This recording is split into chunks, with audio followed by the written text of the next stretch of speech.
What you got? I'm ready. What day is it?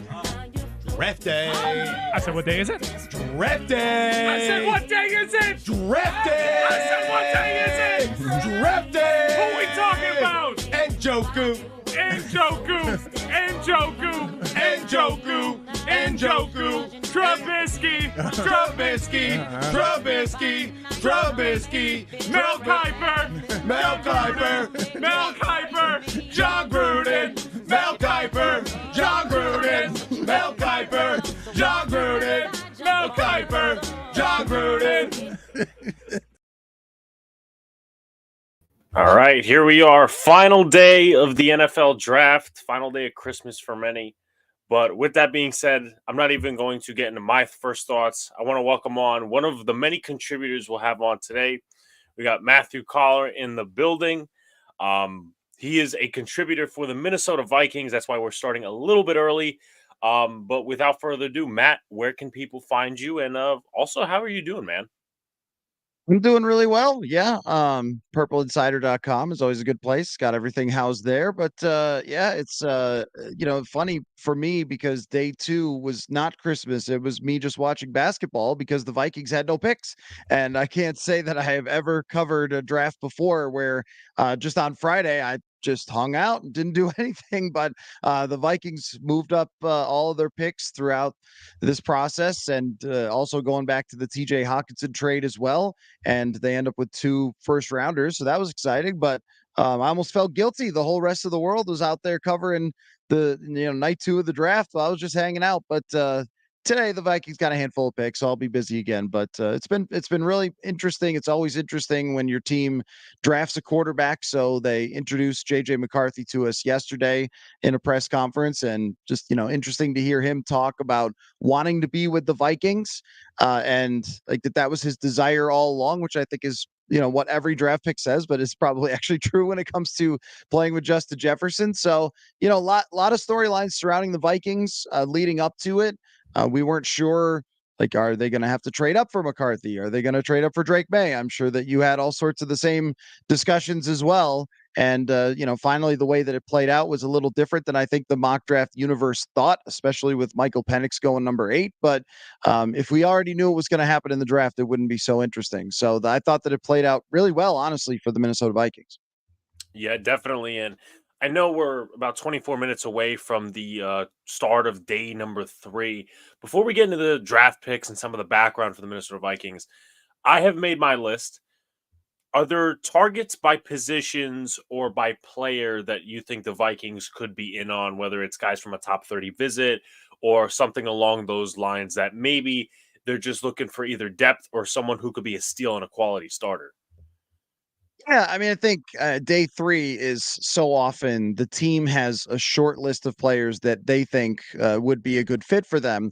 Last year, the Vikings really surprised us by taking Mekhi Blackmon, who most people had as like a 7th rounder, undrafted free agent, and they took him in, I think it was the 3rd round. And so a lot of times what I've learned through the years is we try so hard to say, who's my favorite 3rd rounder, 4th rounder, 5th rounder, and then the team comes in and say, yeah, we had an eye on a guy who is a perfect fit for our system because of his oily hips or something. And you go, okay. But as far as positions go, I actually think that the running back position is really interesting for the Vikings here. It's direct need. But if you're drafting in the 4th, 5th, 6th, 7th, you're not really trying to fill needs right away. But the running back position still has a lot of really good prospects. And I feel like teams have gone so far to not draft running backs that you get to day 3 and you go, wait a minute, the 5th best running back in the entire draft is still out there. And for the Vikings, they have Aaron Jones. They sign him to a 1-year contract. And Ty Chandler, who was a 5th round pick a couple years ago, who, played pretty well in a small sample size last year. But I think you need to keep addressing that position for, and running back's never a long term, but for the next several years, and try to find that next Aaron Jones, who's a 5th round draft pick who ends up working out. That's been on my mind. The Vikings also lost their wide receiver 3, KJ Osborne, and wide receivers have flown off the board in this draft. But, there's always those late round wide receivers, those mid round wide receivers who turn out to be either good role players or sometimes a star like Amon-Ra St. Brown or Stephon Diggs.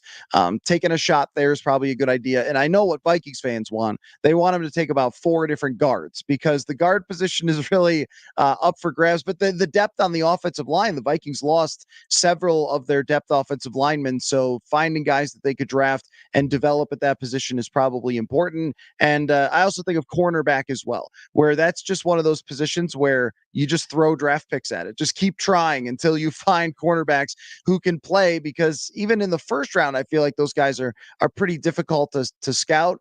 And sometimes you can develop the right guy for your system. And the Vikings could use definitely depth at that position. They have almost none at this point. So I think that's who they keep their eye on. And I'd love to see them take the Iowa punter. I've never seen a man flip the field like what is it, Torrey Taylor? Corey Taylor, yeah. I mean, of course, being here in Big Ten country, I watched a lot of Iowa football, and I'll never recover from watching their offense. But their punter is honestly insanely talented. So someone needs to get him in like the 5th round. Yeah, you definitely need a good punter when your offense is that terrible. But nonetheless, I guess one of the first questions I'll ask, and by the way, just to add into your conversation and talking points, you guys also lost Alexander Madison in the offseason, so that's where, the running backs come in. But we've only seen like 1 or 2 running backs go off the board. I think it's Trey Benson and Blake Corum. Otherwise, it's not really a snazzy class as far as the running backs go. But J.J. McCarthy, right? Starting with him, you guys took him at 10. You traded up with the Jets just for one spot. I don't know if that was a temptation. Maybe Denver was going to jump up or whatever. What are your thoughts on the Vikings getting their next franchise guy? And what do you feel he brings to the table? Yeah, I think that Kwesi Adofo-Mensah, the general manager of the Vikings, laid it out really well to us leading up to the draft. That he said basically, we love a lot of quarterbacks at a lot of different prices. And I think what that meant was, we love Drake May trading up to number 3 if that's possible. We love Penix or McCarthy if they drop to us at number 11. And I would have been very interested to see what would have happened if Michael Penix and JJ McCarthy were both on the board at number 11, because I know that the Vikings were very high on both of those guys and were comfortable with them. I mean, when you think about when they made the decision to let Kirk Cousins go and not match the offer that he took in Atlanta, they knew they were picking number 11. They probably knew it was going to be a long shot that they could get May, which meant that they were okay with taking someone else that dropped to number 11. So to only have to move up 1 slot and give up some whatever day 3, where I'm talking about drafting a punter type of draft capital, then I think that was a huge win for them, because a lot of the projections were that they would have to trade up multiple first round picks to move up and get JJ McCarthy, but they played it very patiently. And I think having 2 quarterbacks that they were comfortable with allowed them to say, look, one of those 2 is going to make it to us. And then, the world is shocked that Penix did not. But they ended up with one of the guys that they were very comfortable with. I think what you understand, though, with McCarthy is that the thing that a lot of the draft analysts talked about was he's a raw prospect. He's going to need time to develop. I fully believe them when they say that. I mean, I met JJ McCarthy yesterday, and he's a young guy. I mean, it's very clear like that this is going to be a process for over a couple of years of development. Now, that doesn't mean he has to be benched for a couple of years, but he's not going to be a finished product stepping in right away. He only threw 714 college passes or something like that. They recognize that there's a difference there between if it was Michael Penix, who again, ironically will be sitting on the bench for 2 years. But Michael Penix, I would have expected to come in and play right away for the Vikings to win the camp job and be off and running. But with McCarthy, I think that's a dangerous thing to do, because he has so little experience. And you see when he throws nothing but fastballs down the field and doesn't have a lot of touch on the football, like that's something that they're going to have to develop. And I think that's just going to be a matter of, and anybody could say, oh, well, he played NFL system and so forth. And there's no NFL system in college. Like that doesn't exist. There's nothing like this. There's no way you could put the amount of hours in college to be able to do it. So I think that there's going to have to be patience, and it's going to have to be a multi-year outlook for them, which means the ownership has to be on board with that. The fans have to be on board with that. You can't just, after one bad week of Sam Darnold, which will probably come pretty fast, start calling for, hey, got to throw in McCarthy, got to panic here. Only when he's ready. But the high end of JJ McCarthy, I think, could be very, very good. One thing that I kept hearing come up was like Alex Smith, and we need to just stop calling every pretty decent average guy Alex Smith. The thing that really is different between him and Alex Smith is that he can make plays on the move. Alex Smith, when he was running, would just throw the ball into the turf. I guess that's neither here nor there. But I guess it just means a really good but non-elite quarterback is what people mean. But I think there's nuance there. I really like the fact that JJ McCarthy can make plays on the move with his legs, and he has kind of that mindset of a playmaker. And I know everyone talks about, oh, he's a winner. Yeah, I know AJ McCarron was too. That doesn't mean a lot to me when you play for Michigan, but I think that the arm strength, the athleticism for him really impresses me. But it's something that Kevin O'Connell has to mold and can't just be tossed into the fire. And I think that's the most interesting part of this is how patient can they be? How patient will they be? And will Sam Darnold play well enough to allow them to do everything that they need to do to get JJ McCarthy up to speed? But at this moment, I'm thinking, if he wins the camp battle, then they've hit a home run here. But if halfway through the season, if the season's not going that well, or maybe even the start of 2025, JJ McCarthy's under center. And that's not something a lot of organizations are usually patient enough to do. Yeah, definitely. All good points made. Before we switch over to the defense, just a couple more things on offense. What are your thoughts on? You mentioned running back earlier. The Vikings signed Aaron Jones. Does it add a lot more? And obviously, you already have dynamic with Justin Jefferson, but does it add more of a dynamic that the offense possibly missed? A pure running game last year, and obviously not having Dalvin Cook. Yeah, not possibly. The running game was an abomination. It was just truly awful. And so since I've been covering the team, Adrian Peterson was there and then Delvin Cook. And so I'm not used to seeing running that bad. And 1 year was Delvin Cook, but it was the older version that didn't have the same burst. And then last year, it was just downright sad at times. So with Alexander Madison, and I don't think it was all Alexander Madison's fault. He had shown before that he could average 4.5 yards a carry in the right system, but I don't think that he fit for this. I think he was more of an outside zone type of runner, and they really didn't have a great interior offensive line to run blocking. I also think that Kevin O'Connell, as a former quarterback, sees running the football as an obligation and just all right, somebody push the run button. I guess this is where we're supposed to run. He's not fluent in running the football, but what Aaron Jones brings is you don't have to block it up correct, and Aaron Jones can still get you yards. You can throw a screen to Aaron Jones, and he'll get you yards. You could throw down the field to Aaron Jones if you need to. He will pass block on third down. This guy is everything. And you go look at his numbers for his career. He is one of the top ever in terms of yards per carry. That's amazing, right? That we care so little about running backs outside of fantasy and treat them as if whatever, just another running back, that we've got a guy who averages the same yards per carry for his career as Barry Sanders, and he almost never gets any credit as talked about as being one of the true superstars of the league, and the Vikings get him for 1 year and $7 million.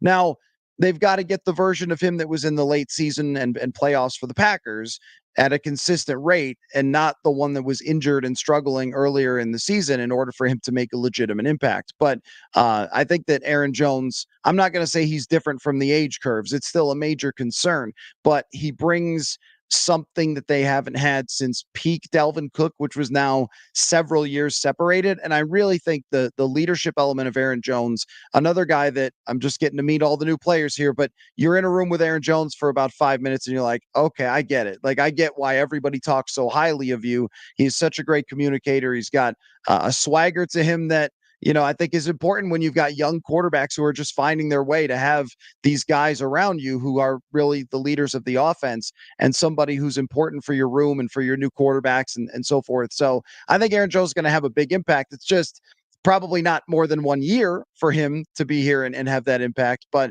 the running game could be totally different from what it was in previous seasons.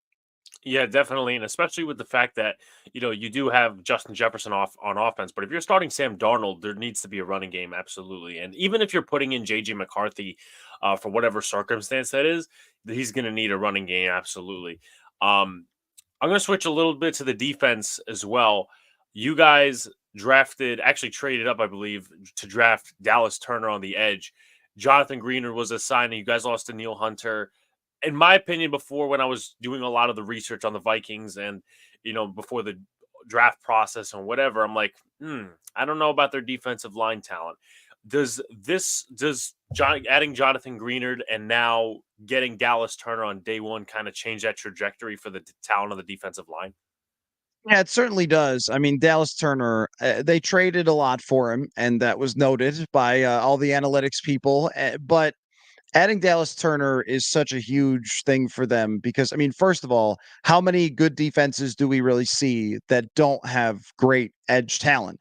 Very few. Most defenses have at least two, three, four pass rushers that are legitimate. So that's a big deal. But I mean, also, they're looking for versatile players as well. So they also signed Andrew Van Ginkel, who was an excellent outside linebacker type for Miami that played in a lot of different spots. He played a linebacker, played on the edge, he moved all over. And that's what Brian Flores wants. And it was notable to me that Dallas Turner was one of the few edge rushing prospects that actually had, coverage snaps under Nick Saban. He had actually quite a few, 90 of them last year, and I think somewhere around 90 the year before. So to find that versatile piece to go along with Jonathan Greenard, I mean, it's a huge deal for them after losing Danielle Hunter, because Danielle Hunter, 16 sacks. I mean, just this unstoppable force over the years. But when you look at how much he got paid, that would have been very difficult for the Vikings. I mean, he's got an injury history. It was $48 million. I think almost all of it was guaranteed. Like, that's a lot to hand out to one player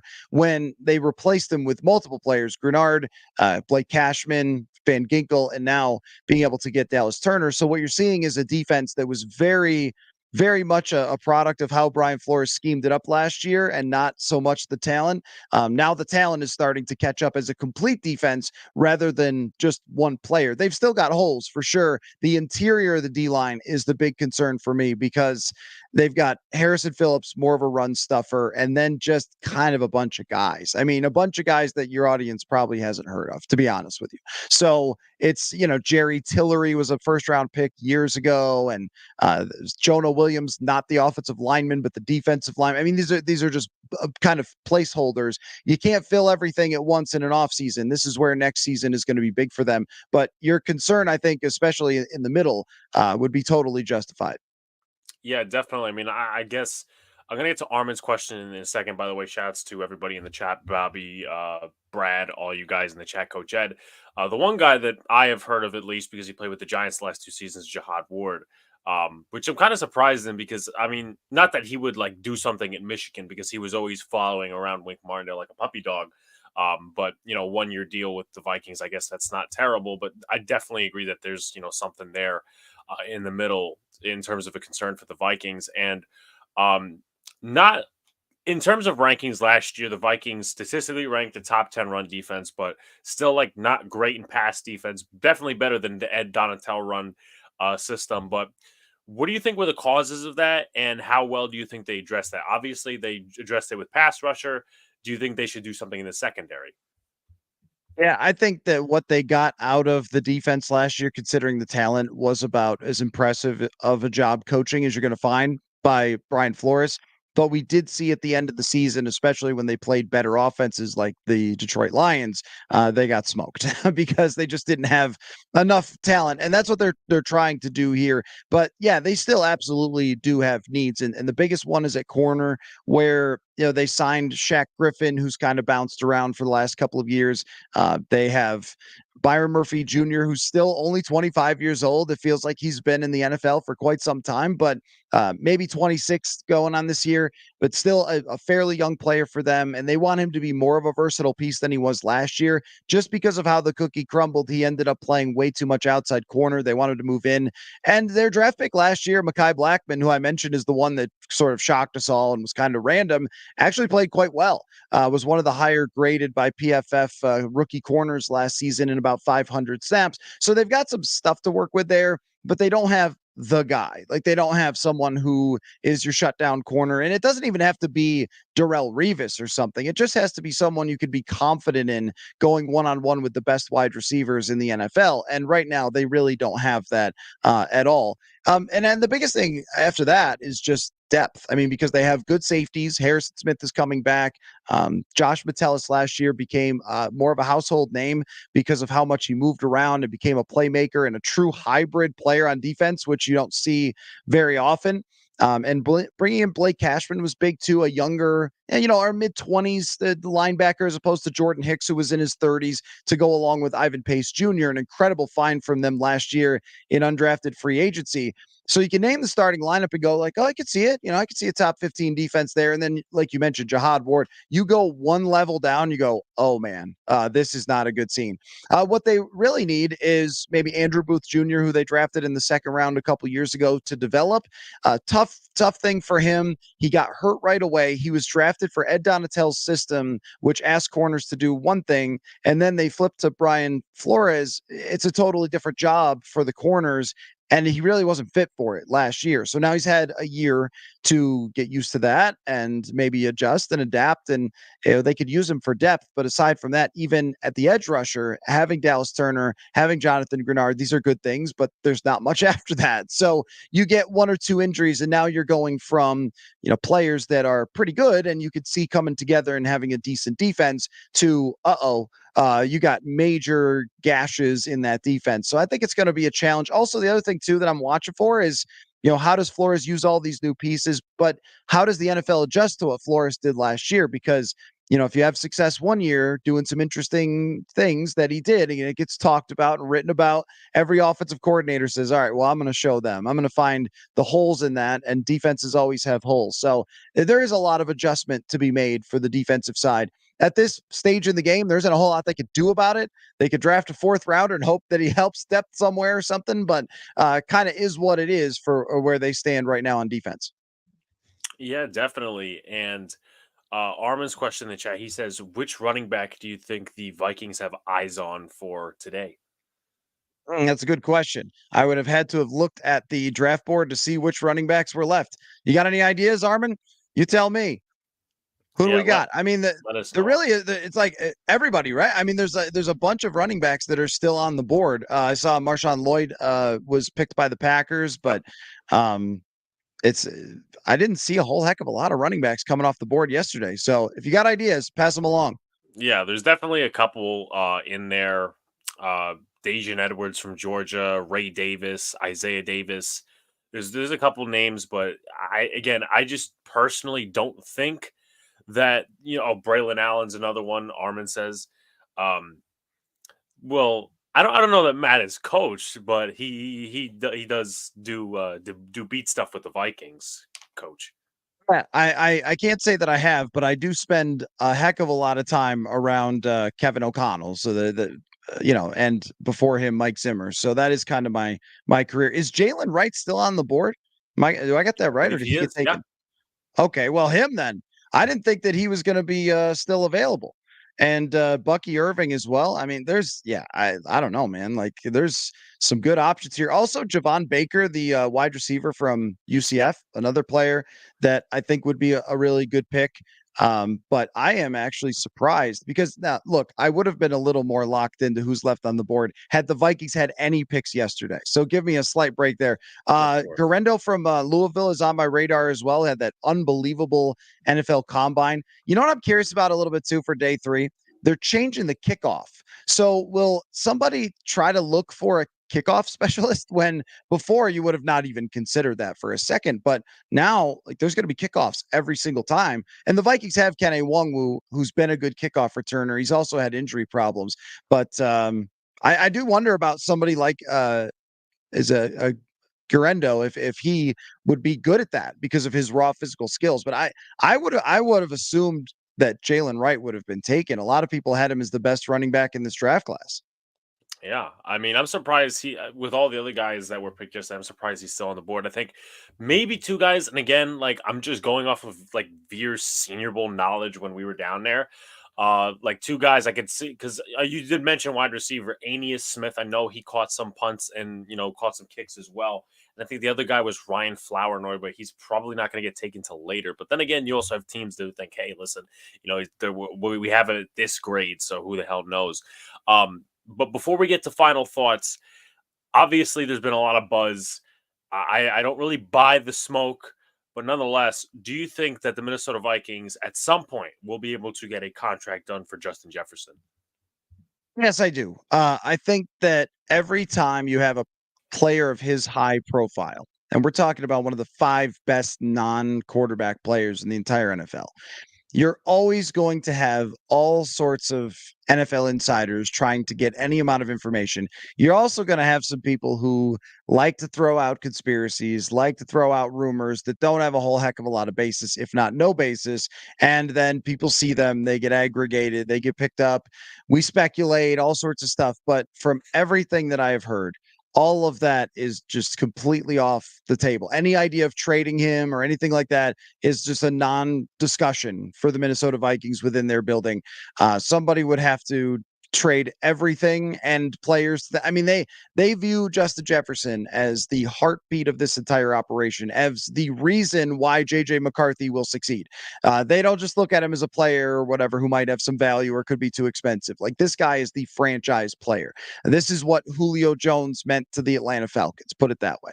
So they're not going to trade him. And when you look at how the CBA is set up, you can clearly see that they've got a 5th-year option. They've got 2 franchise tags that they can use.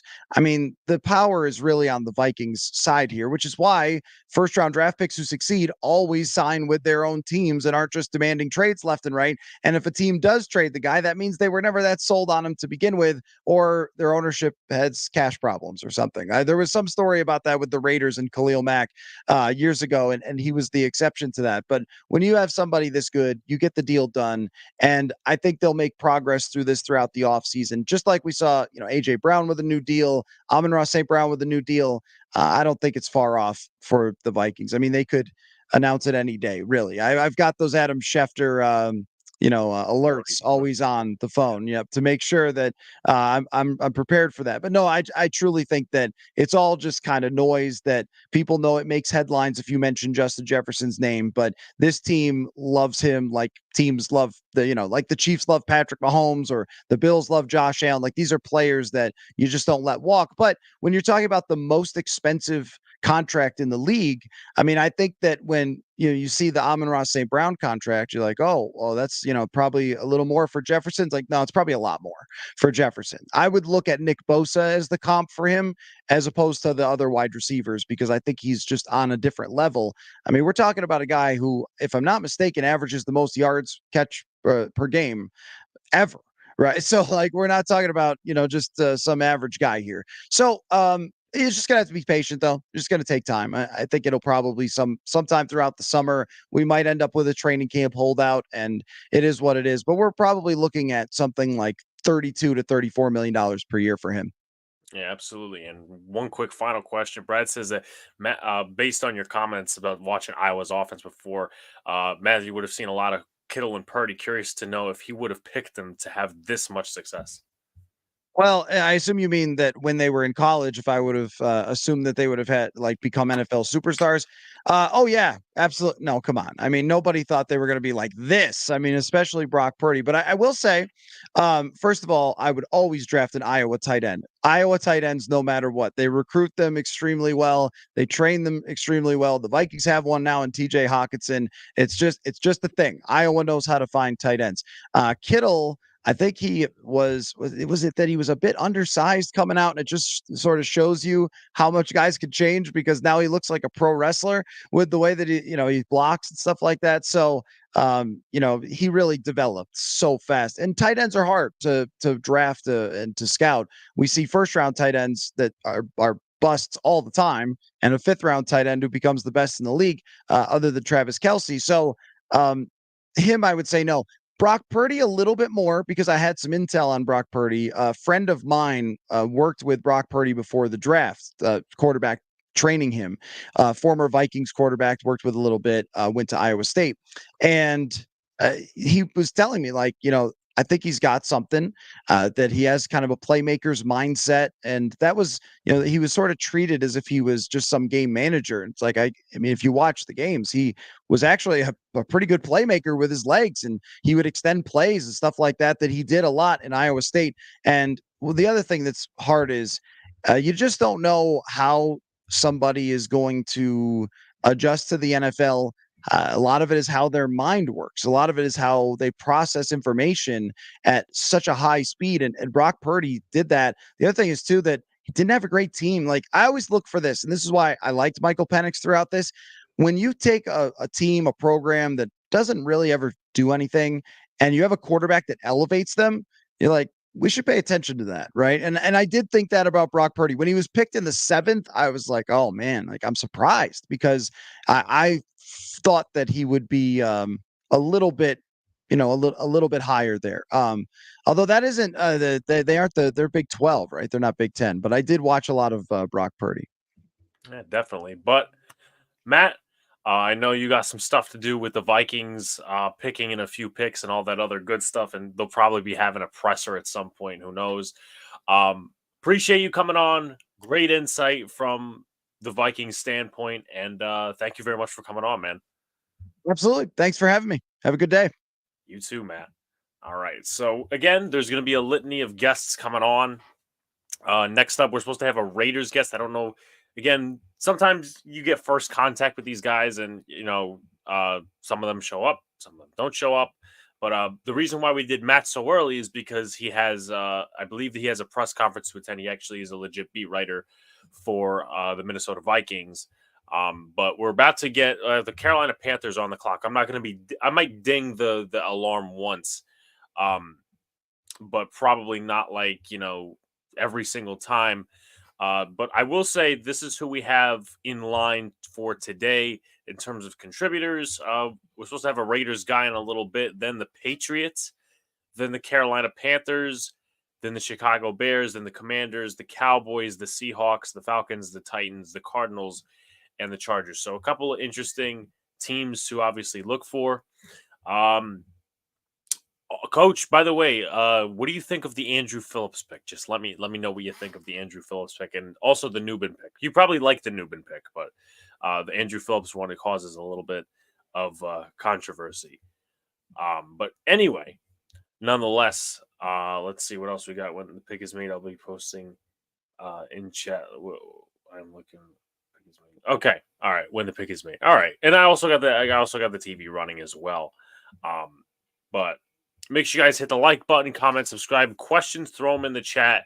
What are some of your favorite teams that have picked really well? What are some of the favorite teams that have not done a great job as we try to pass by this day? I'm supposed to go at least by the guests that we're ranking here, probably till about 6:30. So it's going to be a long day number 3. I think it's like 100-something picks today, so it's going to be long. But nonetheless, the Carolina Panthers pick is in, and eventually, I think it's after like the 4th round, they stop with the they'll stop announcing it and just say, "Hey, this is who this team picked." But the Carolina Panthers in Steelers, Cardinals, and Eagles are my favorites. I'm going to go say Steelers. I'm going to say the Eagles, and I'm also going to say the Washington Commanders. I think they did a really good job. I actually have their notes on the side. A couple of nice picks too. I mean, Jaden Daniels. Let's see, I got it right here. Jaden Daniels.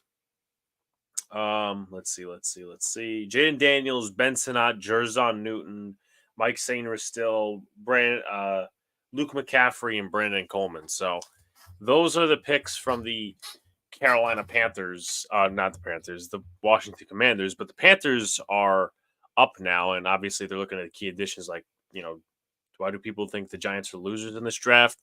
A lot of people are pissed, Mario, that they didn't get a quarterback. I'm one of those people. I think they've had an okay draft. I think the Tyler Newbin pick was probably the best. He's a guy that's a ball hawk. He's going to replace McKinney and do all sorts of different things. I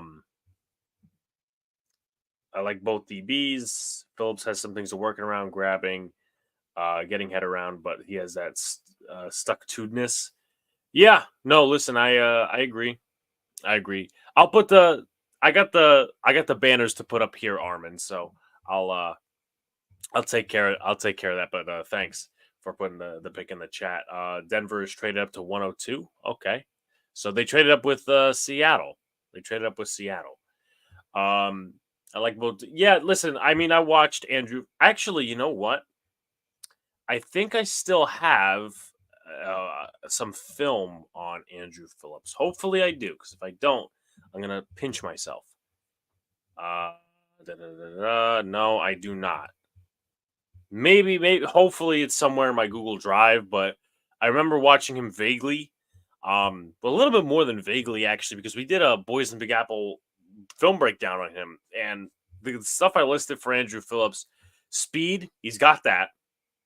High IQ, scheme versatile, boundary and slot experience, and run support upside. So that's like the positives. The negatives with him is the fact that he doesn't tackle very well. So there's that. Light frame, lack of ball production, average gap discipline, and taking on blocks. I mean, it depends what the Giants really want him as, because if you asked me yesterday, if you asked me today, if you asked me 2 months ago, I don't think he's going to play boundary. I just don't think he's going to play boundary corner in the NFL.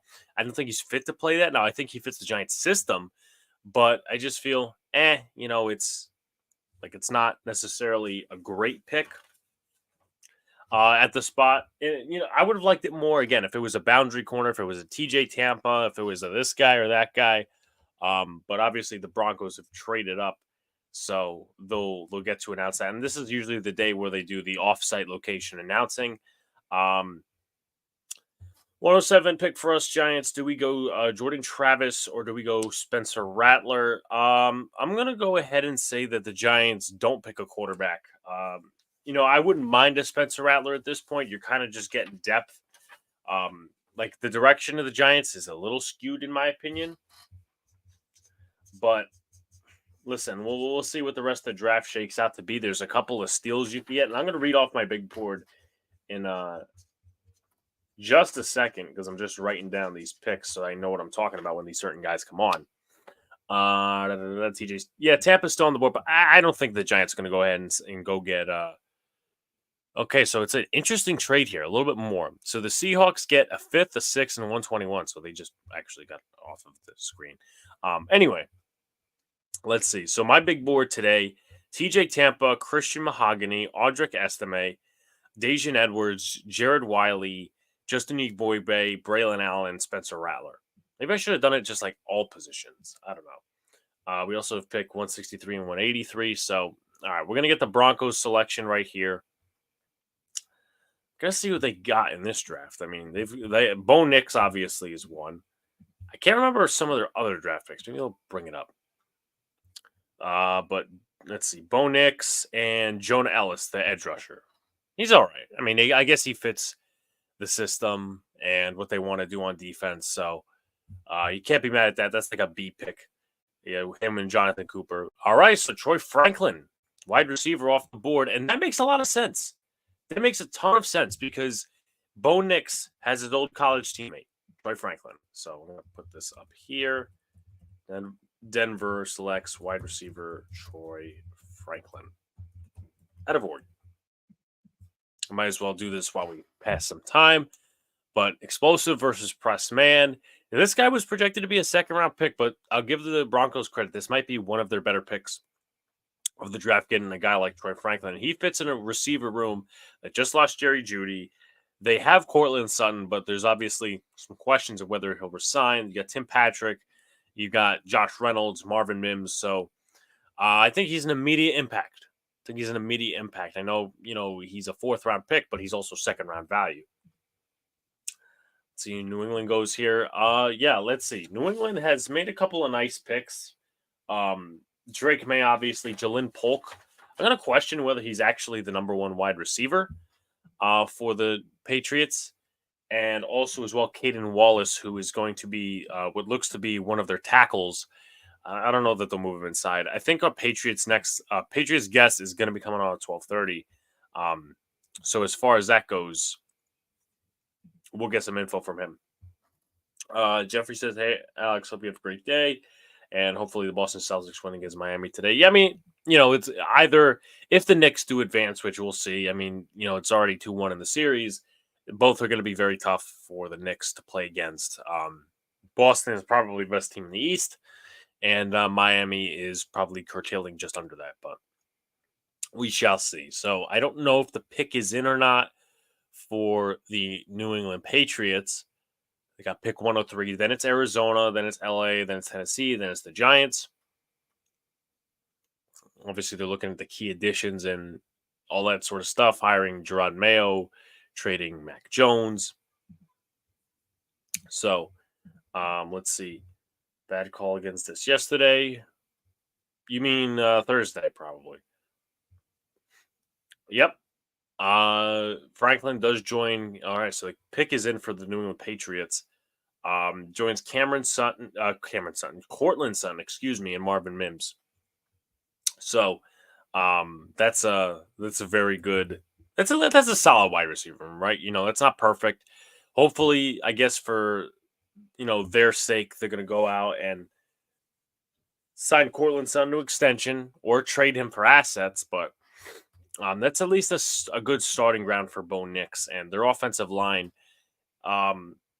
Solid, not great. Garrett Bowles, we know what he can do. Mike McGlinchey, solid. Ben Powers, solid.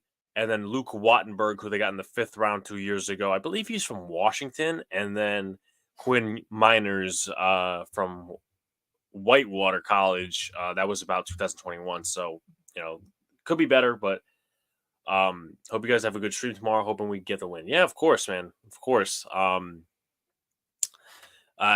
Listen, I would love to. Not that I would go, but love to come back to the Garden for, just a game 5, and that's what we need to win. Armin says the trade terms: the Seahawks get 121, 136, and 207. So that's 2 4th rounders and what looks to be a 6th or a 7th.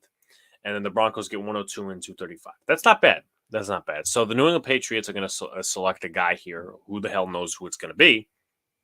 But nonetheless, looks like they're International Fan of the Year. Okay, so New England will select Leighton Robinson, guard from Texas A&M. All right. Leighton Robinson out of Texas A&M. So looking at their depth chart now, at least for New England, kind of adds with the offensive line. They're building that offensive line, but honestly, I'm not a big fan of Leighton Robinson. I got to actually watch his film. I actually have a scouting report on Leighton Robinson I could read out to you guys. New England. Here we go. Okay. So here's their offensive line now. It's Chua Okafor, but that could be very much replaced by Caden Wallace. Unless they want to move Mike Nwenu, Cole Strange, David Andrews. And that's pretty much that in terms of the starter caliber guys. But let me go to Leighton Robinson, who just got picked here by New England. Again, not a big fan of Leighton, and I thought he was a 5th-round pick. But, I guess in the 4th round on a day 3, you're probably not going to make any stretches. So I had him as like a 5th, 6th-round guy. 2023 stats, 11 games, 691 snaps, 1 sack, 5 quarterback hits, 10 quarterback hurries. I put Mauler in the running game, and he's got some good attitude. So if the Patriots have a good running back system, that's good for them. Also, angle taking. He's got some nice IQ in terms of like taking angles and really understanding that. I think that's very key as an offensive lineman. You got to understand your angles. Weaknesses, hip tightness, mirror ability, and crossing face, footwork, hand placement, and a bit of lunging. So I think he fits a gap scheme, which I believe that's pretty much what New England loves to run, unless they do something different. There's no like gap or zone team. It's going to be a mixture of different things, but I think he's going to be a backup personally. But it's never too bad to get depth on the O line. Patriots report shit on shit. Mario says never heard of him, but I just gave out a little insight on Mr. Leighton Robinson there from Texas A&M. As I said, as far as this pick goes, it's a depth pick. It's not going to be like, some great guy or great like starter type. Maybe they mold him into one, but again, I just really don't see it. The Cardinals are up next, so we'll get to see who they pick. Probably bringing out some sort of a fan onto the stage just to make the selection. But Just a reminder, folks, if you're on Twitter, definitely follow. If you're on YouTube, hit the like button, subscribe. If you're on Twitter, go to YouTube and subscribe. And, I don't bite, so definitely put your questions in the chat till our next guest comes on, which should be at 12:30. I guess we haven't heard from the Raiders guest necessarily. And I am expecting 1 or 2, maybe even 3 dubs today. So, again, sometimes people can't make it or whatever. But yeah, the Cardinals pick is in. I guess I could ring the bell.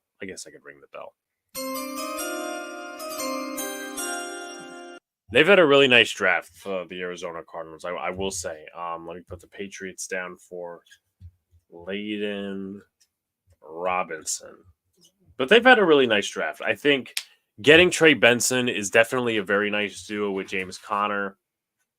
They still have Kyler Murray, obviously, so they're looking to build around him for right now. Let's see, Cardinals. Where are the Cardinals? Here we go. Or maybe not. Whatever. But they got Max Melton. I'm going to pull up their depth chart right now. Mr. Max Melton. Arizona. They got Marvin Harrison Jr., so he's immediately their wide receiver 1. They got a tight end in Tip Ryman from Illinois, who they selected in the 3rd, who was an interesting pick. And they also got Darius Robinson, who went in the first round of the 24 draft. So, and also they got Elijah Jones, who's basically a slot corner from Boston College, and he'll be in there with Sean Murphy-Bunting. Looks like they're going to make a pick from, this is somewhere in the national, maybe Brazil. Maybe. I'm just saying. It's Mexico. All right. Yadi Froholt, the center, will make the selection for the Arizona Cardinals. So let's see who they take.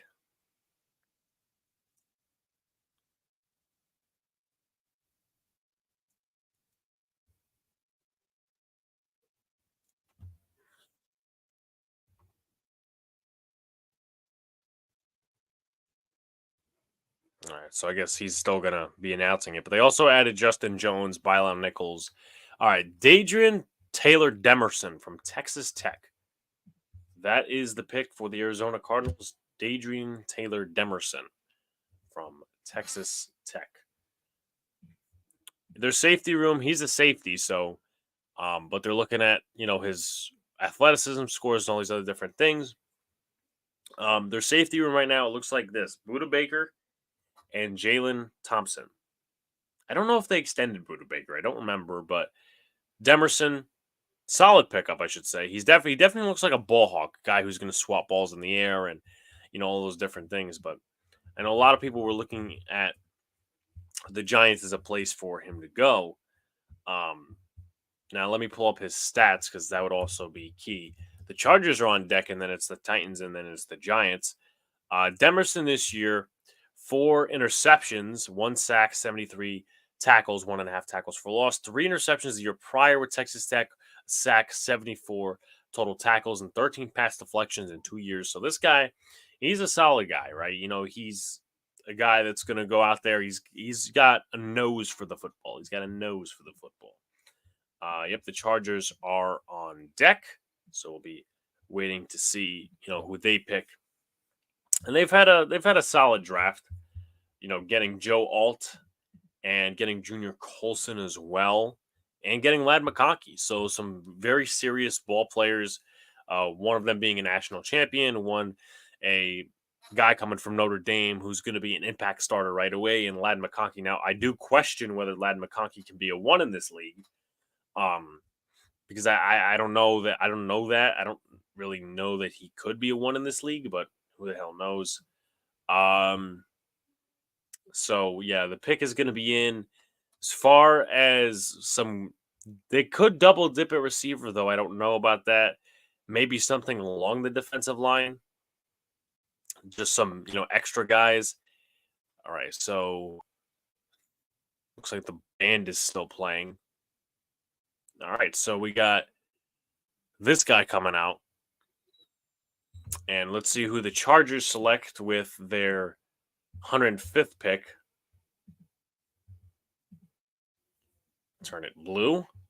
International Fan of the Year. Seems like they're doing a lot of marketing in that, but Stephen Ruane, excuse me.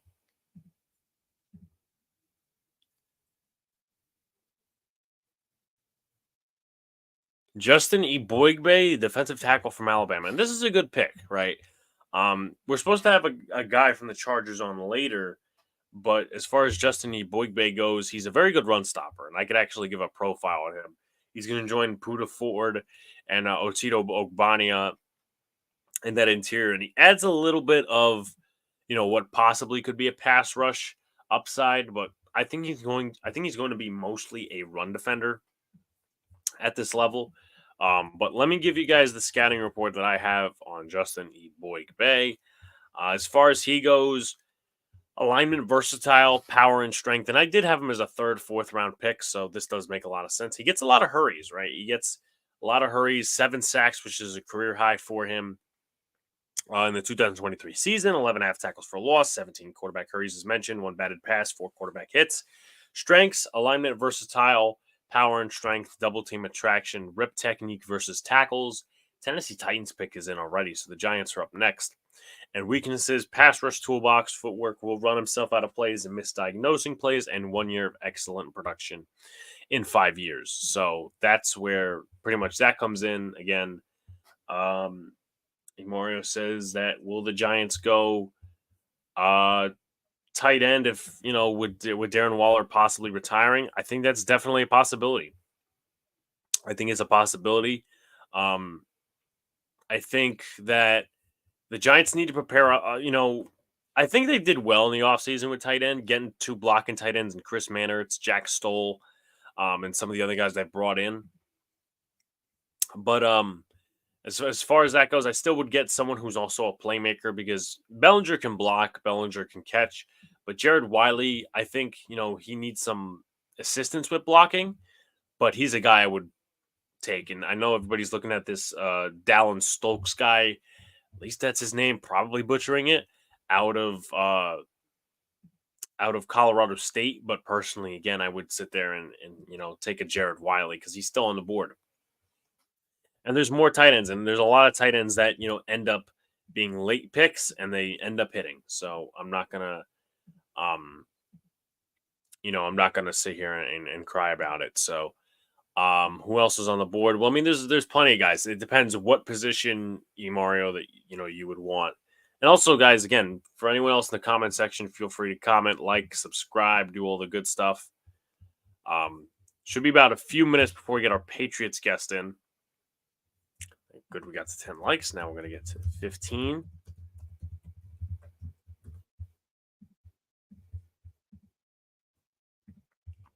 So I don't know if they're going to actually make the pick and select it and say this is the pick, or they're going to go to an alternate location and say, I would think like 4th round, that's probably going to be, in a different location. And then the 5th round, they'll probably just say, hey, we're going to let the commercials pass and the picks will fly by as that goes. But again, we'll see. We'll see. The Giants are up next. I think it's depth at this point for the Giants because I don't see them taking. I just don't see them taking another starting caliber player at like corner because they already took Andrew Phillips. They could take a running back if they take Braylon Allen. I mean, that's not a bad pick, but I mean, I'm just looking at it because, day 2 and day 1 really didn't get me for a Giants fan. Really didn't get me. But the pick is in. Looks like the Titans are going to go to the stage. I guess I'll ring the alarm. The Giants are still on the clock with about 4-ish minutes to go. 4.5 to be exact. Braylon Allen's there. I wouldn't be surprised if Jalen Wright is the pick. Looks like that's Rand Carthon and Brian Callahan, the coach and GM of the Tennessee Titans. They look to be calling their draft pick. Whoever it may be, but looks like we're going to get the pick. And they've had a solid draft, right? They've only had 2 picks. J.C. Latham is going to fill one of those spots on the offensive line. It looks like he's going to play left tackle, which will be pretty interesting. But also, they had Javondre Sweat, who's going to be a nasty interior defensive lineman alongside Jeffrey Simmons. And then you have Arden Key, who you signed from Jacksonville, a year ago, I believe. And Harold Landry, who on a good day could give you solid sack production. So we'll listen to Dawn Aponte for the draft pick of the Tennessee Titans, and the Giants are on deck, so we'll get to see who they pick. Linebacker Cedric Gray from North Carolina. I like that pick. I like that pick for them. Cover ability, dynamic blitzer, dips under blocks. I think we got a chance to interview Cedric Gray, I believe. It was either Peyton Wilson or Cedric Gray. I want to say it was Cedric Gray, though. Their linebacker room currently looks like this. Kenneth Murray, Jack Gibbons, Otis Reese, Luke Gifford, Chance Campbell, Garrett Wallow, and JoJo Daman.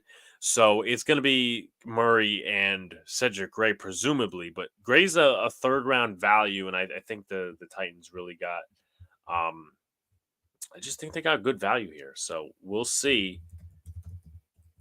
Let's see. All right. Cedric Gray, I do have a scouting report on him, but it's not my own. Let's see. 4-3-3-4 fit. Pick is in for the Giants, so we'll see who they select.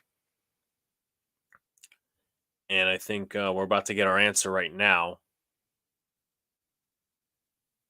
Of course, we have to see the next-gen stats, but nonetheless, understands zone coverage really well, enough to properly communicate with teammates, good at reading routes, using proper angles to get to the ball carrier, well built at 6'3", 235, commits to stopping the run and uses his hands violently when he commits to stopping the run. Weaknesses: not a ton upside as a situational pass rusher, not a violent hitter, and coverage responsibilities will be more complex at the next level. Does he have the speed to cover receivers and tight ends down the seam? So those are some main questions. But we're about to get the Giants pick right here. And looks like they're announcing, I want to say from Germany. Very well could be. Germany Germany. So Monty Toomer and Brandon London from overseas, which doesn't surprise me because there's a lot of New York Giant fans in Germany. Theo Johnson, tight end, Penn State. This doesn't surprise me at all. I mean, I know a lot of people like Theo Johnson. I didn't get to scout him too much, but I think he's tight end number 2 automatically. Long, rangy catch radius, excellent spring. A lot of people like him, and I think it's a solid pick for the Giants. Is it a home run pick? Some would consider it to be, but he's a solid pass catcher in the pass game, and he's a solid blocker too. So he's going to be paired with Daniel Bellinger, another option for Daniel Jones to throw to. So I'm going to look at his scouting report coming from Penn State as far as he goes. Upside, he's got good hands, route running, creative yak, initial burst, concerns twitch, and elongated process and snap-off routes. So he can do inline blocking, flex in space, and multi-personnel, which is the 12 personnel, 2 tight end sets. Apparently he's from Canada. Well, I didn't know that if that's the case. But he's 6'6", 259, so he's a monster. He's a mammoth of a man. Adequate starter as they project. Day 2 pick. The Vikings are in with their draft pick, so we shall see.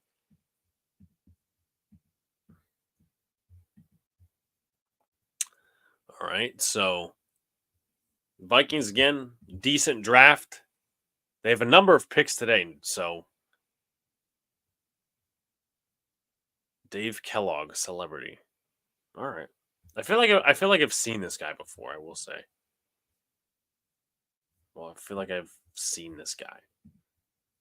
Great tight end in college, yeah. A lot of people had him as tight end 2, tight end 3. And the Giants were always interested.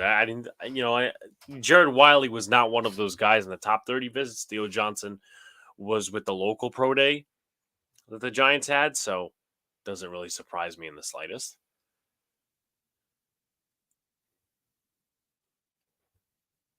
I guess Scott Hansen's up there for whatever reason that is, and they select Kyrie Jackson at Oregon. That's a good pick, man.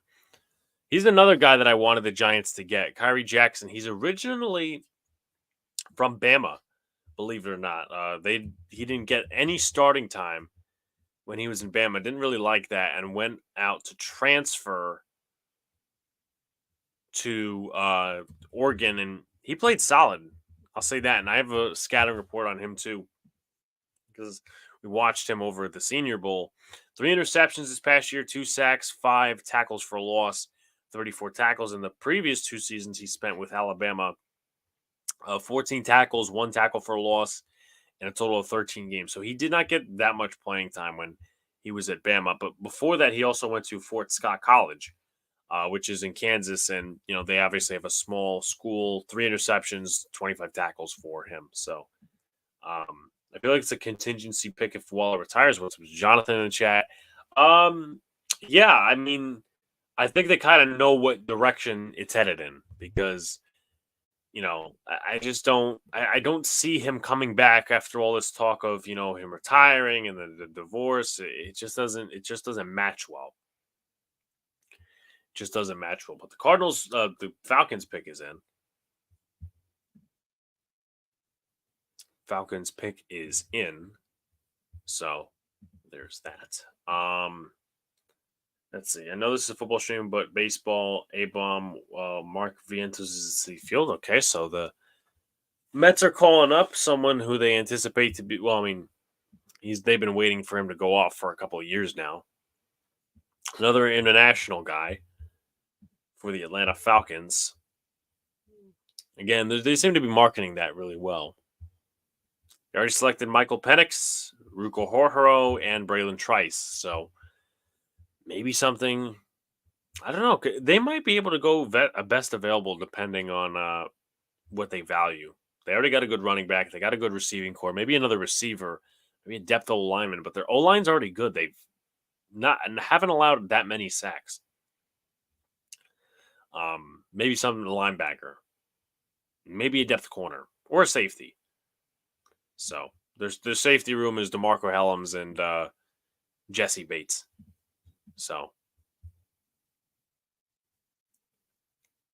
defensive tackle Brandon Dorless out of Oregon. Dorless is a guy who's a tweener, and you'll see it if you're looking at the NFL Network, and you'll probably get it on ESPN too. He's a tweener, which means he's undersized for D-line, but he's oversized for edge rusher. He's going to be an interesting fit for this defense. Jimmy Lake's going to have to really fit him in an interesting way. I would expect he maybe takes the spot of David Onyemata, but him, Ruco Horhoro, Grady Jarrett, that should be a solid D line.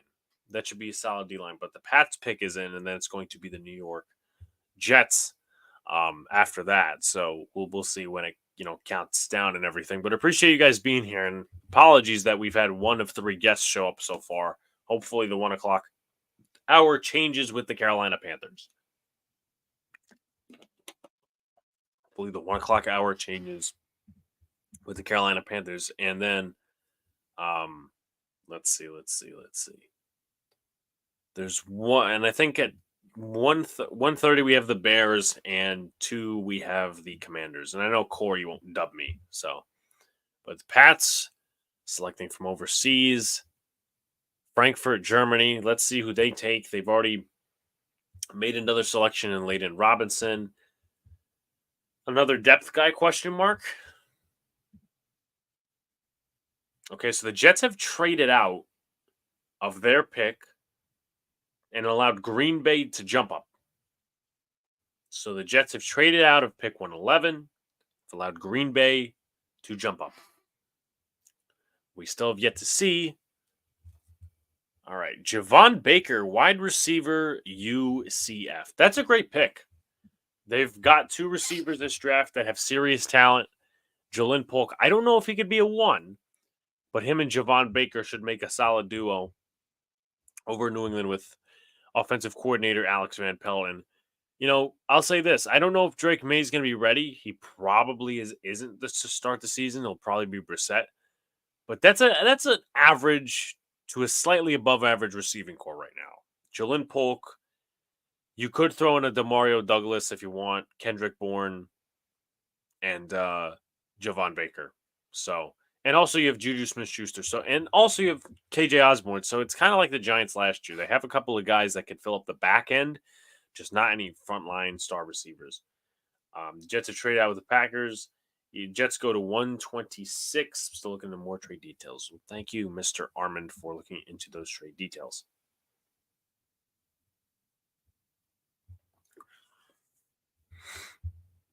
So the pick is in for Green Bay. We'll get to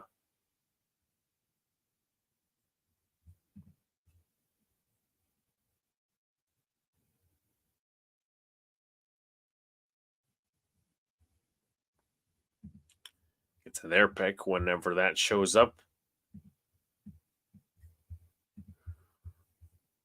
Already over an hour in here, so appreciate you guys tuning in. Hit the like button, subscribe. Throw your questions if you have any in the chat.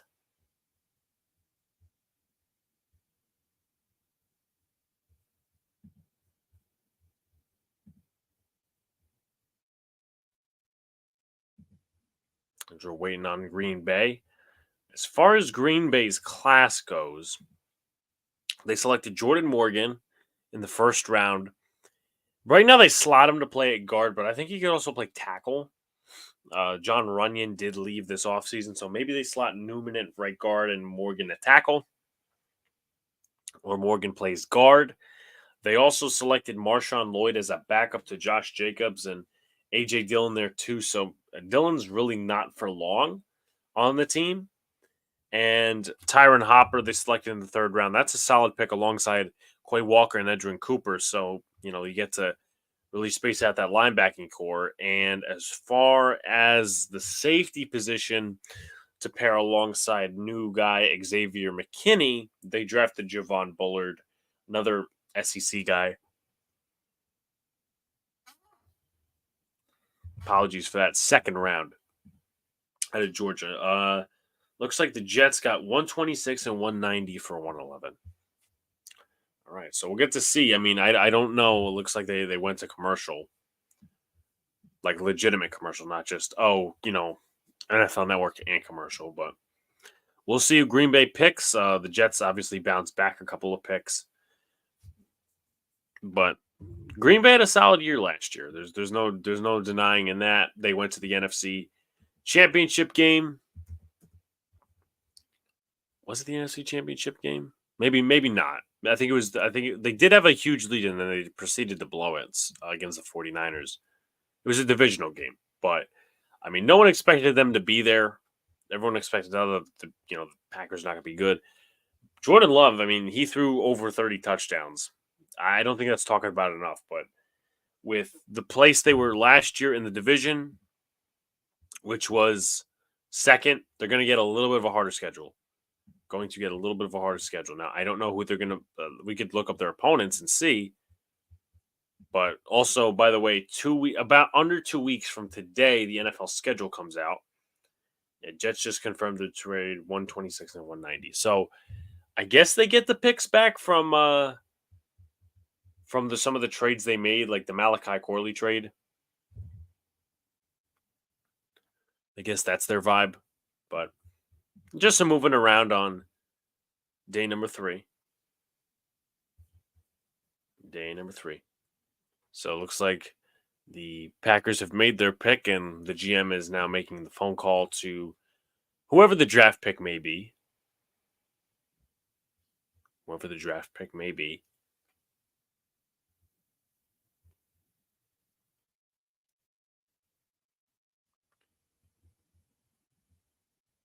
I would guess that either they do this internationally or they have Don Aponte. Oh, no, it's a cheesehead. Someone in a full cheesehead suspenders outfit. All right, let's see. Who do the Green Bay Packers take here? Could take another corner, maybe, if they don't believe in Eric Stokes. But Carrington Valentine did a solid job filling in as well. Corey Ballantyne, too. But, you just have to keep in mind that Jair Alexander is not going to live forever. And I don't even know if he signed to an extension.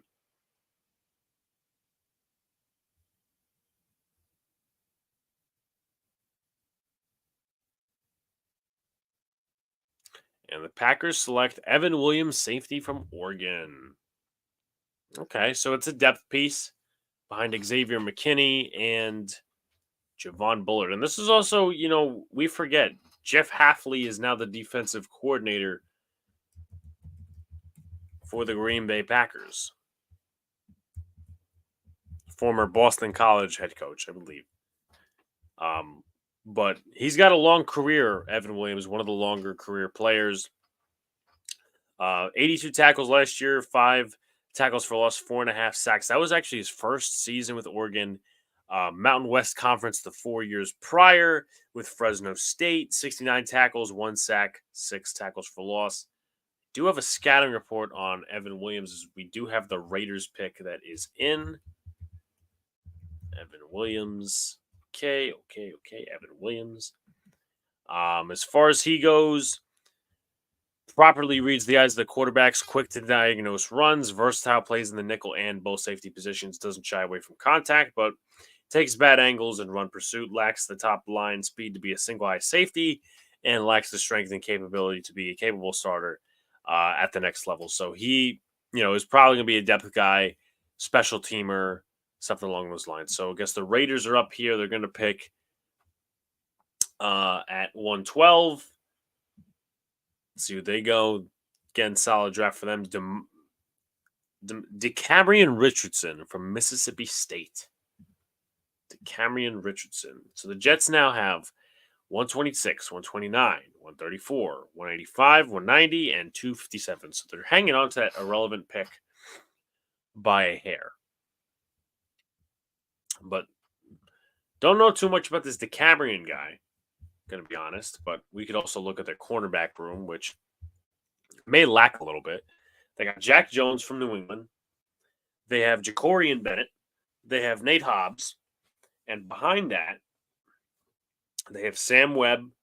They also have, Brandon Faison and Cornell Armstrong. Faison's been there for a couple of years. And it looks like the Ravens are already picking. So they're speeding this up, which is a good thing because, day 3 is as long as it is. Let's see who they get here. But depth pick, I guess you could call it, for the Las Vegas Raiders. Devontae Walker, wide receiver from North Carolina. Brian got the chance to interview him when we were down in Bama, and he didn't really have the best performance. I will say that. He did not have the best performance while we were down there. He's a good guy. He slips tackles, in terms of the yards after the catch game, but he's got drop problems. So that's the only thing. And he's going to fit into a receiving core with Rashad Bateman, Zay Flowers, those type of guys. I do like the Wiggins pick a little bit more than this one, but I guess if you're the Ravens, you really don't care to stack up depth, whether it's this, that, and the other thing. Also, they selected Roger Rosengarten earlier. Ronnie Staley, Voorhees, Linderbaum, Cleveland, Rosengarten is the offensive line. Aguilar is also the third receiver. He's going to be lining up in the slot for them. So that is as far as that pick goes. I forget what pick we were just on, but they did pick Devontae Walker. So let me put it up on the board. Devontae Walker at a UNC. So let me see if I got Devontae Walker's scouting report, which I believe was done by Sir Brian. Tall with lengthy arms, strong hands, gives him strong hands in terms of arms and stuff. Gives him big catch radius, natural playmaker with the ball, great short area quickness, helps with separation and catch and run situations, tracks the ball well downfield, and good eyes to make adjustments on underthrows and back shoulder throws. Weaknesses: struggles at time to control his quickness. Very widespread offense, preventing him from a diverse route tree. Bad angles on blocking. Speed is above average for college, but not elite at the NFL level. So he was projected to be a second round by Brian. He is a 4th round pick, which is really no surprise to anyone. But the Jaguars are going to pick next. and we'll see where that goes. But we're supposed to be in 12 minutes, supposed to be joined by a Panthers guy. But again, we're looking 1 for 3 here, folks. We're looking 1 for 3. I'm going to go back to the Jaguars depth chart because that's what I do. They did select Brian Thomas Jr. to add to a stacked receiving core with Christian Kirk, Zay Jones, and Gabe Davis, who they signed in free agency. Devin Duvernay is probably just special teams. They also selected Mason Smith, who's going to be alongside Trayvon Walker, Josh Allen, Roy Robertson, Harris, and Eric Armstead. Now, they do run a 4-3 system, but I believe Ryan Nielsen is their new defensive coordinator, so I guess they're going to have to adjust a little bit because Nielsen was hired after the firing of Mike Caldwell. Nonetheless, they also selected Jarian Jones from Florida State. He's going to be competing for that nickel cornerback alongside, I guess they list Savage in the slot, but he's going to be there with Andre Sisco and Antonio Johnson, so I don't really buy into that. Nonetheless, they also do have a new kicker in Joey Sly, who's competing with Riley Patterson, excuse me. They also acquired Mac Jones. All right. But Brian Thomas was arguably the home run pick for them, who has the potential to be a 1,000-yard receiver. But depends. Depends where you what you think, where you think, all these other different things. So the Jets is still a way to go to pick. They got 2 picks within the next, I would say, 15? So you got the Jaguars, you got the Bengals, you got Jacksonville again, you got Indy, Seattle, Pittsburgh, Philly, Seattle again, Chicago, Philly, San Francisco, Tampa Bay, the Jets, Houston, Buffalo, and the Jets again. So that is your upcoming draft order. Just will be waiting on the selection, of course. Nothing from Carolina recently. Obviously, they did make a pick a couple of picks ago.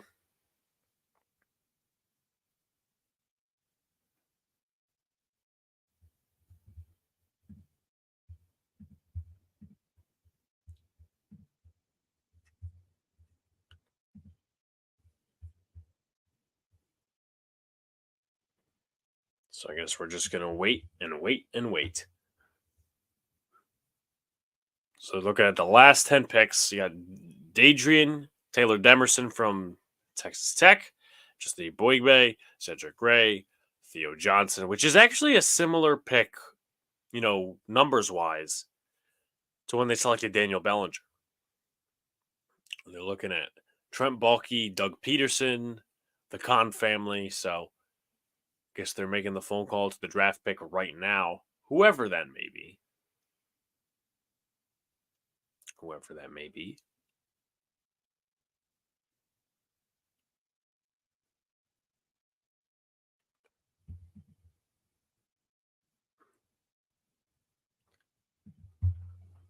That's a good question. If 262 exists, who did they send it to? Unless they might have 262 still, but as far as I know, they have the irrelevant pick, which I guess they just wanted to say they have it, but nonetheless. Another international selection. Looks to be. Pick 114 off the board. It's crazy that there's only been 13 picks, and it's an hour and a half. Almost. Actually, no. Not necessarily. It's technically been 52 minutes. I'm forgetting that we started at 11:30 with Matt of the Vikings. So they got Javen Foster. Well, actually, I think I interviewed him. I don't know. Maybe it was me. Maybe it wasn't me. But nonetheless, hands tight, flash power, average bend.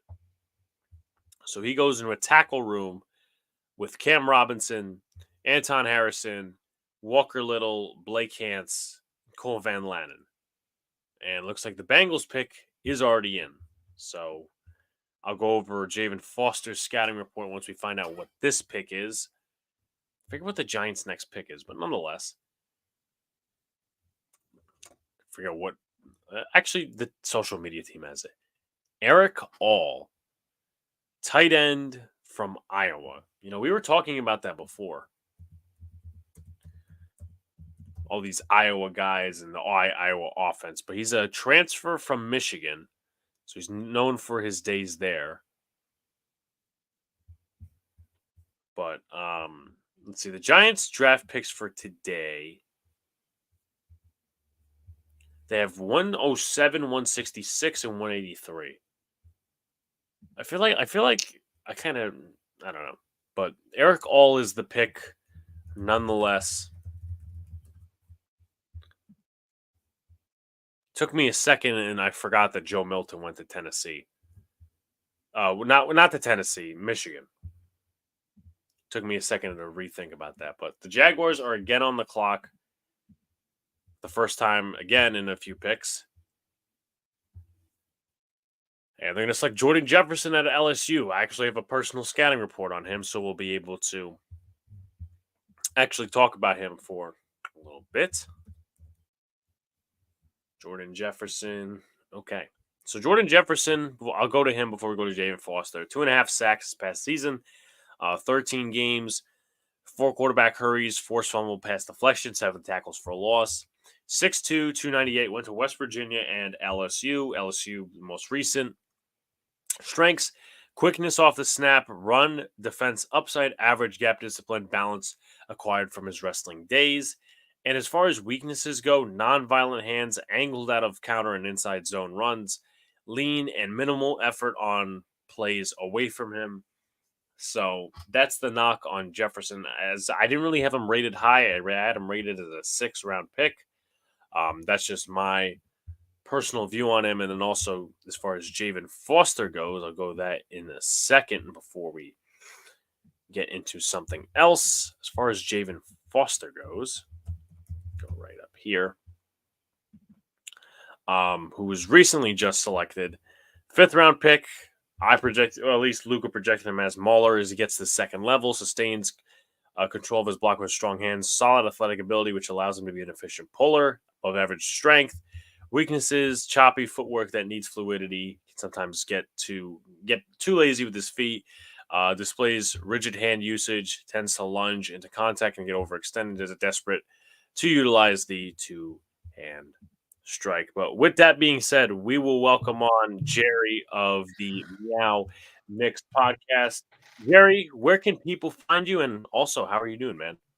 I'm doing well. You can find us at MeowMix podcast on Twitter, YouTube, MeowMix. I don't know what our login. It's something YouTube/MeowMix, but MeowMix podcast pulls us up for the Carolina Panthers. All right. Before we get into some of the draft picks here, obviously it's a new regime over in Carolina. What is your first impression of head coach Dave Canales, the way he's been, and general manager Dan Morgan? Well, Dan Morgan was with this franchise multiple times. He was a player drafted here. Then he was an assistant GM. Then now is the GM. So he's very familiar with the franchise and everything else. Dave Canales is a kind of a mystery. He kind of came in, but like as an underdog in the coaching search and just got the job. I mean, so far he's saying all the right things. Him and Dan Morgan have surrounded Bryce Young, especially getting those 2 guards in free agency, really solidifying our O-line, which gave up 10% of sacks last year. I mean, poor Bryce Young got hit over and over and over again. And actually, you could kind of see he regressed like in his footwork and stuff throughout the season because he was getting hit too much. Hopefully they fix that this year. Yeah, definitely. Want to talk about what they surrounded him with. And I think what 3 out of the 4 draft picks that the Panthers have had, they've surrounded him with weapons. They got Jonathan Brooks in the 2nd round, which I'm interested. I think he could have went later. But obviously that was due to the whole ACL, Achilles injury, whatever he sustained at Texas. Xavier Legette, and recently today with tight end Jatavion Sanders, I believe it is, from Texas as well. What are your thoughts? Do you think they surrounded him better this year than they did last year with weapons? Because I definitely think so. And I'll just start with that. I think they surrounded him better with weapons. One big thing that most non-Panther fans don't realize is that Frank Reich didn't want him, and he purposely did not try to work with Bryce Young. The whole ownership forced a bunch of coaches who didn't like each other together. They forced players on the coaches that they didn't want. So a lot of that hopefully is better overall this year. And like you said, they surround him with a lot better weapons. Xavier Legette, a big body guy, can go up and get the ball. Runs a 4.3 speed at his size. Hopefully he can pan out. He is a lot rough around the edges. Jonathan Brooks was kind of a shock, but I think the overall thought is this year is not a home run. Let's just surround better weapons. This may not be his year, but the year after, because right now Chuba Hubbard's got the starting job, who played pretty well last year, and Miles Sanders is still there as well. So I'm not sure on him. He played pretty bad. And Tavion Sanders, Steven, who just joined us, loved him. We did actually draft profile on him. He's a very athletic tight end that's going to be hopefully a pass catcher, because all this team has been since Greg Olsen is blockers. Hey, what's going on, Alex? Hey, what's up, Steven? Hey, sorry. I don't know if I'm late or not, but yeah. I was early, sorry. Okay, no problem. Yeah, we're super excited, man. I think this draft has gone well for the Panthers. He touched on Brooks a little bit. I think that to me tells or says that the Panthers are taking a longer view of this rebuild finally, right? They've been trying to half-ass this thing for the last 3 or 4 years, and now, with Brooks's ACL concern, you're saying, okay, well, this guy may not produce to that 3-down back level this year, but next year, after Miles Sanders might be gone, after Chuba Hubbard might be gone, then you've got that guy, right? So they're taking a little bit of a longer view with the rebuild, which is smart and something we've been begging for years. Yes. With Legette and now Jatavion Sanders, thank God they finally have a tight end that can catch the ball, make some things happen. I'm thrilled. I'm really happy with how things have gone. Yeah, definitely. Now, Bryce Young obviously struggled mightily in his rookie year, and obviously the offensive line, all these other different things. I guess from both of your perspectives, coming out of college and all these other different things, why should Panther fans, and who cares about the casuals, but why should Panther fans give him another season or two just to mold it out? We don't have much of a choice. I mean, at this point, the die's been cast. They're doing their best this year, right? Last year was just a complete cluster. You have Frank Reich coming in, was not allowed to choose his own staff, was sort of forced to this all-star staff they said they were surrounding him with. Did not work, right? He had his own philosophies. You had offensive coordinator comes in. He has his own philosophies. I think the thinking was from David Tepper that you merge these guys and they're going to have the best of both worlds. Well, it turned out to be the worst of both worlds, right? Just did not come together. The offensive line was terrible, hurt the whole year. And then the wide receivers, other than Thielen, nobody produced. There just wasn't any weapons for Bryce. So this year, they put $100 million into the offensive line. They bring in a head coach who is, maybe we'll talk about him in a little bit, but not super well known. But he chose his own staff. He came in with a GM who he's worked with before. The whole organization seems to be on the same wavelength here. So Bryce is going to have every opportunity to succeed. Now, we'll see. Does he succeed? We hope so. But if he doesn't, it's not for lack of the team doing everything they can to give him the best shot. Yeah. And I think that's a big thing is this team was such a mess. I mean, top to bottom, you have the owner drawing up plays that he sees on TV and giving it to the offensive coordinator in the midseason to play. They also supposedly had weekly analytics with the owner, and the owners told them what they did wrong weekly. So hopefully he learns his lessons and stays out of it. So far, it does seem like that is his intention this year, is backing up out of the limelight and not forcing his opinions on the coaching staff and GM. How long it lasts, we hope for a long time, but we'll see. Yeah, definitely. I mean, I've my brother's a Jeff fan, so he knows meddlesome ownership, but it just seems like David Tepper is like a new level of this arrogant, presence. And, obviously what he did the other day when the restaurant had like the sign says, let the coach and GM draft. And then he comes in and, basically makes a little bit of a scene. So, I mean, there's not much positivity in that. I guess one thing that is positive, though, despite some moves on the defensive side of the football, is that the Panthers kept Ejiro Rivero as defensive coordinator. How crucial is that for any continuity that this team may have? Well, I think that's a huge continuity. This team was decimated with injuries last year, even on the secondary and stuff. And this team losing 2 or 3 starters at corner and safety, and they kept chugging along. This was a top 15, top 10 defense that they lost because of the offense just could not score, and the defense would get tired because they were out there so much. Signing Derek Brown to a long-term contract to make sure he anchors that defensive line, really, and keeping Evero, hopefully longer than 1 season, but I could see him getting a head coaching job next year, depending on how he does this year. Yeah, if the defense actually performs this year based on the weapons that we lost in the offseason, Brian Burns, Frankie Louvu, Von Bell, we lost a lot of starters on this team on defense this year.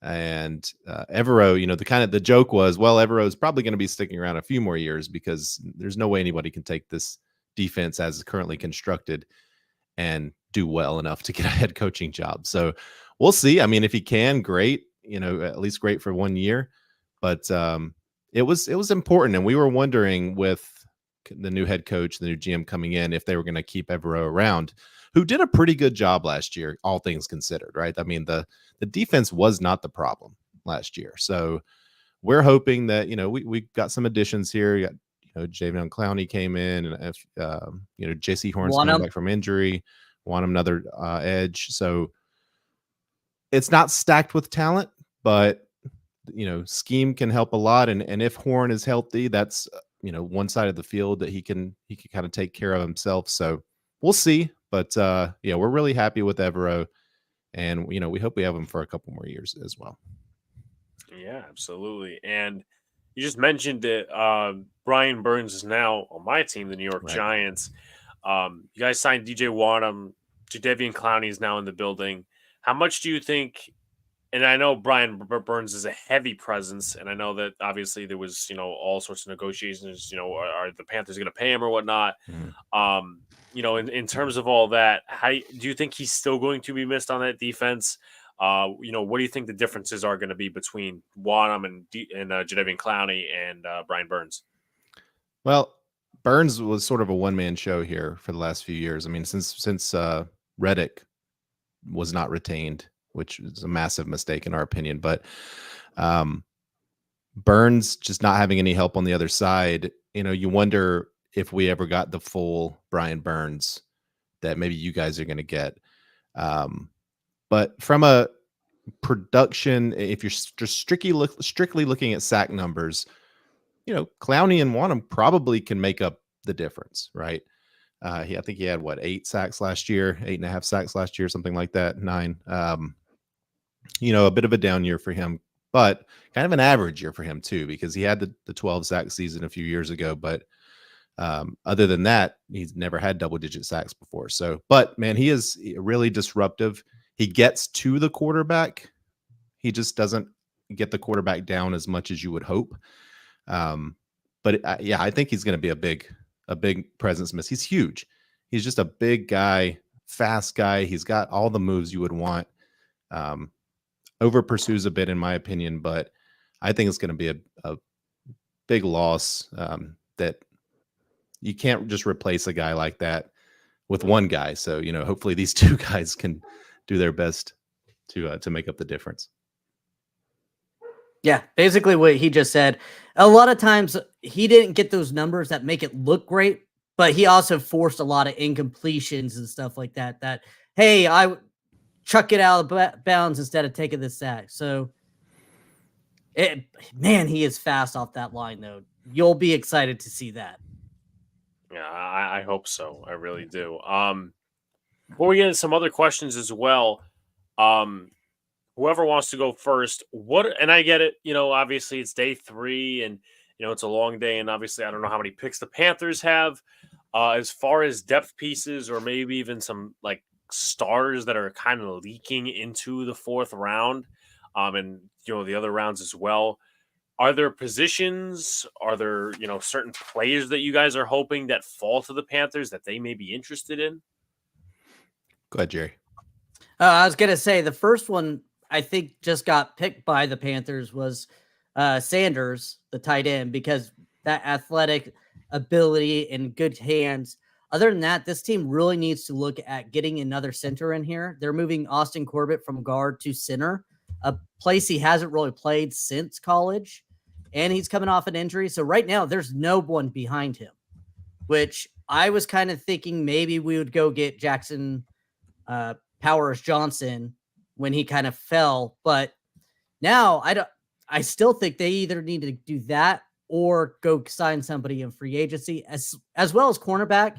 But there's also rumblings that Stephon Gilmore will be re-signing with the Panthers here shortly because he is from Charlotte, loved his time here, and Jatavian Clowney and him are friends. They both grew up right down the street. So yeah, there's a center out there from Georgia that if he, either falls to our next pick in the 5th, which I don't know that he will, but maybe the Panthers can trade up.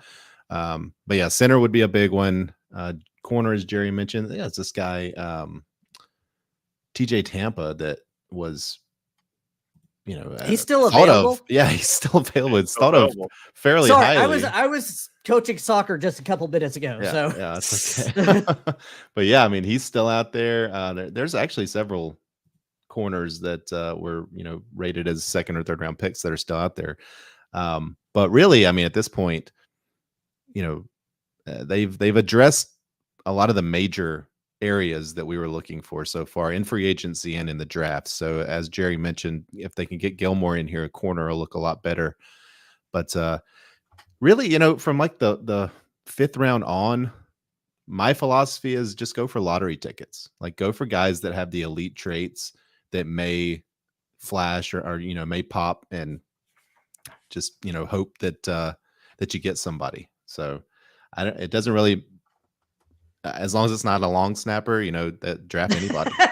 Right. Of course. Yeah. For you, those who don't know, Matt Rule drafted a long snapper in one of his drafts in the 6th round when we still had one of the best long snappers on the team. So, and that guy is still on the team, and the long snapper he drafted is no longer.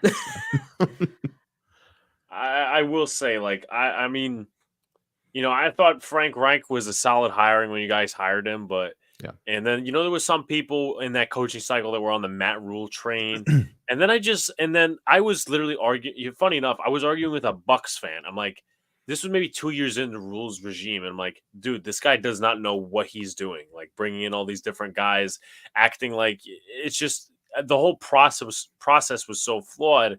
And what's funny is like he was on the Baker Mayfield train, like super hyped up. Like he was saying, "Oh yeah, Baker Mayfield's this, that, and the other thing." And funny enough, he ended up going to the Bucks. But I'm just like, dude, Matt Rule does not know what a single thing he's doing. But it's been 2 coaches since then, so I guess for the Panthers' sake, hope that they're better. It seems like there was legit. Now I think it was a day or 2 before, there was serious interest in a guy that you guys ended up picking, Xavier Legette, who at the Senior Bowl, he had some mixed performances and whatnot. I mean, obviously, he's in the Carolina region, going to South Carolina. Do you guys feel that he could be a legitimate, possibly number 1 threat, or at least a solid weapon for a guy like Bryce Young? Yeah, Legette, he was one of the guys that we talked about prior to the draft. We try to do a series of draft profiles every year. We talk 10, 15 guys. And Leggett was one of the guys that we had spoken about. And we both like him. He's got a good combination of size and speed, two things that you can't really teach. And then in terms of just route running, things like that, he has some things to work on. But some of the comparisons that we've seen for him, excite you. DK Metcalf has been one that has really been compared to. However, he's also been compared to Jonathan Mingo, who the Panthers drafted last year, reached for, in our opinion, and wasn't really that productive last year. So, but again, last year you almost have to throw out just because of the chaos in the building and the terrible cohesiveness with the coaching staff. But I'm excited about Leggett. I thought it was a good pick. It's about where I thought he would go, late first, early second. So I felt good about it. Jerry has maybe a different opinion. I mean, I see Dave Canales is more of a wide receiver guy and then quarterbacks guy. He worked with DK Metcalf and then worked with Mike Evans. So he's used to those big body receivers. So I'm hoping that when he saw him, he thought, okay, I could work with this guy. I don't think he'll be a number one right away. I think he's going to need time to grow up, get better with his route trees, catch the ball more with his hands instead of his body catches. But he can high point a ball fantastically. And with his 4.3 speed and his just dynamic mass, he could be a number one. He just needs to put it together. And hopefully Dave Canales can do that here. Yeah, and also it kind of smells a lot in the aspect of the offensive coordinator is a wide receiver coach from Tampa Bay. Mm. So that didn't necessarily surprise me, going Leggett and, at the end of the first round. And, they were talking about, you said that you would draft Leggett. I'm like, he's like, yeah, I did say that to him and about 33 other guys. Right. So, but they just took his 5th-year option and accepted it. That's J.C. Horn. I remember when he came out and, he was seen as one of the better corners. How crucial is it for him to stay healthy for this defense? Yeah, it's absolutely a necessity. I mean, they've got to figure out what's going on with him and these kind of soft tissue issues that he's had. And some of them have been, someone falling into him or things like that. But we're hoping it's just been bad luck because this guy, when he's on the field, it's such a massive difference. I mean, you can look at the numbers. He's one of the best corners in the league when he's out there. He's just not out there much. I think, he played more games last year than you would think, but he didn't play the full games and oftentimes he played low snaps, but he is a massive difference maker. And if he can play the full 17, he's a no-brainer Pro Bowler and he could be flirting with an All-Pro. He's that good. Yeah, he's a legit shutdown corner. The problem is he only plays a third of the games. It's like you can't really rely on him. And then obviously when you have him as a number one guy go down, everybody else has to get up. I mean, we've gone through some very deep corner rooms because of injuries due to him and others around him. Right now, Troy Hill's our only other, decent, healthy corner. So we're hoping that they sign Stephon Gilmore. I mean, that would definitely give us another legit starter on the outside. But Dante Jackson was let go or traded, I guess, for Deontay. And yeah, Dane Jackson is now here as well. So, there's not a great guy on the other side of Horn, but if Horn went down, we'd be in real trouble. So real trouble. Praying that he stays healthy. We were happy that they picked up the 5th-year option, though. I mean, even with the injury concerns, he's just so talented. If he can get through a full season, then I think you have to re-sign him. So, yeah, especially how crucial is that defense. Yeah. Going into another first-round pick, and then this could open up a bigger discussion maybe about the offensive line. I've heard mixed things about Ika Mekwonu at left tackle. What are your guys' thoughts on him? Because I know he started out really badly in the NFL. I don't know his progression up to this point, so I'm open to discussion. Well, his first year, he started out rough. I mean, I think he went against Jadeveon Clowney, Myles Garrett. He just kept getting against these Pro Bowlers week after week. But slowly as the season wore on, he got better and better. And it looked really promising until last year, where, again, James Campen, the offensive line coach, had a completely different scheme than what Frank Reich was running. And Frank Reich refused to go to what the players did best, which is more of a power game. Instead, he did this zone blocking that Icky was not good at. We're hoping the new coaching staff realizes his strengths and weaknesses and kind of forms the O-line to work that way, and he can get back to on track. Or at least that's my opinion. Well, yeah, I mean, it was a big disappointment last year when he sort of regressed a bit from what we saw towards the end of that first season, that rookie season, where we were really excited. You know, we thought, gosh, this is going to be our left corner for the next decade. But again, we keep repeating it, but it's true. Last year was such a chaotic season, and like Jerry mentioned, the scheme where Icky had success in his rookie year, they just completely got rid of. They kept the offensive line coach, but they completely changed the scheme. Now, I think that they still may be looking at more of a zone blocking scheme this year as well. So we'll see. But Icky, the good thing is, if he doesn't succeed at left tackle, he can slide over to guard. He has that skill set, and I think he'd actually be a really good guard. So not a complete sunk cost if he doesn't work out at left tackle. I think he still has a future in the league, but we're really hoping again that we see some improvement from him this year, especially for the development of Bryce. It's going to be really imperative to keep him upright. So, yeah, definitely. Yeah. And what are your thoughts on the rest of the offensive line? Guys signed Damian Lewis, Robert Hunt from the Miami Dolphins. Hunt, I think, got $20 million a year. How does this change the trajectory in a positive way about the offensive line? Well, yeah, Hunt and Lewis being those interior guys, it's huge because that's where the Panthers line was worst last year, was just straight up the middle. And with Bryce's, unfortunate height, it's something that small quarterbacks struggle with, right, is going over the middle. So having that protection and hopefully opening some passing lanes, we're excited. We think that the moves that they made with the offensive line, even though they did maybe have to overpay to get some of these guys in here, they were good moves, especially when you're trying to figure out if you've got the right quarterback. Yeah, I 100% agree. I mean, that was the whole offseason has been built around, protecting Bryce, getting Bryce on track. And day one, going to get Robert Hunt was huge. Taylor Moton on the right tackle is a great player that doesn't get talked about. Like, he's just been here forever and just so good.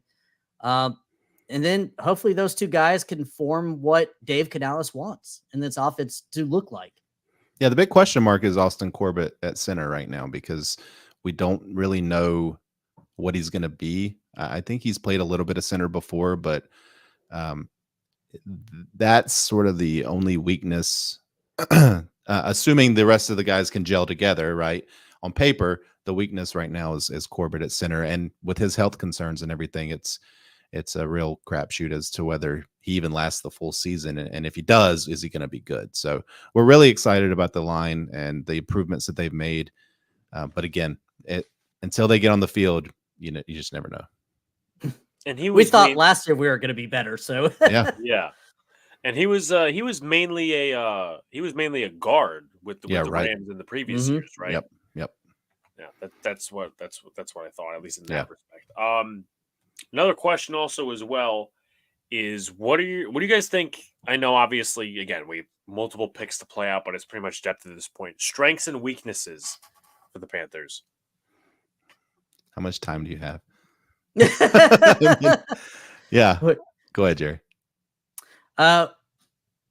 Weaknesses. I mean, it's so hard to say because everything has been a weakness. Our linebacking core is still kind of weak. Shaq Thompson's long in the tooth and coming off a serious injury. Josie Jewell was just brought in. Edge rusher, we have Jatavian Clowney and Wanham, both free agents. So we don't know how the defense is really going to perform. And offense, I mean, they were just so horrible last year. we just hope that they could be better. It's been like 4 years of just being the worst offense in the league, basically. Maybe not statistically, but pretty much watchable wise. Yeah, it's just been so boring, honestly. The last few years, just no success on the offense, no explosive plays, things like that. So yeah, I would agree with weaknesses. Another thing I would say is depth. There's just not a ton of depth on this team right now, and that happens when you go through a rebuild, right? So I think optimistically 6-7 wins next year is about the best that the Panthers can hope for. And realistically, you might be looking at 5, but strengths, again, I feel like the offensive line is going to be better. They really have done a good job with the wide receiver core with getting Deontay Johnson in here, even though it's only on 1-year deal. Thielen coming back, maybe being able to play more out of a slot or something like that.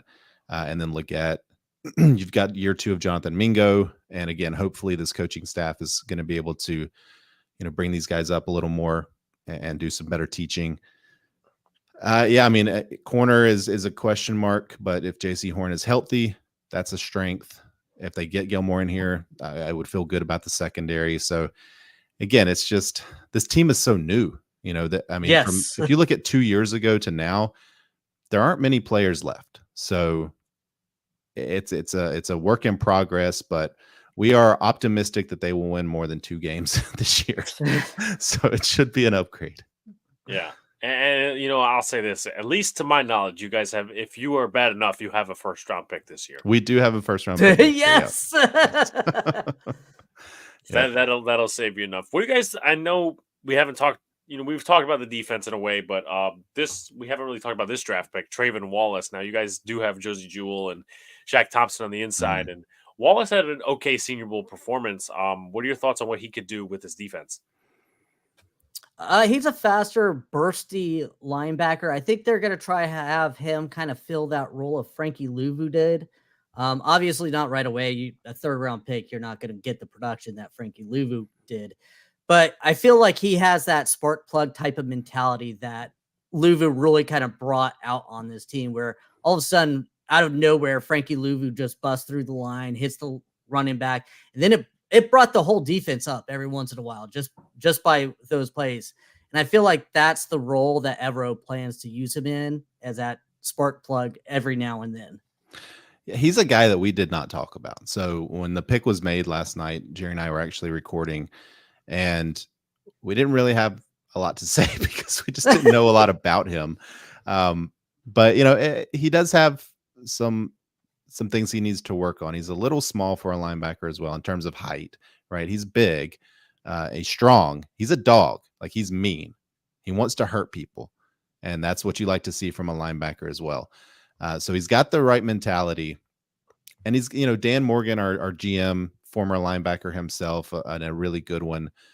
So you kind of have to trust his judgment, right? When it comes to picking a linebacker, especially. That's kind of where our head's at right now, but it's sort of a wait and see. There were some guys on the board. We really liked, who's it, Wilson out of NC State. We're sort of hoping that he would be the pick. Saw a lot of things we liked about him, but the answer for me is, I don't know. I hope that he works out. Yeah, definitely. And I guess one of the final questions, in terms of getting guys like, extended and all these other different things, how important was it for the Panthers to lock down Derek Brown? Huge. Yeah, we were really hoping that they would, especially after losing Brian Burns. I mean, the whole Brian Burns saga is just a complete massive L for the Panthers, right? Like they didn't trade him when they could have gotten a king's ransom for him. They didn't trade him during the season last year when they could have at least gotten, probably at least a first, right? And then with the regime change and everything, they kind of had to take what they could, right? And it's worked out. I feel like that what they've gotten, they ended up turning it into another 2nd-round pick next year as well. So they've done a good job maximizing what they could. But to do that again with Derek Brown just would have been, it would have shown no understanding of how things should work. So, and Derek Brown's such an important player. He doesn't put up the sack numbers, but he's one of the best DTs in the league. And, he's just an anchor for the defense, and it shows that you reward good players, right? You reward growth, and Derek Brown has really grown. He's worked hard. He's a great player, and when we're super excited.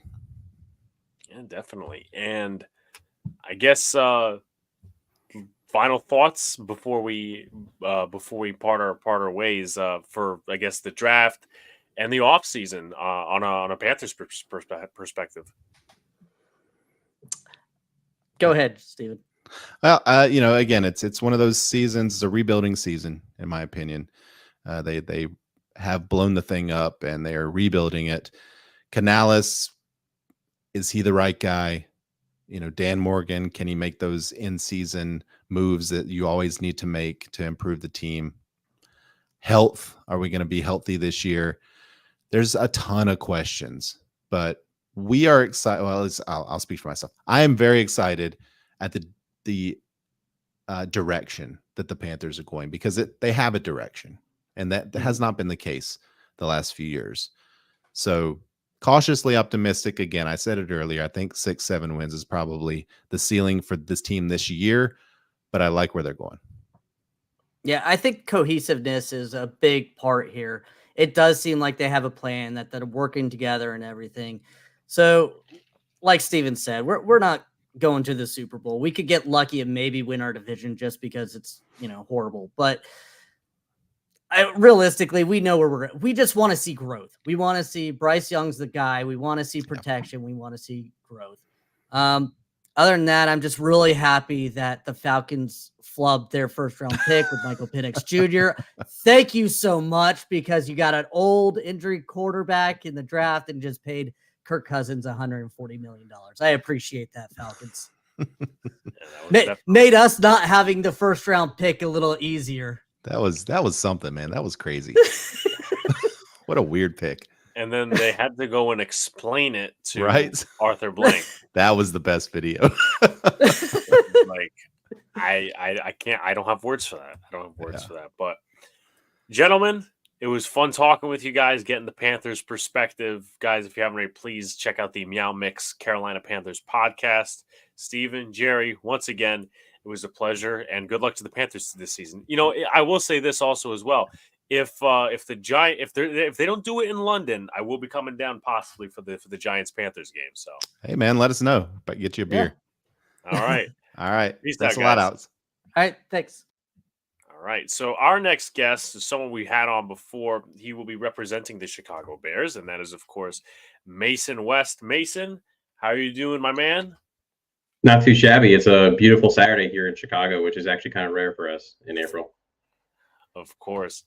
All right. Let's get right into it. So the Bears don't have many draft picks, but I guess we could talk about the surrounding situation itself.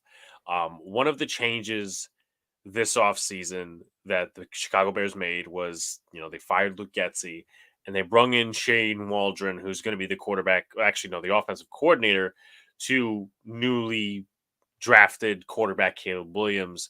What are your thoughts on Shane Waldron from what he did in the past? And as far as that goes, what from that gives you the confidence that he can make Caleb Williams into a very good, if not great, quarterback?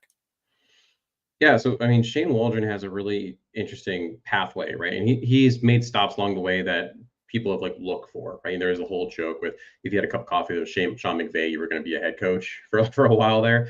Same kind of thing where he has, his hands in on a modern NFL offense that teams are looking for.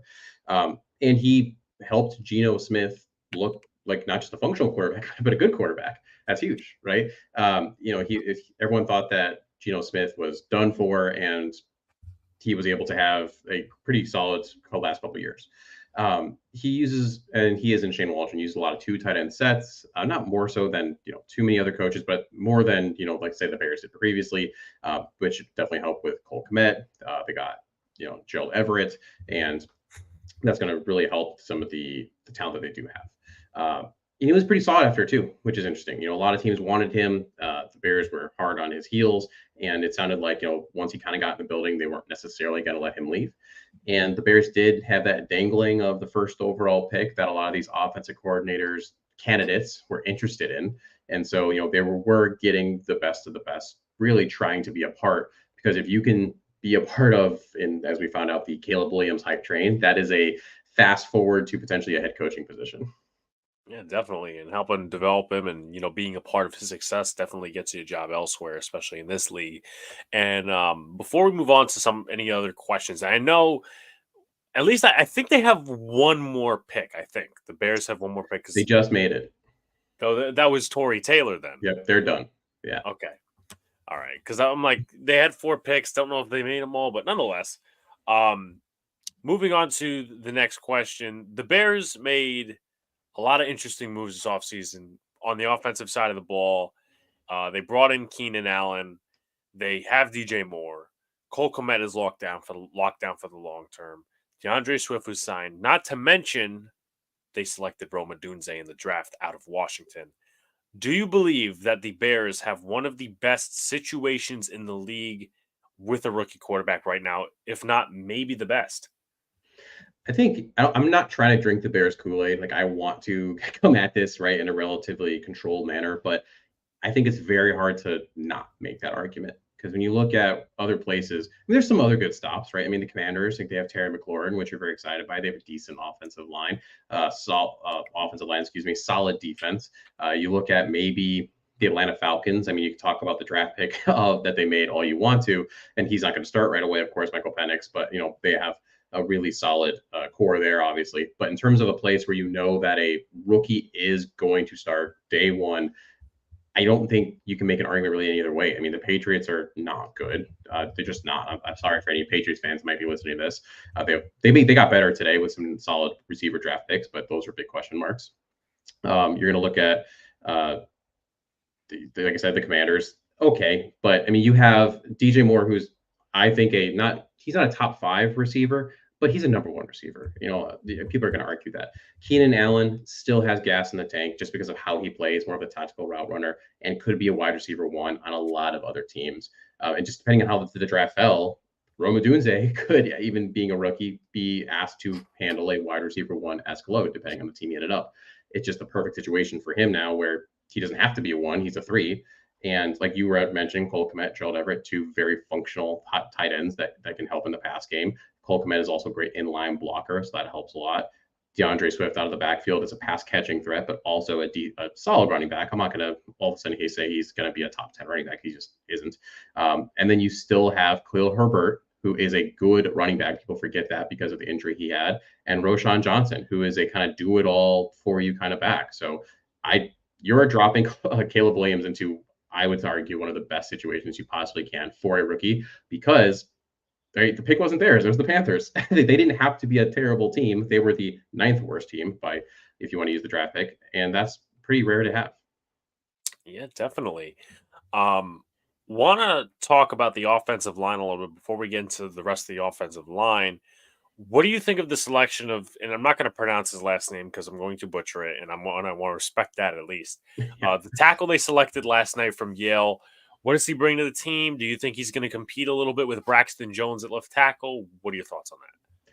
So he is a raw individual. I mean, you look at he didn't start playing until really his sophomore year of high school. You're betting on traits with this one.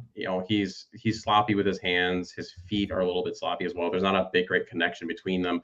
However, he is very athletic. He didn't test because he is coming off of quad injury. But he's very athletic. He's got arms that are incredibly long. And, he didn't play against the best competition. He was at Yale. So it's hard to necessarily say how it's going to translate. But this team is a good place for him to end up for that reason. Because Braxton Jones, he's a winning tackle. Like, is he someone that is going to be, a top 5 tackle, top 10 tackle? Probably not by most metrics, but he has graded out fairly highly when you look at PFF rankings and things of that nature. He leaves a little meat on the bone, so you could, improve that. There were conversations about, should the Bears go after, let's say, a Joe Alt fell, like, do you take him at pick 9, something of that nature? But because of that, because he's a winning tackle, you don't need Huron to come in and start right away, right? You can have him be essentially, you could redshirt him if you really wanted to, just put him in the lab and see if you can develop some of those hand skills, connect the hands to the feet. And worst case scenario, you have a pretty solid swing tackle. Can you play him inside a little bit if you need to at guard? That's also an option. So it's definitely a pick for not necessarily 2024. It's more of a pick for 2025 and onward. Yeah. I've talked about it with like the process of extending guys with several guys that have popped on here today. Um, how important was it to get a guy like Jalen Johnson locked down? It does a couple things to do that. One, it shows if you play well, you'll get rewarded. Because Jalen Johnson isn't a Ryan Poles, who's the GM guy, right? Jalen Johnson was here. Ryan Poles inherited him, but he played like I would say, number one cornerback in the NFL last year, maybe top three by other metrics. And it shows that if you ball and if you show out, you get paid, and that's important because at the end of the day, this is a business. And as much as we want guys to say, "I play for the love of the game," you play to feed and support your family. So that was incredibly important. But what it also did was, right, it took a need off the table. If they couldn't reach an agreement, could they have, potentially signed and traded him somewhere or something of that nature? Yeah. But now all of a sudden you have to fill the shoes of again, top 3, top 5 cornerback. And that's going to be tough. You have to, with the limited picks that we talked about, it's just, you don't have to worry. You're going to be able to say, "Hey, Jalen, go cover the best receiver," or, "Hey, take away half the field, and we're just going to go and move from there." So to have that peace of mind, and the Bears had tons of cap space. I mean, they had to spend on players anyway. Why not spend on a good, if not great player who is homegrown? Yeah, definitely using that in-house money. What is your confidence level in? I don't remember how many sacks they had last year. What is your confidence level in the offensive line? Obviously, they traded for Ryan Bates. They also got Coleman Shelton from the Rams. Tevin Jenkins is at least right now is slotted in left guard. What is your confidence level in this offensive line? Also, the second year of Darnell Wright. If everyone stays healthy, you're at like a 7 out of 10. But the problem is staying healthy. Tevin Jenkins has had problems throughout his career, right? He came in with a back injury, one that he got surgery. It took away his numbness, which is fantastic. But then he also had a neck injury that same year. As a physical therapist, I do always worry when you start to see neck and back stuff. That stuff tends to pile up.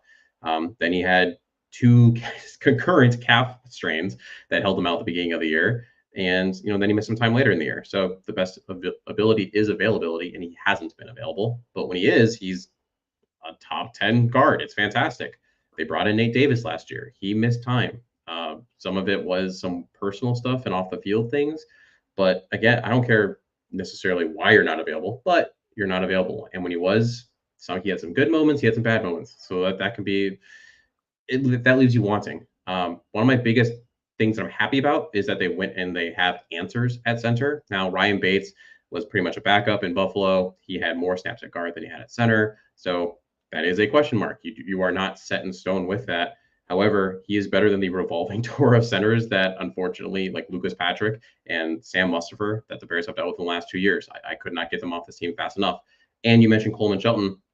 He's coming in, but he's very average. I think when you look at most of the metrics, most of the grades, he's like in the 20s, maybe up to 15, kind of a center, but he's a professional football center, and that's not something the Bears have had. And, if you're going to have a hole in your line, or not necessarily a hole, but a low point, I'd rather be at center than on the edges at this point. And you mentioned Darnell Wright. He had a shoulder issue that he was able to power through last year. But at the end of the day, I mean, he was one of the best run blocking tackles in the league, even as a rookie. So more time in the lab, being able to put on more strength, being able to work even more so on that pass setting, that's something I'm very confident in. So overall, like I said, if everyone can stay healthy, I'm looking at that like 7 out of 10. It's 7 out of 10 confidence. And this line is better than what Caleb Williams had to deal with last year at USC, and he was still able to put up some pretty gaudy numbers. So with all that being said, I think it's still a pretty solid situation. Not great, but solid. Yeah, I definitely agree. I think the Bears did a good job, bringing some centers in, because I remember, Mustipher wasn't a great center by any stretch of imagination. And I think, like, a lot of people, when they look at offensive lines, it's like, oh, you got to have like 5 core, great starters, and that's not necessarily the case. I mean, when we look at center, we don't necessarily say, oh, you got to have like a great center. You just got to have somebody who plays the position at an adequate level. And I think, bringing Coleman Shelton, who is fairly, again, average for the Los Angeles Rams, and then, bringing in Ryan Bates' competition. And even if Ryan Bates doesn't win the starting job, he's played guard, and I think he's played a little bit of tackle too. So he could act as that swing guy just behind any of the other offensive linemen. But also as well, moving a little bit to the defense, Does Eric Washington's philosophy? We saw what happened with Alan Williams last year. Oh yeah. Does Eric Washington's philosophy differ from what Alan Williams wanted to do? It's interesting because I think when they brought in Alan Williams initially, it was supposed to be he's the captain of that ship so that Matt Eberflus, the Bears head coach, could just be CEO, right? He's going to pop in and out of all the different meetings and just manage over the top and have to set the culture. And then when Alan Williams left under suspicious circumstances, to say the least, Matt Eberflus had to shift and wear both those hats, the CEO head coach hat, but also the defensive coordinator. When it comes to Eric Washington, it's confident adult in the room that can speak the same language and continue the conversation that Eberflus wants to continue. As of right now, Eberflus is still going to be calling plays. Now, that's not to say that Washington down the road, whether it's this season or in a future season, does not take the reins of that. But that's kind of where you sit with it is, he's right now there to continue the message that Eberflus has. So to answer your question, yes, it's different because it's going to be more of a, like I said, it sounds bad, but almost babysitter more so versus Alan Williams is supposed to be captain of that ship. Now, Washington might prove to be more than that and get more responsibility on the road. Yeah, definitely. And again, I kind of forget where they ranked defensively, maybe in terms of like against the run and whatever last year, but they made some big investments in the linebacker position with signing arguably the top two linebackers on the market with Tremaine Edmonds and TJ Edwards. How do you think they played last season? So it was funny. There was one podcast I did where I broke down the basically cost per tackle that Jack Sanborn, who is their starting Sam, but they don't play, they go with three linebackers, so he's really a backup. How much they're basically paying him to play because Tremaine Edmonds, their other star, they paid big money to, got hurt a little bit. Comparatively, Sanborn was better, not just from a statistical standpoint, but also from that monetary standpoint, because Tremaine Edmonds just wasn't giving you enough. Now, this has kind of been the story for Edmonds, where he super, super young when he came into the league. It came in the same draft as Roquan Smith, funny enough, but he played okay-ish. And then it was the year before, it's time to get paid, where he's going to enter the free agency. And all of a sudden, oh, look at that. He's playing better. You're seeing this. And you see that a lot, unfortunately, right? Guys play better when it's time to get paid. And then he came to Chicago, and he hasn't been bad. He just hasn't been worth what you're paying him, because you're paying him less than Roquan Smith, and he technically fits this defense better than Roquan Smith, but he just has not necessarily been as productive. Now, when you look at TJ Edwards, the other linebacker they paid, who they barely paid, I mean, that was low money for a homegrown guy. He is exceeding everything you want. He's wearing the green dot. He's producing tackles, interceptions. He's the one when they took Caleb Williams out to dinner. He was one of the defensive guys there, and Tremaine Edmonds wasn't. So it's kind of the tale of two cities with that, where you have these two linebackers paid very differently, and one is stepping up and one isn't.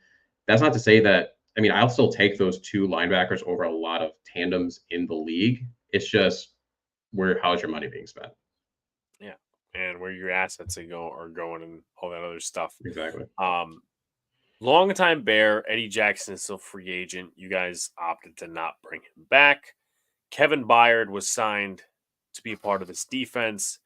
Do you think that's an improvement over Eddie Jackson? What does Kevin Byard bring to this defense differently than Eddie Jackson? And Byard obviously spent some time with Tennessee last year and was traded to the Philadelphia Eagles. He brings consistency more so than Eddie. Eddie also was coming off an injury the previous year, broken bone in the foot, I believe, and he had to come back from that, and so that slowed him down a little bit. Eddie's production dipped after he got paid. Now, whether that's direct correlation to getting paid or that just happened to be the case, it is what it is. 2018, he had a phenomenal year, right? I mean, he was in Defensive Player of the Year talks because of how many times he was able to turn the ball over. But that's probably also the difference between him and Byard, is that he still had some of that big play potential when it came to the secondary, versus Byard. He still has it. It's just not necessarily quite as much. And Byard's production fell off a little bit when you looked at what he did with the Eagles. But I mean, that being said, he still graded out pretty well. I believe he was around a 72 by PFF standards. So ranking I think 23rd or so among safeties. Not fantastic, but not bad. And you're also paying him a lot less. Eddie was being paid a lot of money to really not do much for the Bears. And Kevin Byard is not. So you're getting consistency. You're getting a guy that's going to be the right place at the right time. He won't be letting up big plays, and that's going to let the other safety, Jaquan Brisker, do what he does best, which is roam, which is play up front, be that spot safety in the box, get tackles, things of that nature. Yeah, I Jets' mess real quickly for an interruption. The Jets actually just picked Braylon Allen. Very interesting to pair him alongside Brees Hall. So very interested to see how that tandem goes. But want to talk a little bit about the interior of the defensive line. There's not many household names. Obviously, Billings was a free agent signing. Gervon Dexter was a draft pick from Florida. Zach Pickens was a draft pick from the University of South Carolina. Obviously you guys have Montez Sweat, and the other side's filled with DeMarcus Walker and Dominique Robinson, who's from, I think maybe I'm confusing guys. I'm not even going to guess the college.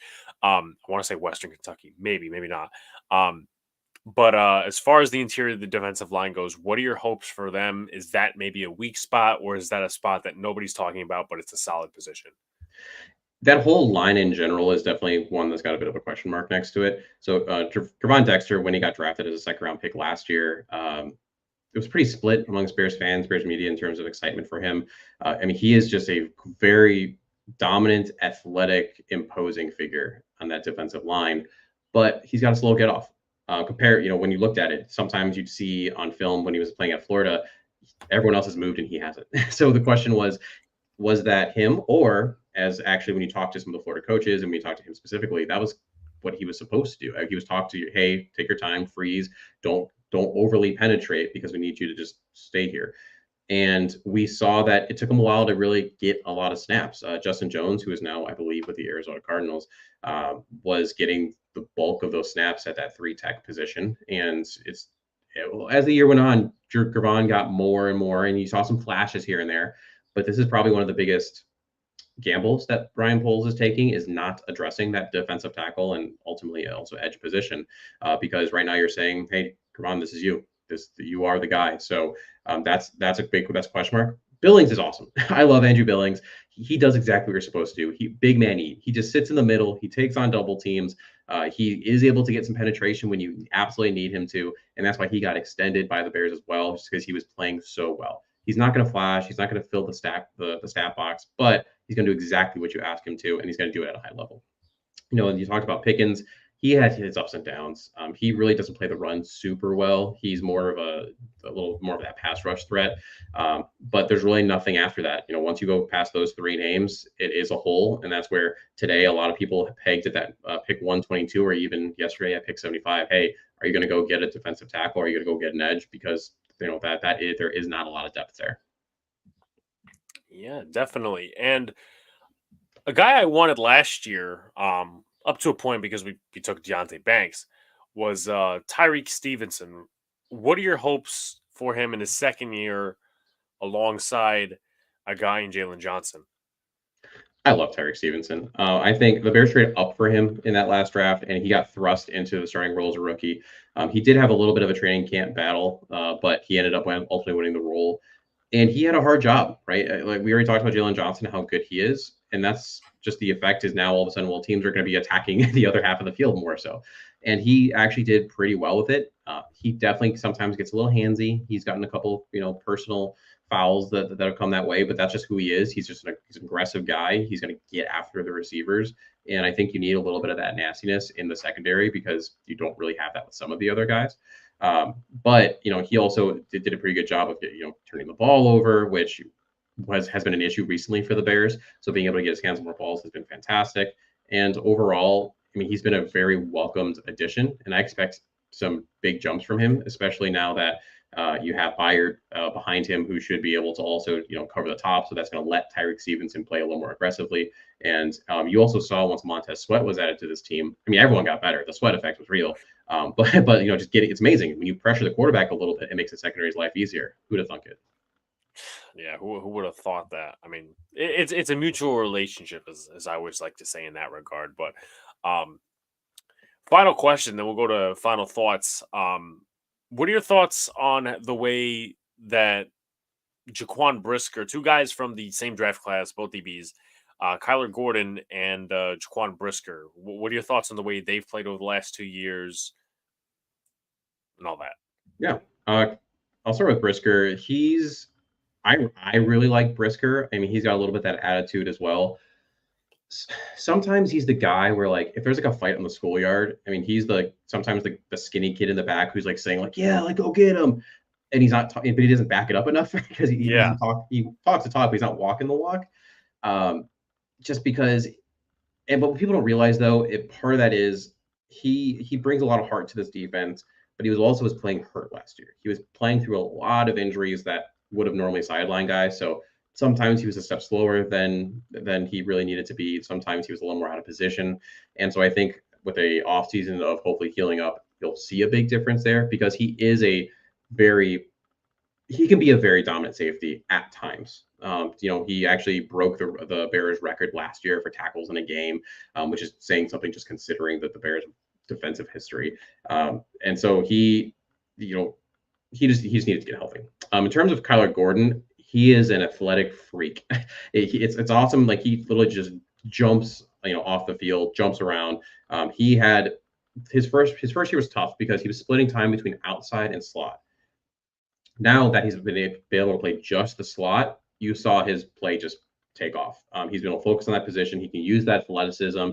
He can use the length that he has. He got a couple turnovers last year as well. And I honestly do think that now with the 4 that they have in this secondary, they have one of the better secondaries in the league, as long as we still see some of that progression. But Kyler Gordon is definitely one of my favorite defensive players on this team, just because of the attitude he plays with, but also just the raw athleticism that he has. And he's probably not going to get like a lot. Well, I mean, depending on how the Bears play this year, he is underrated and I guess not talked about because he's not Trent McDuffie and they went to the same college, part of the same draft class. But with that being said, Mason, final thoughts and where can people find you and what you do? Yep.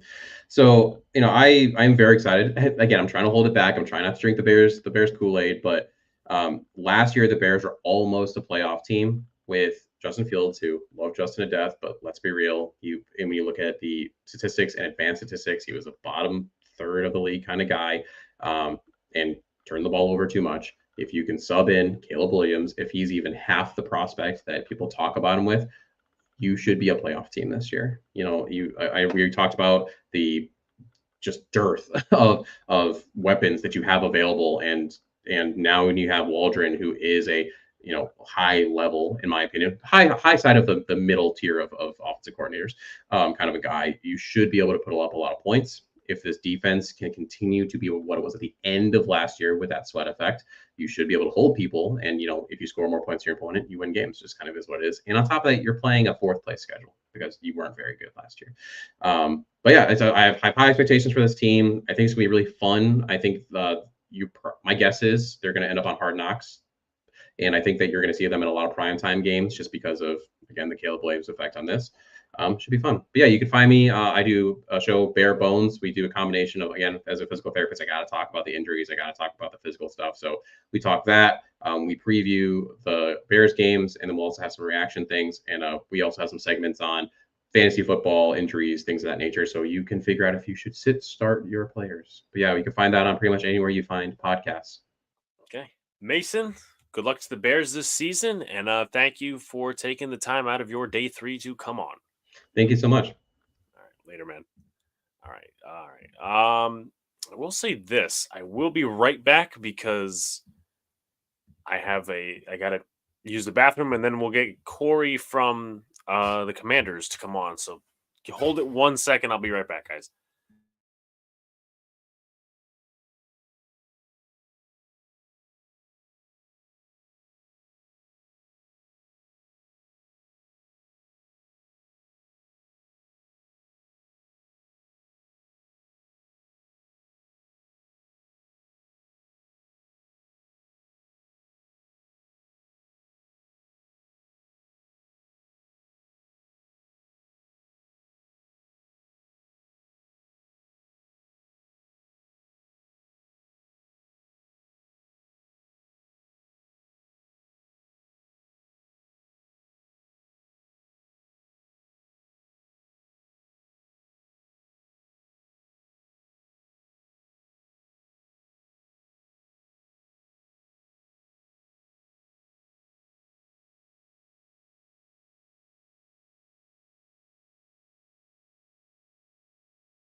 All right, I have returned, and looks like the Chargers just picked Tarheeb Still, whoever the hell that is. But a couple of interesting picks as we were talking to the Panthers guys. We were talking to Mason, of course. The Jets picked Braylon Allen, which I find to be a very interesting pick nonetheless. Pair him with Brees Hall, third down running back, a red zone threat, kind of replacing what Dalvin Cook was. So, we'll see what he does. I know the Seahawks also picked Nehemiah Pritchett, so that's another pick that's off the board. The Lions took Giovanni Manu, the tackle from British Columbia.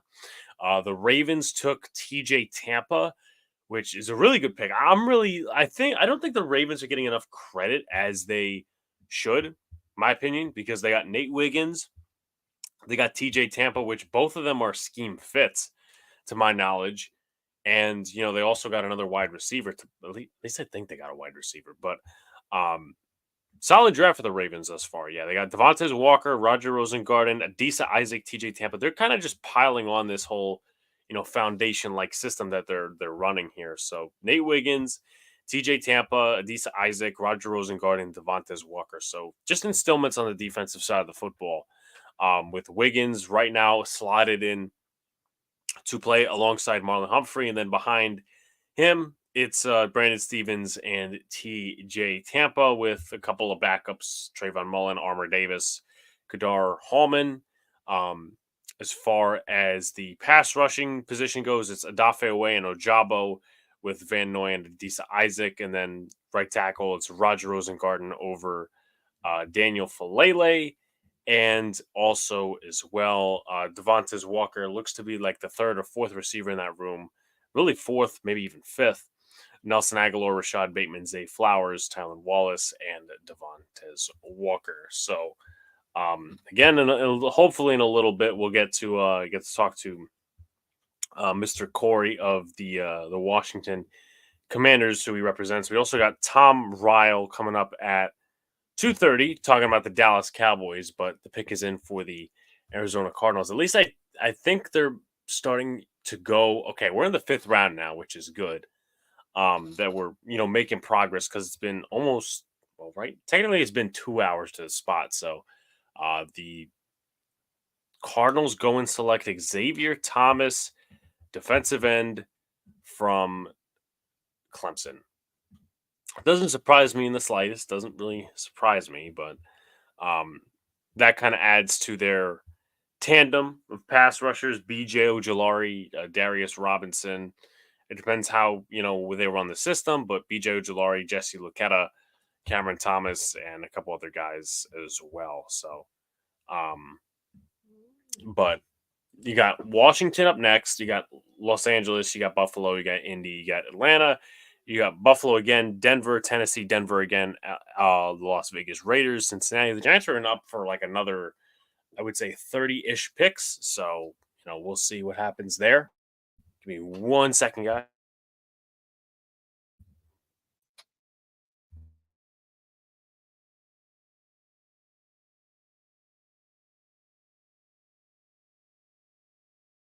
Looks like the Washington pick is in, so they've had a pretty good draft this far. I'm going to review the draft in a second.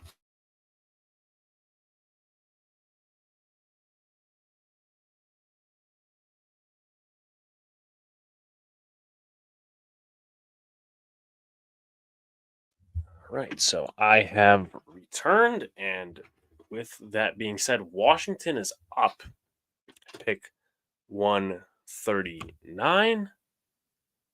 Again, solid draft, but let's welcome in Mr. Corey. What's going on, man? What's up, man? How you doing, bro? Doing good, doing good. I have to give you guys credit. Solid draft this far. Yeah, hey, we appreciate that, bro. We appreciate that. Hold on, let me see if I can get off this Wi-Fi real quick. Well, we appreciate that, man. I think that the team's done well. I think that the only reach I see is Luke McCaffrey right now, but everything else makes sense for us. Jaden Daniels, we got Newton from Illinois. I think that's a kind of staving off a problem that's probably going to be on the horizon next year with John Allen. So, and then for Darren Mathis, who hasn't stayed healthy.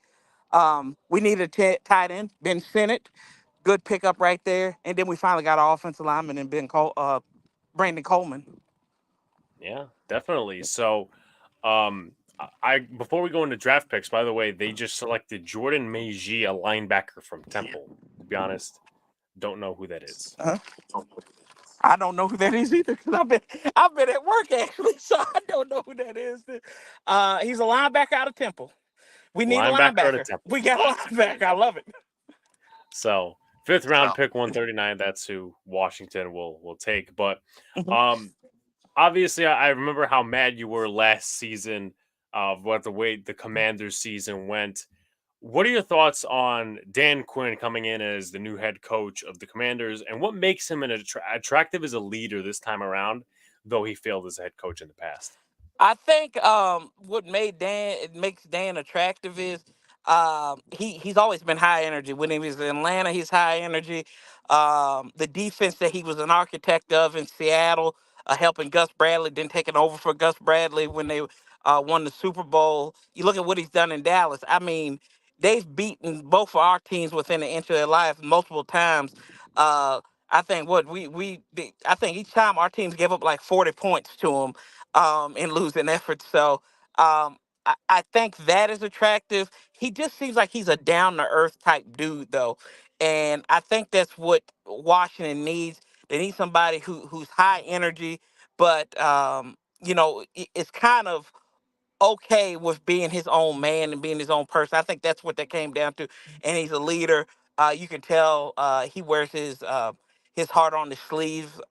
He's kind of corny. He's a quote machine, but I think if you want a good football coach, you're gonna have the quote machines and everything like that. I mean, he says do hard crap with good people and everything like that. I actually have that shirt.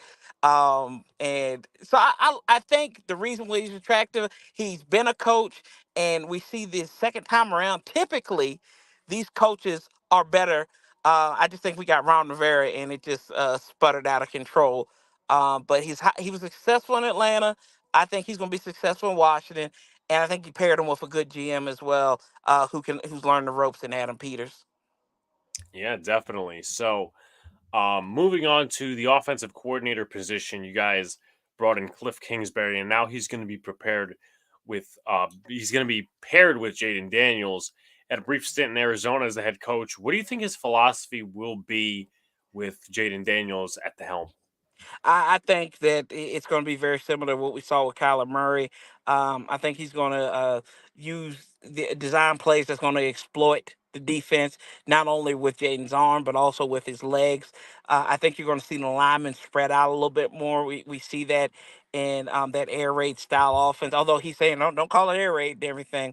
I think you might see a combination of running the ball where you got Austin Eckler, so you got your pass threat out of the backfield, but you also got Brian Robinson who can be that power back. But also, y'all remember now, he had a big screenplay against Seattle and took it 50-some yards to the house. So he's deceptively fast. And maybe add somebody else in there. Chris Rodriguez was a draft pick last year out of Kentucky. He had a fumble problem, but he played well against y'all's New York Jets too. This offense with Terry McLaurin, Jahan Dotson, and now you add in Zach Ertz, who's familiar with it. He can speak the language for Kingsbury. You bring in Sennett, like I said, on defense. I think this team is poised to have a really good offense this year, as long as they learn to gel together properly. And Kingsbury, that wasn't a knock on him in Arizona. The offense could move the ball, but it was him being an encompassing head coach that was really the problem. So I think he'll be all right. And if he wants to make a move, he'll be he'll be able to go back to college or wherever he is, and they'll just say, "Hey, it was Washington. Hey, nobody succeeds there, no matter who's the ownership." So. Yeah, definitely. The Commanders behind us, and now behind us is an interesting term because it was about 20. The Giants had allowed 85 sacks last year, and the Commanders allowed 65, and they brought in the Giants line coach. How do you think? First of all, what did you think of the hire, and what do you think? How do you think of the way they've tried to remodel the offensive line? I wish you had warned me when this happened. That's what I want to know. I think you had something to do with it, bringing Johnson down there. I mean, shoot, yeah. I mean, heck, we had our best sack day against y'all, and then we brought literally, but we still got blown out when y'all played us at home last year. So I mean, I don't know what the answer is to that. I really don't right now. They had some good offensive lines in Buffalo when he was there. I mean, y'all did make the playoffs that first year under Dayball, and he was still the coach. So, yeah, I don't know. I really don't know. It's kind of was the hand too firm from the offensive minded head coach to not let the guy cook, or is he really this incompetent? I don't know.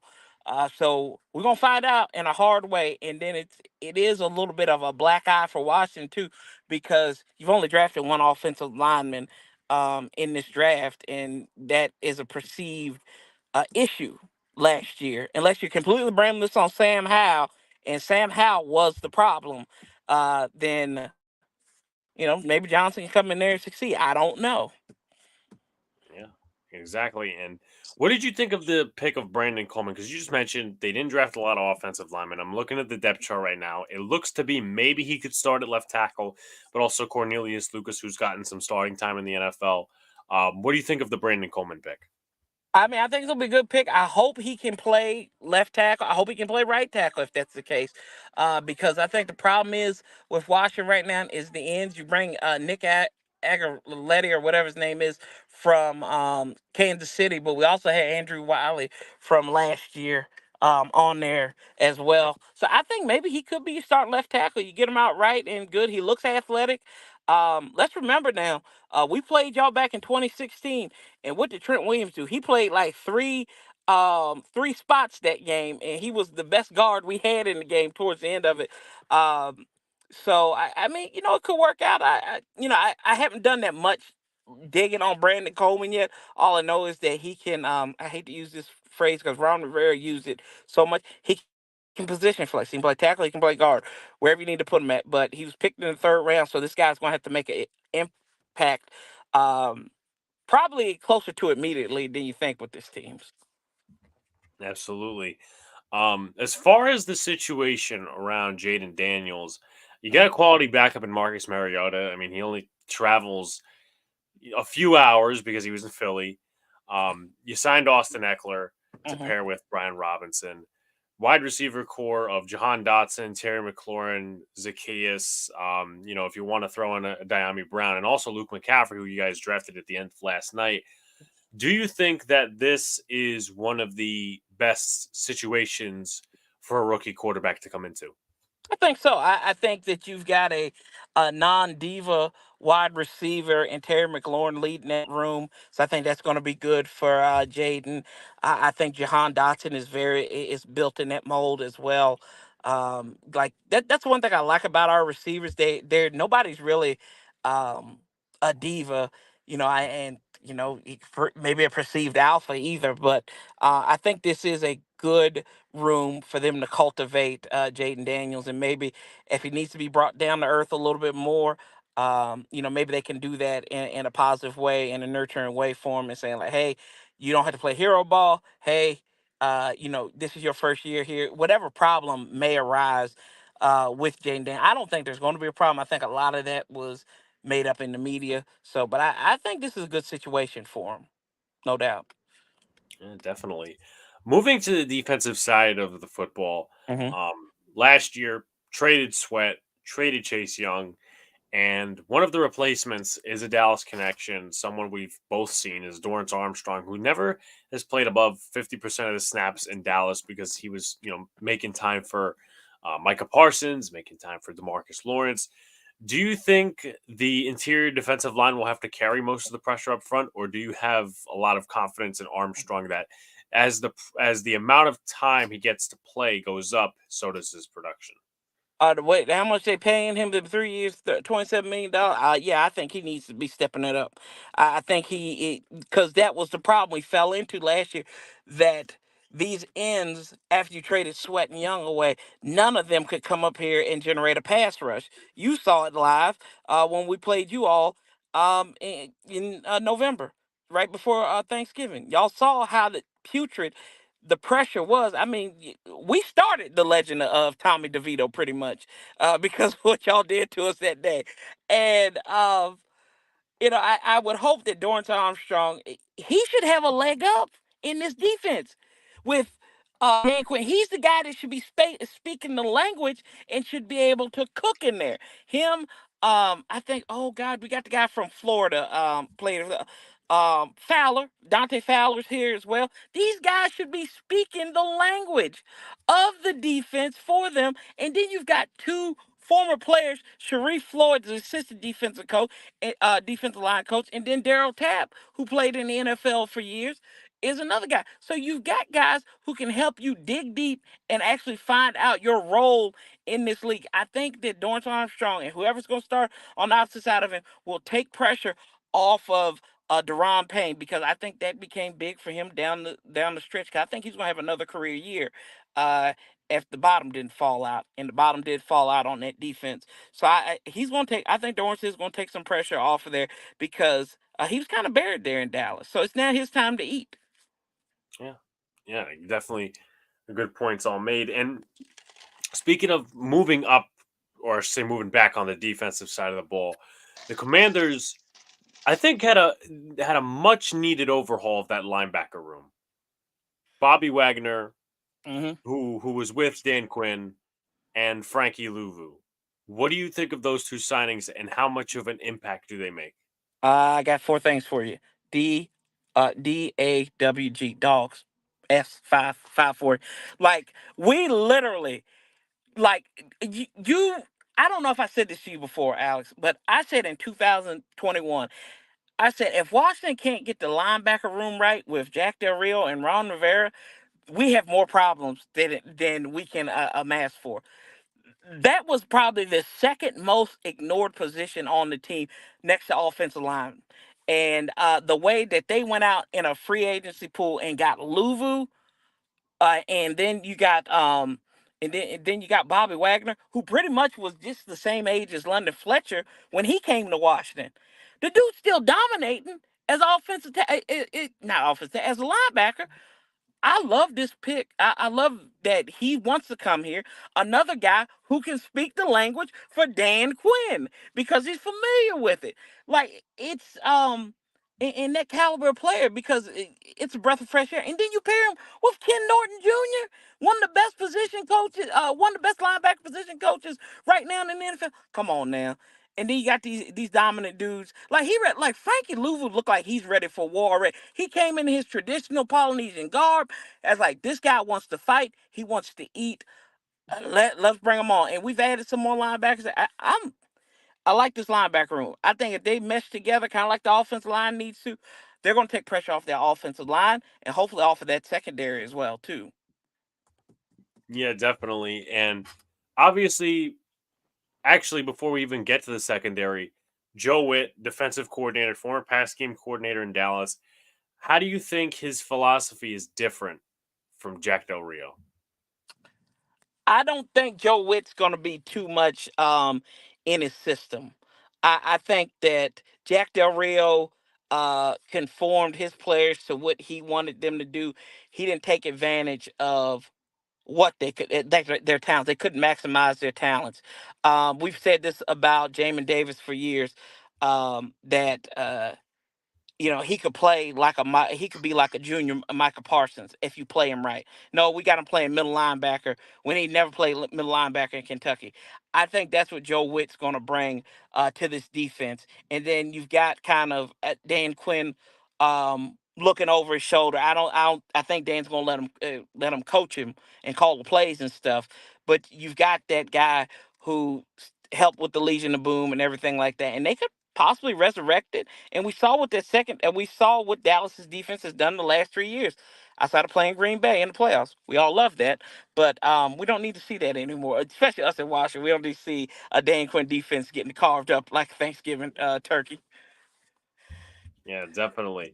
What are your thoughts on the secondary, at least at the cornerback position? Because no more Kendall Fuller. Benjamin St. Juicy, obviously we know that name. Michael Davis has been signed from Los Angeles Chargers. Not to mention, you guys took Mike St. Ristil, the cornerback from Michigan, in the second round. What are your thoughts of this new look secondary? Let's wait and see. I like Mikey S coming from championship contender, championship winner at Michigan. Apparently, what Nick Saban said about him, pound for pound, the best um, corner in the draft, or nickel corner. So we'll see. Um, I have hope for Emmanuel Forbes also to come back in his sophomore season and have a sophomore rise or a sophomore surprise there. And Ben St. Juice, he's got to get some interceptions, man. He has one interception in his career. That's when we played the Atlanta Falcons. And he's been a starter that long, too. So, he's been a starter since he came into the league. Big body, but I need my Canadian whiskey to be a little bit stronger going in there this year. So I call him Crown Royal, but it's that watered down stuff right now with Benjamin St. Juice. I think the safeties are going to be better. Quan Martin came on towards the end of the year, out of Illinois as well too. So I think the safety play is going to be a lot better. The corners are, I think, where you're going to see some struggles. Yeah, definitely. It seems like there's a little bit. I mean, Davis is a solid corner. He's not really a Mm-hmm. household name. St. Jude's has been there for years. Sainer still, but I definitely think that the safety position is going to be better. Um, you guys lost Cam Curl and brought in Jeremy Chin. What are your thoughts on that? Jeremy Chin, if a lot of people forget, he was neck and neck in 2020 with Chase Young as possibly being the defensive rookie of the year. I think he gives you another chess piece to play. You can play him as a safety, and you can bring him down. Maybe play him as a linebacker as well too. So I like the pickup. He's just got to stay healthy. That's been his knock in Carolina, is he couldn't stay healthy. So if he stays healthy for this team, the things that Joe Witt and Dan Quinn could do with him, Lord have mercy, we might actually beat y'all this year. We might actually come in within 3 points of beating y'all this year, if that's the case. I could definitely see that. And again, like I said in the beginning, the Washington Commanders have done a very nice job with their draft. I would say definitely better than us. That's just my own. Hey man, all y'all got to do is make sure Malik Neighbors is happy. Like it's just like this is bad. That was that. I said, my God. I said, come on, kid, you just got picked in top 10. Enjoy yourself. So Yeah, and learn your quarterback's name. yeah, that and not looking happy. I'm just like, oh, I wonder. Uh, I just wonder. But what do you think are some weaknesses and strengths for Washington? And I don't know how many picks they have left, but mhm. what is your envisionment for like depth purposes? What positions? I think you still got to go offensive line because I think, to be honest with you, everywhere is a weakness. We were 4-13 last year. We got the break speed off of us down the stretch. We weren't competitive after the New England win for most part. So every place to me is a weakness. But if I had in a microcosm, offensive line, because like I said, it's been neglected. Linebacker has been neglected under the Rivera era. I think we have some positive tools to work with. Um, on the offense side of the ball, I think the running back room is underrated. It's now that you really add Austin Eckler. He can stay healthy. He's a little bit older, but he's more of an extra receiver for you. The tight end room got a little bit better, and I think the wide receiver room is going to bloom if we can get everybody on the same page, unlike it was last year with the quarterback. So those are the positives I have, and then like I said, the negatives. You need to go get you a lineman, another linebacker, and interestingly enough, at pick 222, I would like to draft a kicker. Just draft me a kicker because I don't think Brandon McMahon, he needs competition going into camp. I can't live a life of Brandon McManus being my kicker if he's not in Denver. Yeah, I mean he's definitely an older kicker. I know he was in Mhm. Denver and he was in Jacksonville and did okay there, but um any final thoughts on the Washington aspect for you? Um, it's a new day in Washington. It tastes different. It smells different. It is a good day in Washington. I don't care. Um, I don't care what anybody says. The negativity in our fan base, which you've got toxic blue people. We got toxic burgundy people as well. And then we're somewhere in the middle. you can be critical, but stop being a hater. So that's what I because I think there's a plan. Adam Peters has a plan, and Dan Quinn has a plan, and I think that our big brothers are starting to show kinks in the armor, and I mean that for the Giants too as well. Like I think Dallas and Philadelphia are showing kinks in the armor, and we've got to exploit that. So if we do, you could probably see us maybe in a wild card spot at the best thing, but I'm hopeful that better days are on the horizon for my team. And also, do you think that Ben Sinnott could take I mean, whether it's Sinnott or Ertz could take a Logan Thomas role? And what do you think of them cutting him this offseason? Them cutting Logan Thomas, I thought it was beyond time, and I'm a Logan Thomas fan. He just wasn't producing. They forced him back in 2022, coming off that ACL tear from the previous year. So I'm glad that they were ready to move on from Logan Thomas. You bring in Ertz, another injury-prone tight end, but like I said, bring them Ben Sinnott in there, who's more like an H-back type guy. So kind of reminds me of Chris Cooley back in the day for Washington. So if we can get Chris Cooley production out of Ben Sinnott, that is a super splash. And another thing too, Alex, if we get production out of any of these second-round picks, I'm going crazy. I'm just gonna cuss everybody out everywhere because I'm be so excited. We need a win in round two. We need to get our second round picks back up to fruition. Yeah, no, you definitely have a change of attitude from the last time that I remember. I don't know what I popped in a stream with y'all were playing somebody, and I'm like, can y'all just win? And then obviously y'all lost, but now you got your franchise quarterback, so Yeah, I remember when we were playing the Jets, and everybody said we need to lose, and we were coming back when they put oh boy, who went to Brissett. They put him back in the. I said, "F you and your picks. I want to win this game," but I'm like, cooler heads prevail. It's good, so we can move on now. Corey, it's gonna be very interesting this upcoming year. Looking forward to talking to you about when Washington plays the Giants twice a year. Yes, sir. And head matchup between Daniel Jones and Jaden Daniels. Get ready for it, brother. I'm excited. We're gonna get you on the warpath this year. That's my goal, is get you on the warpath this year, on our channel, on my channel. So, but I appreciate it. Anytime I talk to you, Alex, it's fun. I'm a huge fan of yours and that New York media. Keep on holding them accountable, bro. I'll definitely do so, Corey. It's a pleasure as always, man. See you, man. Later. All right. So that was Corey Sanchez of On the Warpath. We're going to wait for our next guest, but the Denver Broncos just picked up Chris Abrams-Draine from Missouri. But he's a solid corner. I'm actually going to, better yet, I'm going to pull up his draft profile that I have, because I've done it on several guys as we have reviewed beforehand, but thankful that Corey was able to take time out of his work and actually come on. I projected Abrams-Draine as a late third, fifth round pick, so it's actually good value here for the Broncos. Tackling, ball skills, zone coverage, physicality at the point of attack for strengths, and then weaknesses: change of direction, speed, short frame, and press man skills. I have him in a zone-based defense, but we'll see what happens. We'll see what happens with Denver. But with that being said, I'm going to welcome in our guest from the Dallas Cowboys, Tom Ryle, who's been on here many times. Tom, how's everything going? And are you still in a negative light about the Cowboys? Yeah, it's possible to think, okay, they did some good things with the draft and still kind of see this could be a rough season coming up. Which is really odd that the draft process, I think this is a case of where they have so far through the first 3 rounds executed their plan very well.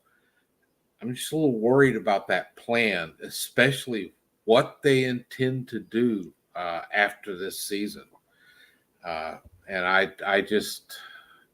I think they've done a really good job with the draft, but once again done basically nothing in free agency, and they're just kind of setting this team up to flop. But I do think they did a couple of very good things yesterday and on Thursday. So yeah, it's like I am of a mixed mind. I just am not expecting. I really think the Cowboys are going to be on the kind of edge of making the playoffs and likely to kind of slump out of it, but we'll have to see.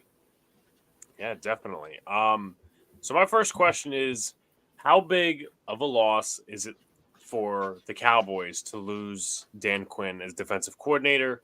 And is there a switch in philosophy over in Dallas? Yeah, there's a kind of an open debate. There's some people that blame some of the losses last year, including the playoff loss, largely on Dan Quinn and the defense just kind of disappearing. There's a related question they have with the fact that Micah Parsons is, when they're playing like they go up against a team that's 2-6, Parsons is just all over the place. They go up against a team that's 6-2, and Parsons doesn't seem to be doing much of anything.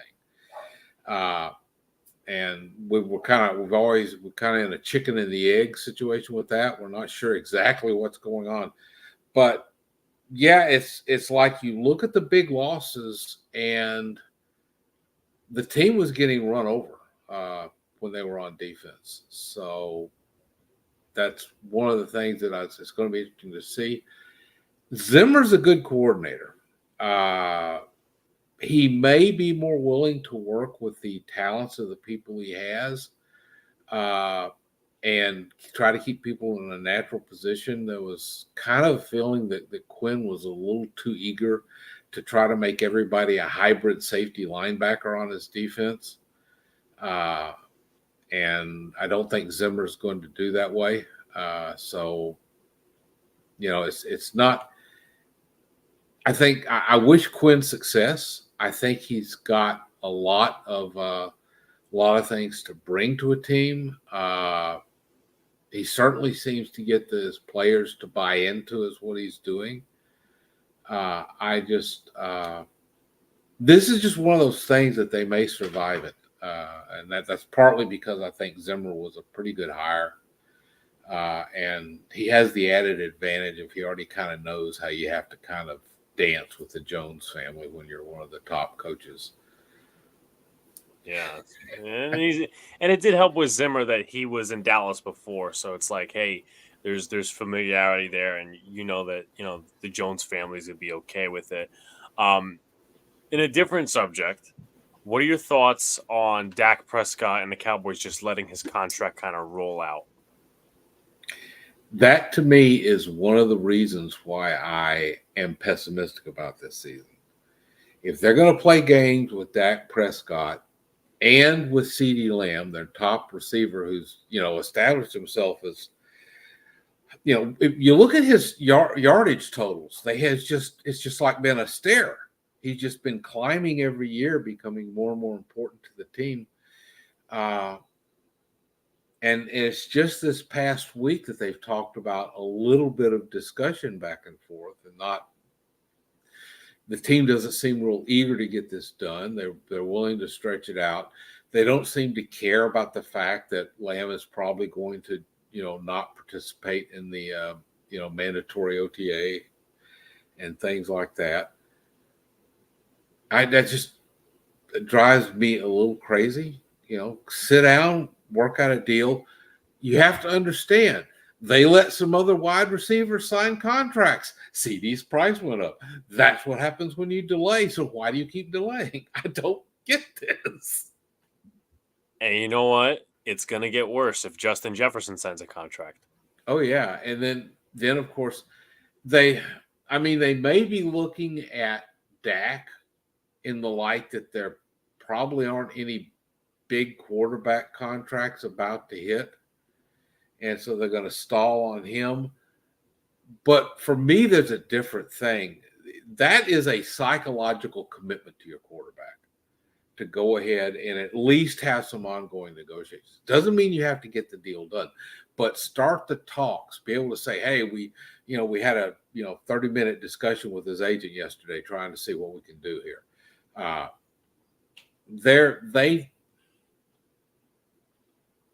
I'm gonna have to call out my favorite bad guy. Stephen Jones seems to think that this is the way you win negotiations. This is to act like the tough guy and do that. And the Cowboys have great owners and a rotten general manager. Because they're very good at. I mean, it's the most valuable sports franchise in the world. Everybody talks about the Cowboys because they either hate them or love them. It's got, they're kind of the Cadillac, maybe a little bit too luxurious of a franchise sometimes. But when he puts on his general manager hat, we all just kind of put our heads on the desk and sob a little bit. I could see why, definitely. And also, as far as quarterback contracts, Tua has not signed one yet, and Jared Goff, his contract is looming.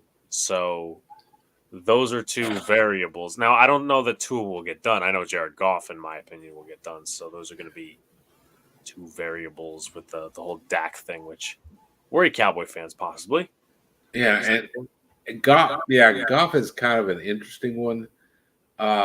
Because he may push the envelope. I don't think he should, but that doesn't matter because it's a market force thing. Market pressures come up, and it just elevates. And you're dealing with the rarest commodity in the National Football League, and maybe in all of sports, and that's a starting level NFL quarterback. There's any given season, there's only probably somewhere between about 15 and 20 of them. Some years even less. Very seldom are you going to get more because there's always a dozen teams out there that are going to be looking for quarterbacks the next season. Or at least want to, because the supply coming in is very limited. And just as a side note, I think it was 6 quarterbacks in the first round. Go back and look at history and look at the percentage of quarterbacks drafted in the first round that succeed. There are probably 4 teams that are going to be highly disappointed with their draft picks. And that's another thing. It's quarterback is the hardest problem to solve. And to me, that's why you've got Dak Prescott. Now, does he have you in quarterback purgatory where they're always good enough to make the playoffs, never good enough to advance? I think he's better than that if he's got the right support. I think there's been some issues. And unfortunately, I don't know if they've been aggressive enough in putting the things around him. I mean, you've got the head coach who's probably gone at the end of this season unless they get to like the NFC Championship game or something. And I don't think that's likely at all. So you're gonna have Dak and everybody else facing a new coaching staff. And there is this lingering doubt that is going around that the Cowboys might just decide to let it go, blow it up, and start over again with the quarterback, which makes no sense to us. But it's one of those things where you look at the circumstantial evidence and it's kind of like, well, that's kind of where they're pointing. And, they have a bizarre approach to the salary cap. I swear that somehow Stephen Jones has gotten in his mind that the salary cap represents his own money. And he doesn't want to give up any of it. And right now Dak they could solve a lot of future salary cap issues if they started over at quarterback. And just unfortunately, salary cap questions have way too much weight in the Star at Frisco, where the Cowboys headquarters are. Now, do you think, and not that this would be the most favorable situation if you're a Cowboy fan, if McCarthy goes and they don't elect to blow it up, do you think Belichick is a realistic possibility? I don't think Belichick could work with Jerry Jones. He may be making noises that are different, but Belichick wants control at a level that Jerry and Stephen Jones are not willing to give control to someone. And Belichick would come in and be the same problem for Jerry Jones that Jimmy Johnson was. Someone who actually would take the microphones away from Jerry because they want to go talk to the old coach, the old genius on the football field. So I don't think it's realistic. That doesn't mean that I have any idea what I'm talking about. It just to me, everything about the psychology of the team, the psychology of the Jones family, and what we've seen from Bill Belichick's career says, no, this thing would just blow up. Now, moving a little bit into the offensive line, I know Tyron Smith was a big loss, but I'll get into that in a second. I'm looking at the depth chart right now. It doesn't look like there's a great plan at center. How confident are you that they're going to fix that? And what are your thoughts on losing Tyler Biadasz? I think they believe they solved the center plan with their first pick in the fourth round yesterday. The one that they got in the trade. I think they plan to switch Cooper Beebe over to center. He has worked out during some of the preparation, the run up for the draft. I think he has taken some snaps in college at center, and I don't have the quote handy, but he was talking about, I'm ready to switch over whatever the team wants. And I think this is why I said I think they executed their plan very well. And this may eat into some of your future questions, because they were sitting at 24. I think Tyler Guyton was possibly going to be that pick. I think they were leaning that way, but they got the offer to pick up an extra third round thing and just move back 5 spots. They took the chance. They wound up getting Guyton in the first. They got Beebe in the third, and they fixed their 2 biggest O-line holes with 1 draft pick because they converted it into 2. Yeah, definitely. I definitely like the Guyton pick, to be honest. Definitely, at least right now, sure, attempts to shore up the left side. But something as well, there's rumors looming about the Cowboys possibly signing Zeke back, and also Tony Pollard is no longer a Cowboy. What do you think the plan is at the running back position, and how do you think they're executing it? Well, I think they decided that they had other needs in the draft, so they haven't drafted one. You'll probably see one later today. There may not be very many good ones out there, but I expect they're going to try to pick up something. If not, they'll go out and sign some UDFAs. But they may be going with the plan that I think should be used by most NFL teams is that the guy carrying the ball doesn't matter nearly as much as the guys blocking up front and the guy calling the plays.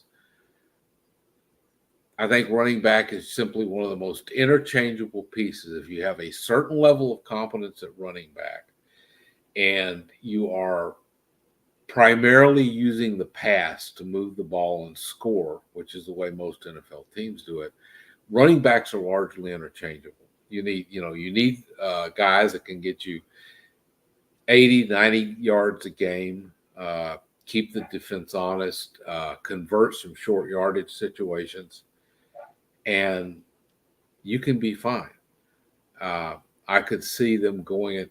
The one problem they had last year, the running game production wasn't terrible. The problem was they didn't have that reliable short yardage back.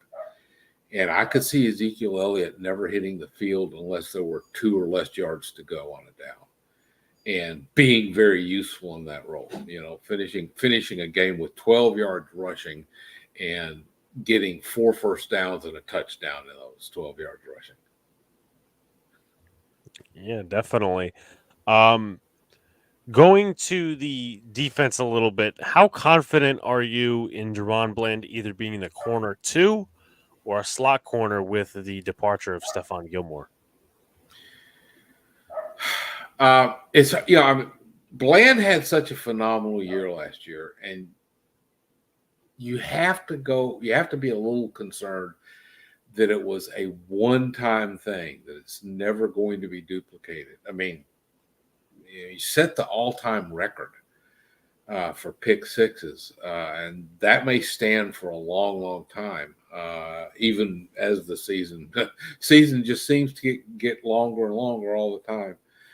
But I think he can. I think as the second corner, the bookend for Diggs, I think he can fill that role adequately, because they did it without Trevon last year. He basically was filling in for Trevon. So the pass defense was pretty good. He should flip over the other side. I think they should be all right. Which one of the smartest things they did was re-sign Jordan Lewis, because he's a reliable slot guy. So, they've got that. We'll see how the depth holds up, but I think their starters right now are in pretty good shape, and I don't have a lot of concern about that, which is weird because the secondary, the safeties also look to be in good shape, and I can't remember a time when you could feel so confident about what was going on in the back half of the defense. Now, speaking of the front end of the defense, do you think they selected Marshawn Nealon from Western Michigan last night? Mm-hmm. Do you think he's a Dorrance Armstrong replacement, or a replacement for any other defensive end that may be leaving soon?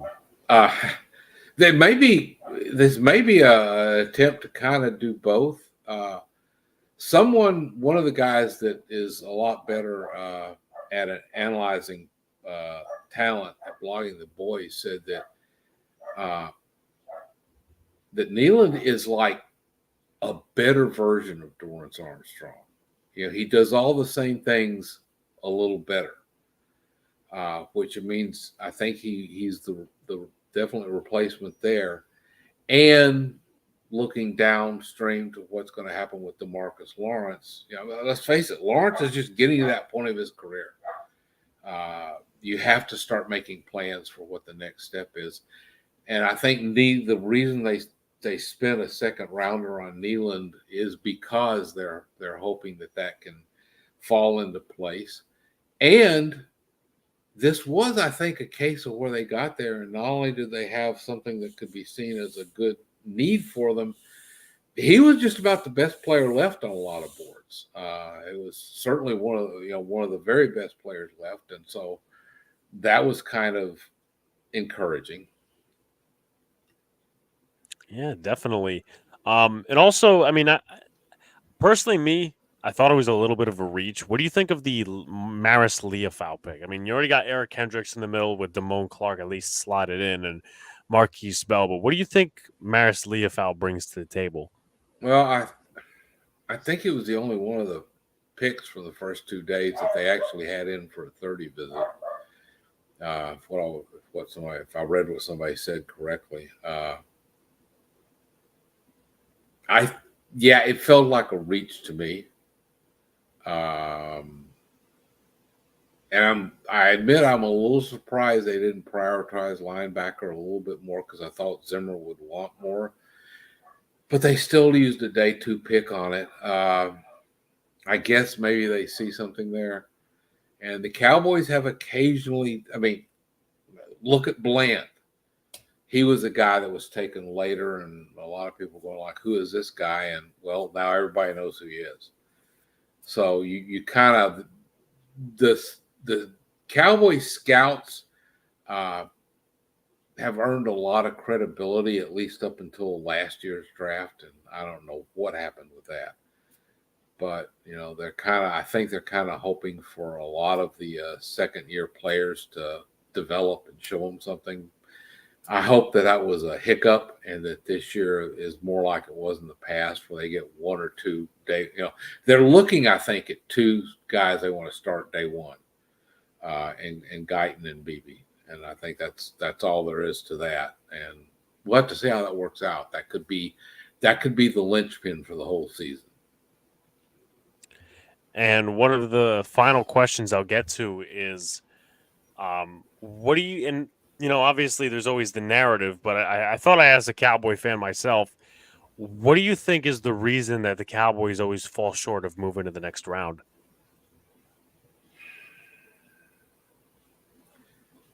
If that has been a question that we have hashed over for years, about what it is that just keeps stalling out for them. And I have to say that I think it's something to do with just the psychology of the team. They just don't seem to be hungry enough. The Cowboys are seen as a soft organization in many ways, and that one of the ways is it's just a cushy place to work. You've got this glamorous locker room and glamorous facilities. You've got all this stuff, and you're, especially in the Dallas area, they're treated like royalty. And there's just a little bit of a factor of the coach really has a hard time now if he decides a player is a drag. That player is seen favorably by the front office. He knows he doesn't have to worry about the coach. And I think there's a little too much of that. And I think that just permeates, and something happens when they get to the playoffs and hit that tough situation. There's something that kind of crumples. And I know that's all kind of nebulous and deals with intangibles. I don't know what else to say. I guess it's a top 10 question that science really can't answer, or at least the NFL can. Maybe not even the Cowboys. But with that being said, Tom, always appreciate you coming on. I guess we'll see how the Cowboys do this year. Twice a year we always play you guys, and maybe we could beat you at least once, but I don't even know about that. So yeah, my over under right now is 8.5. I really am. I think they're going to teeter between being just over or just under 500. So, Tom, appreciate you coming on, man, and best. Well, I guess I could say in a nice way, just because we've spoken many times. Best of luck to the Cowboys. Thank you, and I hope the Giants have some really good things happening here. Yeah, appreciate it, man. Have a nice rest of your day. You too. All right, so that was Tom Ryle, formerly of Blogging the Boys. Let's see, TM Gomez. And I know I missed a couple of things in the chat. TM Gomez, is there something wrong with his game that scouts don't like as far as Brendan Rice? That's a good question. There should be a couple of teams that, probably swoop in on him. He had a very good Senior Bowl when we were down there, so I don't really see, why he's being passed up. I mean, Ainias Smith just got picked, but he's a special teamer, I think. At least when we saw him, he was returning punts and all this other stuff. But I don't know, man. I don't know if he's still on the board. I think that'd be a steal for anybody at this point in the draft, the way things are moving. Rattler to New Orleans. Yeah, I did see that. I think that's pretty interesting because you're kind of setting yourself up a little bit. I mean, maybe I don't know because I'm trying to think of like New Orleans' path mentally is just Derek Carr's done after this year, I believe, and then you have no other options. So I'm gonna say, okay, maybe they go out and get a guy like Spencer Rattler to be the future, or at least groom him to be. Jeffrey, I was, but for some reason they never came on. So I faced a couple of dupes today. I faced a couple of dubs, as they would say. So I wanted to have a Patriots guest on, but so far we've had Cowboys. Looks like the Eagles keep trading back up. I guess they don't care about their futures like 6th and 7th round picks. But we've had Cowboys, we've had Commanders, we've had Panthers, we've had Vikings. So that's been the list as far as, and also Bears. I have to give credit to Mason and all of them, but looks like the pick is in for the Eagles once again. So again, I don't know that they're gonna go. It'll be interesting to see what they do here. They've had a good draft. I mean, Quinyon Mitchell in the first round and Cooper DeJean in the second round. So most improved team. I guess we're talking about the most improved team in the NFC North this season. I mean, you got 3 out of 4 contenders. That's what I'll say. But waiting on this Philadelphia pick. But let me see the last couple of picks. The Niners had 2 sons of legends, and they snubbed them and then traded out of the 5th. Very strange. Yeah. But I mean, they did get Ricky Pearsall, so I guess, that's kind of the way they were thinking. At the end of the first round, they probably think that they don't need Brendan Rice, but let's see. It looks like they're gonna make the selection here, just for the Eagles' sake. Our next guest at least is scheduled to be 3:30. That is, of course, Mookie Alexander with the Seahawks. He's covering the Seahawks, so we'll get to talk to him about the new hire of Mike McDonald, and that's going to impact everything else, and Geno Smith, all those other different things. So I hope you guys stick around for that. And I know it's been a long day. Trust me, it's not easy dealing with the dubs and all this other stuff, but appreciate everyone who's tuning in. Hit the like button, comment, subscribe. Appreciate Tom and all the other guys. I think you'll be tired after streaming all day today. I mean, we'll be streaming tomorrow, but it's not going to be me personally. I have work tomorrow, so but I said you win some, you lose some. So I guess we'll see who the Eagles pick here. Andy Smith was the last pick, and now they pick Jeremiah Trotter. So they're kind of just stacking on their foundation at this point. Kind of just stacking on the foundation. 4th round, they took a wide receiver and running back. Neither were a top 30 visit. Were Brendan Rice and Frank Gore were to. No, Luca's actually working today. Luca's actually working today. So that's why he didn't join me. What was I gonna say? Luca was actually supposed to work tomorrow, but he had it switched so he could call the next team with Mitch Kofsky. But I will give credit. The 49ers pick Isaac Gorendo is actually a pretty solid one. Pretty solid pick for the Niners, Isaac Gorendo.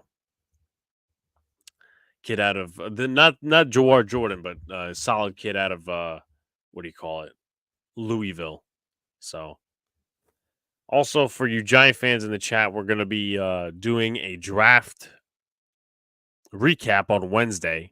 We're going to wait till Wednesday to do it because I have a special guest coming on who has done work with the Giants YouTube channel.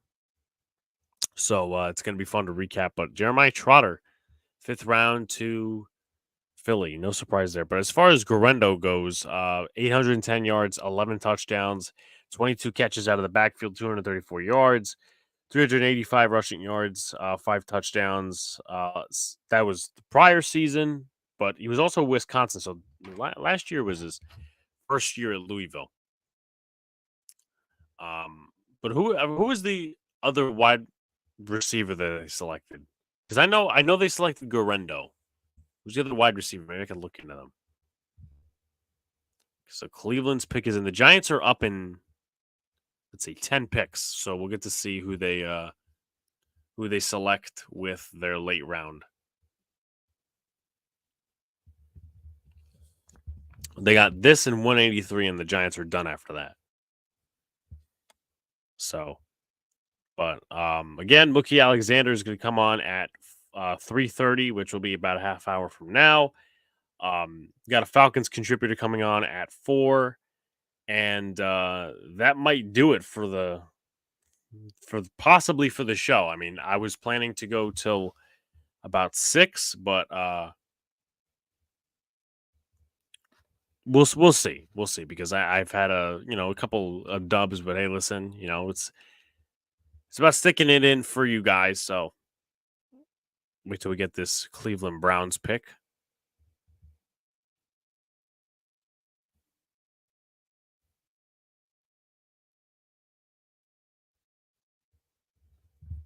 Traded for Jerry Jeudy in the offseason. This is what their draft class looks like. Let me go to our lads.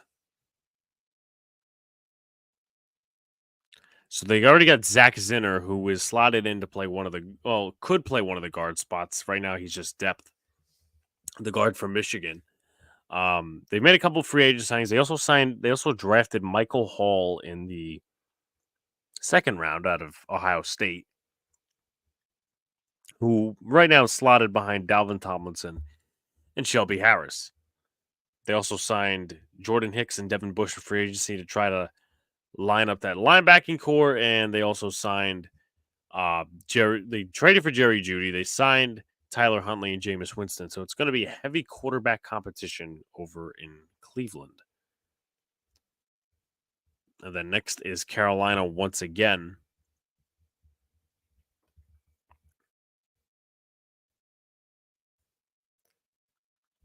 Look at Carolina's class because they've had a couple of picks since MeowMix has been on. Tavion Sanders, yeah, that's pretty much that. All right, so it looks like the Panthers pick is already in, but we're also waiting on the Browns pick. This looks like this will be done internationally.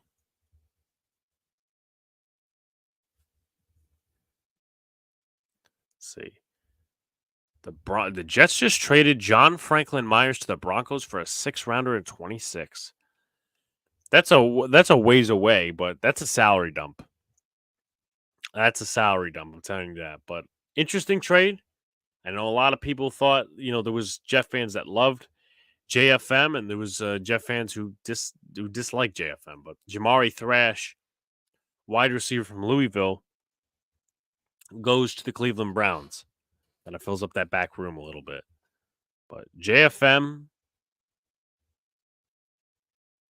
is going to the Broncos. Let's see, John Franklin Myers. He had a heavy contract with him though. $16.3 million in a cap hit, and the Jets will only clear $5 million in cap space. He has 2 years and $27 million left on his deal. But if you're the Broncos, though, aren't you trying to rebuild? Is my question. Looks like they love trading with the Broncos. I mean, the Zach Wilson pick kind of shares that. So Carolina's pick is in. Good to see what Carolina does. I think Orlando's going to tie the Cleveland series today. Cleveland 73, Orlando 98. 8 minutes, 47 seconds left, fourth quarter.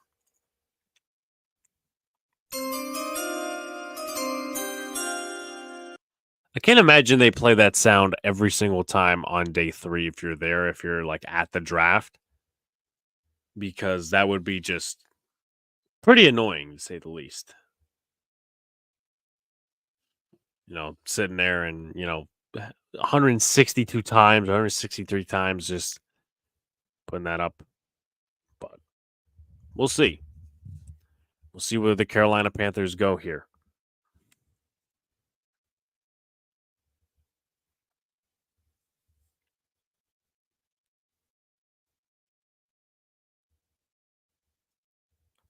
Looking at Bryce Young stats from last year, pretty comparable to Daniel Jones in like 2021. 11 touchdowns, 10 interceptions, just over 2,000 yards.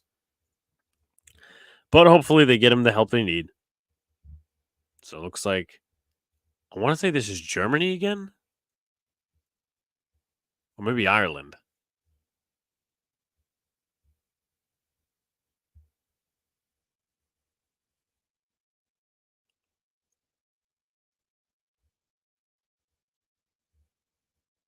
Which one is it? They're not telling me a location.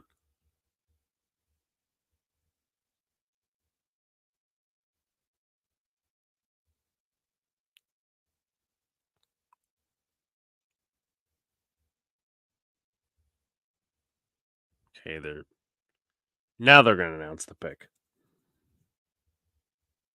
Oh, Chandler Zavala is it? Okay, that is Germany. All right, so my first guess was right.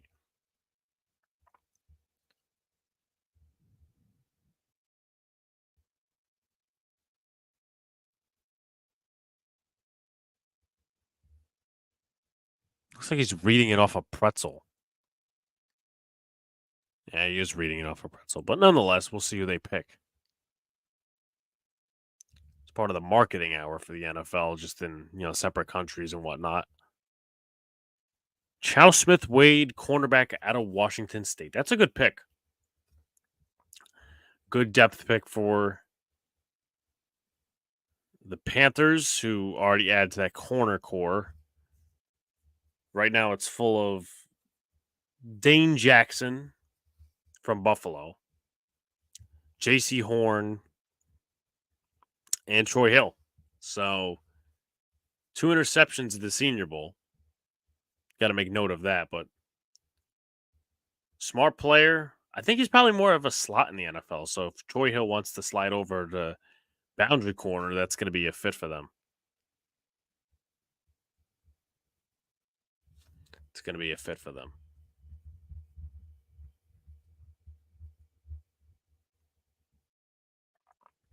2 interceptions, 8 pass breakups, 6 tackles for loss in his career. So they got a draft class of Leggett, Brooks, Wallace, Sanders, and Chow Smith Wade.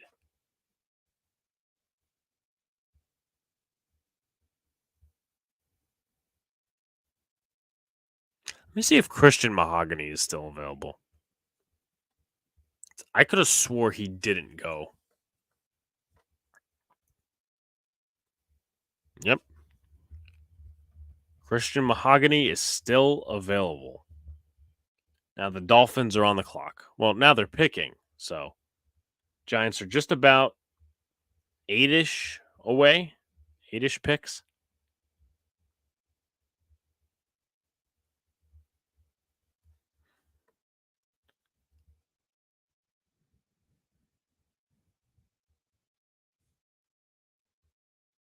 Pick is in for Miami.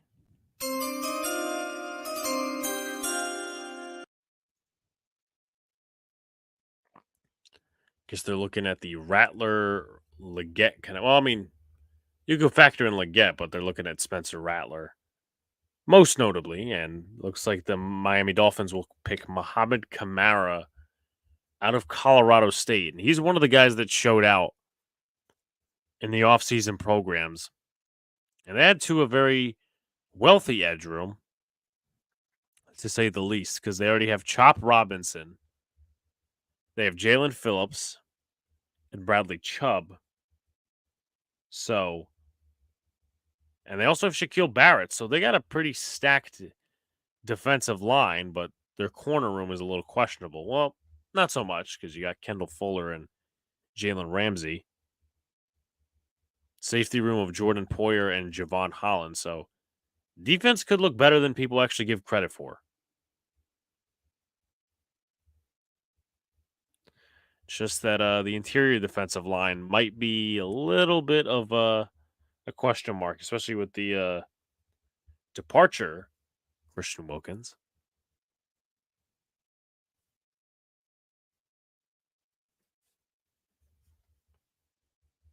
They're looking at the pieces of the puzzle. Saints quarterbacks. Carr, Rattler, Jake Haener, Kellen Mond, and Nathan Peterman. Very interesting cornerback room, but looks like it could probably be Carr and Rattler. Maybe one of those three at the end, Hayner, Mond, or Peterman. And looks like the Kansas City Chiefs will select Hunter Norzad, Penn State center. And the Chiefs have had a couple. Now, we don't talk about them a lot because they're constant winners, but obviously the Worthy pick is a home run. The Wiley pick is very underrated. And they have Kingsley Suamatea slotted in at left tackle, which is okay. And then on defense, they selected Jaden Hicks in the 4th round to back up Brian Cook. So they now select that center who is right behind Creed Humphrey and will probably be competing for an interior spot. So the Chiefs pretty much remain the same other than wide receiver. And now the Buffalo Bills will select Edifwan Ulofacio, linebacker from Washington. Actually got a chance to interview Ulofacio. But I have a scouting report. Might as well read that out while we're killing time. As far as Ulofacio goes, Washington, linebacker, 6'4", 238, 5th round pick projection. And I guess Luca was right on that. Plays well in plays well in zone and man coverage. Good size of combo. Good.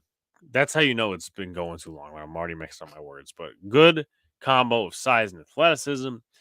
Used sparingly as a blitzer. Showcases solid gap discipline. Weaknesses, doesn't offer much play strength at the second level and struggles to get off blocks. Often fooled by counters and misdirections and not a ton of experience in coverage.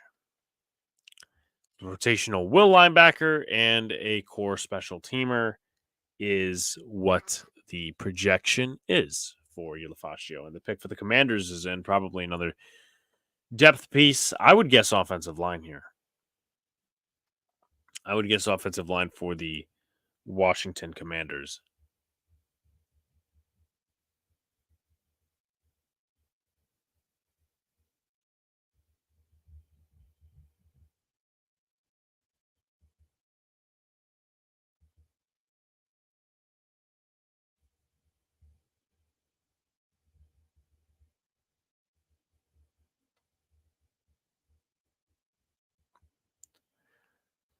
So far, a solid core.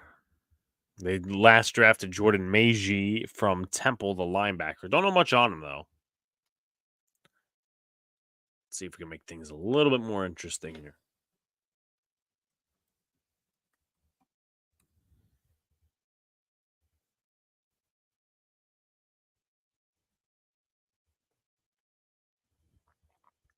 Falcons also took J.D. Bertrand, so that's another pick off the board. Let's see. We are at 161. Haven't really updated us yet, but why not share the screen instead of looking at my dumbass?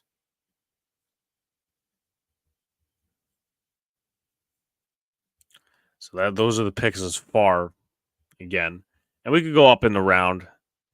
Brennan Jackson going to the Rams, solid edge depth, and there's another pick from Washington, safety Dominique Hampton, going to the Washington Commanders. DeAndre Prince, cornerback from Mississippi, goes to the Jaguars. Tommy Eichenberg, special teamer, Ohio State, goes to the Raiders. Audric Estime, the Broncos. That's a good pick. Could be a steal. Chris Abrams, drain of the Broncos. The Broncos have a lot of picks. A lot of picks. Now, especially, in 2 years, they'll have the JFM, but Cedric Van Pran, that's the that was the 5th round pick, traded by may have been traded by the Giants. But Carolina got that and then traded to Buffalo. So maybe when Carolina traded up or back. I think they traded up. That's when they traded up with Buffalo to get Xavier Legette, and then the Buffalo got that pick, and they got Cedric Van Pran. Chargers got Cam Hart, which is no surprise.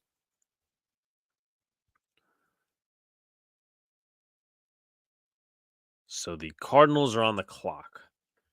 For some reason, they're winding it down.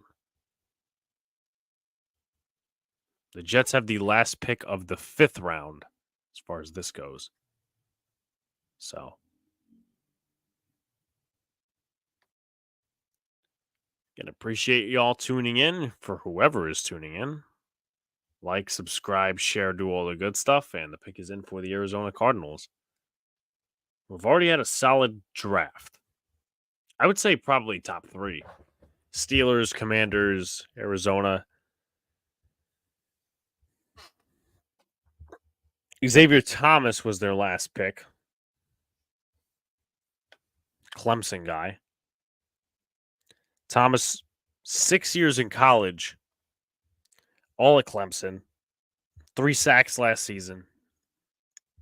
4 tackles for loss, 25 tackles, 12 games. And then Clemson, 3 games the year prior, but not a ton of production in college. So that's why he made it to the 5th round. That's why he made it to the 5th. Buffalo Bills are now on the clock.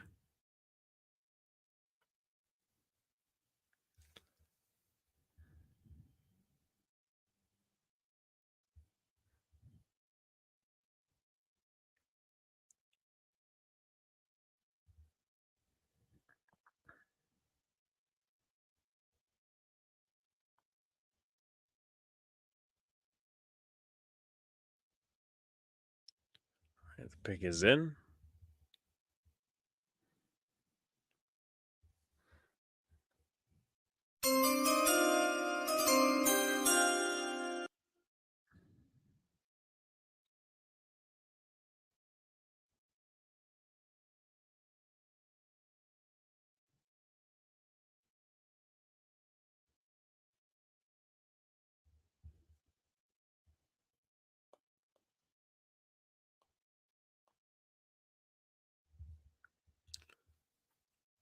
Still waiting on the pick.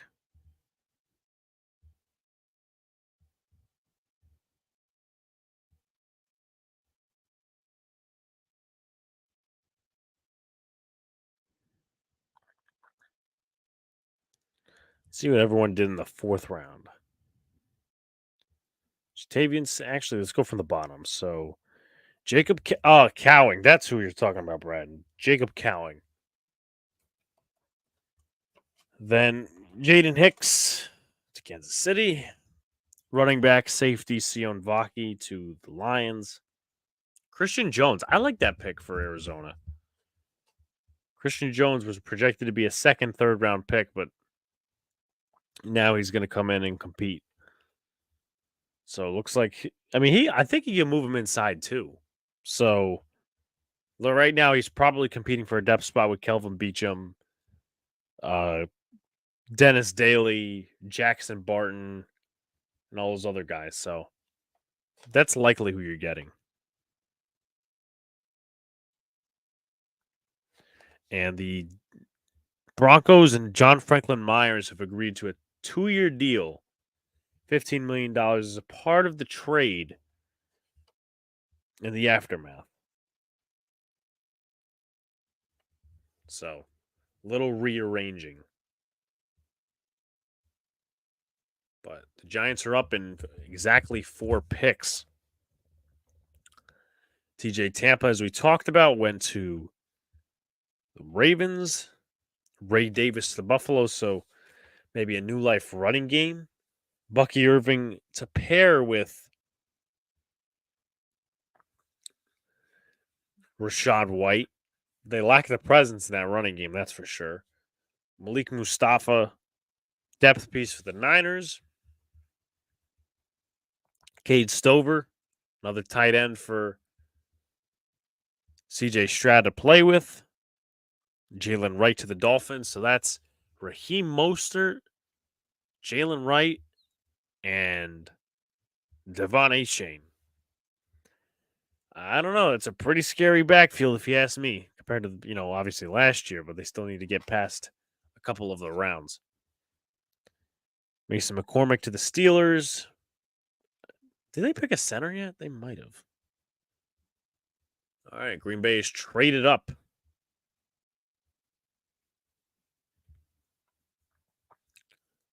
Green Bay has traded up.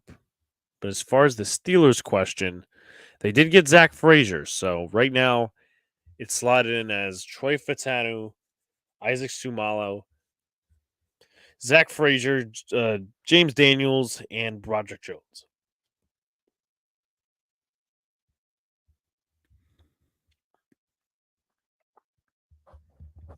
And the pick is in for Green Bay.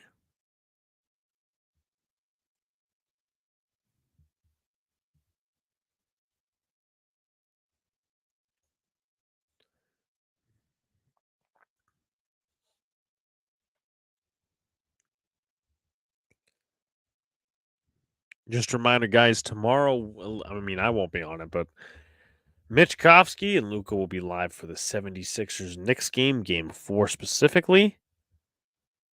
We at least look to do a Yankee stream on Tuesday. Hopefully they get out of this little slump,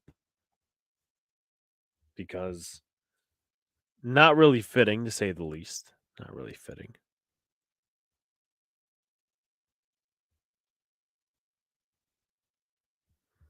But Tanner Bortolini went to the Colts. So it's a backup piece behind Ryan Kelly. Kind of where I thought Bortolini would go. I'm not a big fan of Tanner Bortolini. But that's pretty much what the 4th round looks like. Let's see who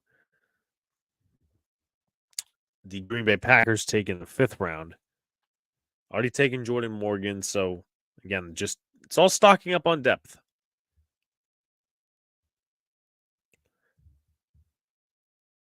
As they pick Jordan Morgan, Marshawn Lloyd, Edgerrin Cooper. Evan Williams was their last pick. Safety for Morgan. So, big additions in the offseason. Well, they got Xavier McKinney. They also brought in Greg Joseph from the Vikings, and looks like they'll take a center, Jacob Monk from Duke.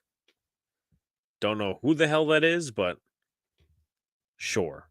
He's got a lot of athleticism, but again, a lot of different issues. Let's see if this guy even has a scouting profile. Probably not. He'll be sitting behind Josh Myers, likely for one of the backup positions.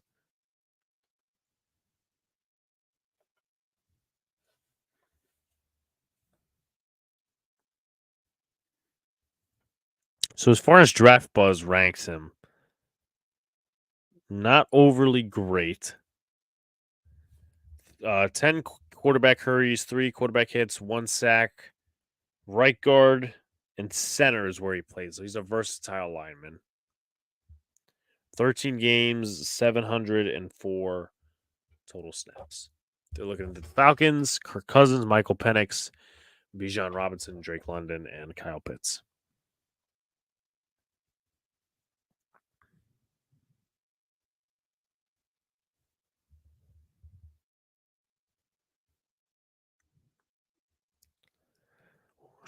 Some weaknesses regarding Jacob Monk, and the pick is in for the Colts. Can struggle to stay engaged, especially on the second level. His hand placement can be sloppy, costing him power. Attacks when necessary, though Monk won't consistently dominate and can lose balance overextending, loses stamina, and often fails to finish blockers on the second level. But don't need to worry about that too much. He is a backup.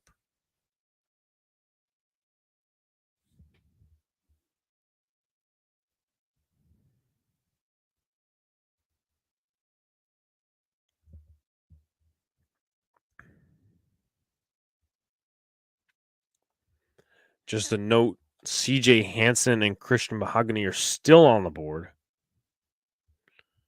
for the Giants. 2 guys they met with at their local pro day. one from Boston College and one from Holy Cross. So we shall see what direction they go in exactly 2 picks.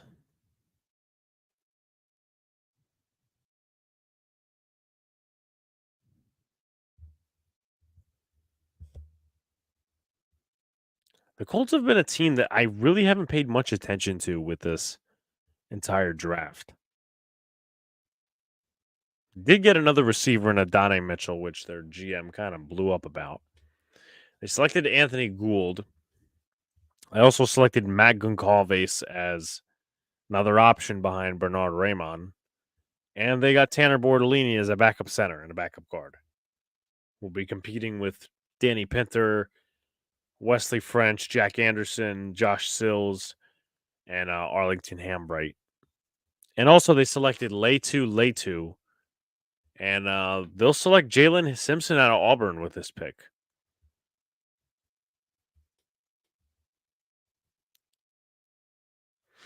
As far as Simpson goes, I think I did a scouting report on him. I may have, but actually probably was Brian, believe it or not.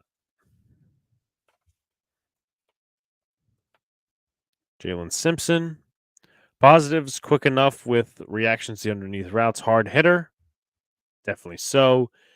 Solid tackler. Can keep pace with receivers. Has played corner and safety. Has the awareness to handle his own coverage. Underweight for his height and the position. His ankles can be stiff and hips tend to lock.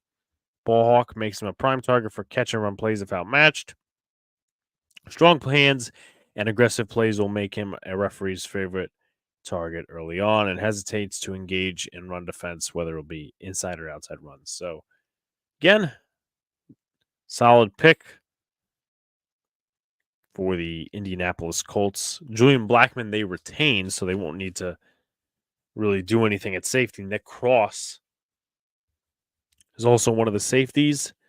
Rodney Thomas, and they also selected Jalen Carliers, 5th-round pick. They also signed Raekwon Davis in the offseason from the Miami Dolphins. But Colts are looking to be a good team. I will say that. Pick is in for the Baltimore Ravens just before the Giants pick. The Jets are up in I would say 10 picks. Could be wrong. Around 10 is at least where I'm at with them.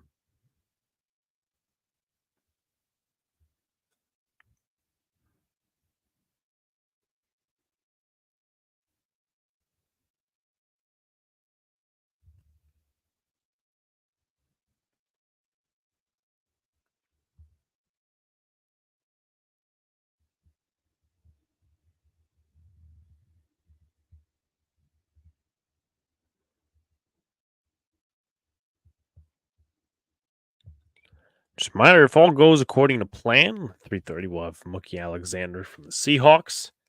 We'll have Saivion Mixson at 4 for the Falcons, and contributors from the Titans and the Chargers. So that's at least what we got on the docket in this very, very, very long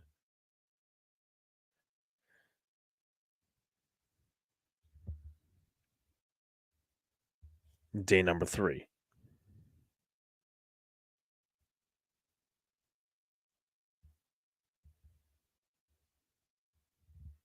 Rashid Ali, running back from Marshall, is the pick for the Baltimore Ravens.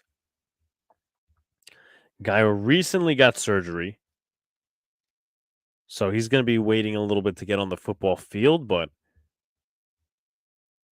pairs up with Derrick Henry, Keaton Mitchell, who played really well last year, Justice Hill, and Owen Wright, as far as that goes.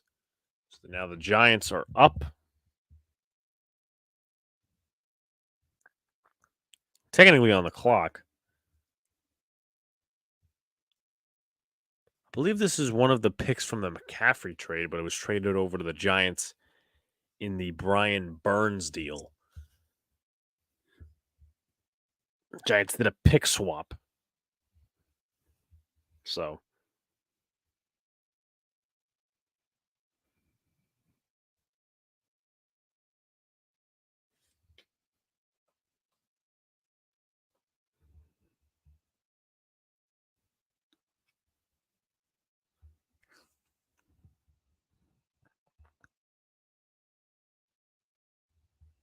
I already spoiled the Giants pick for myself.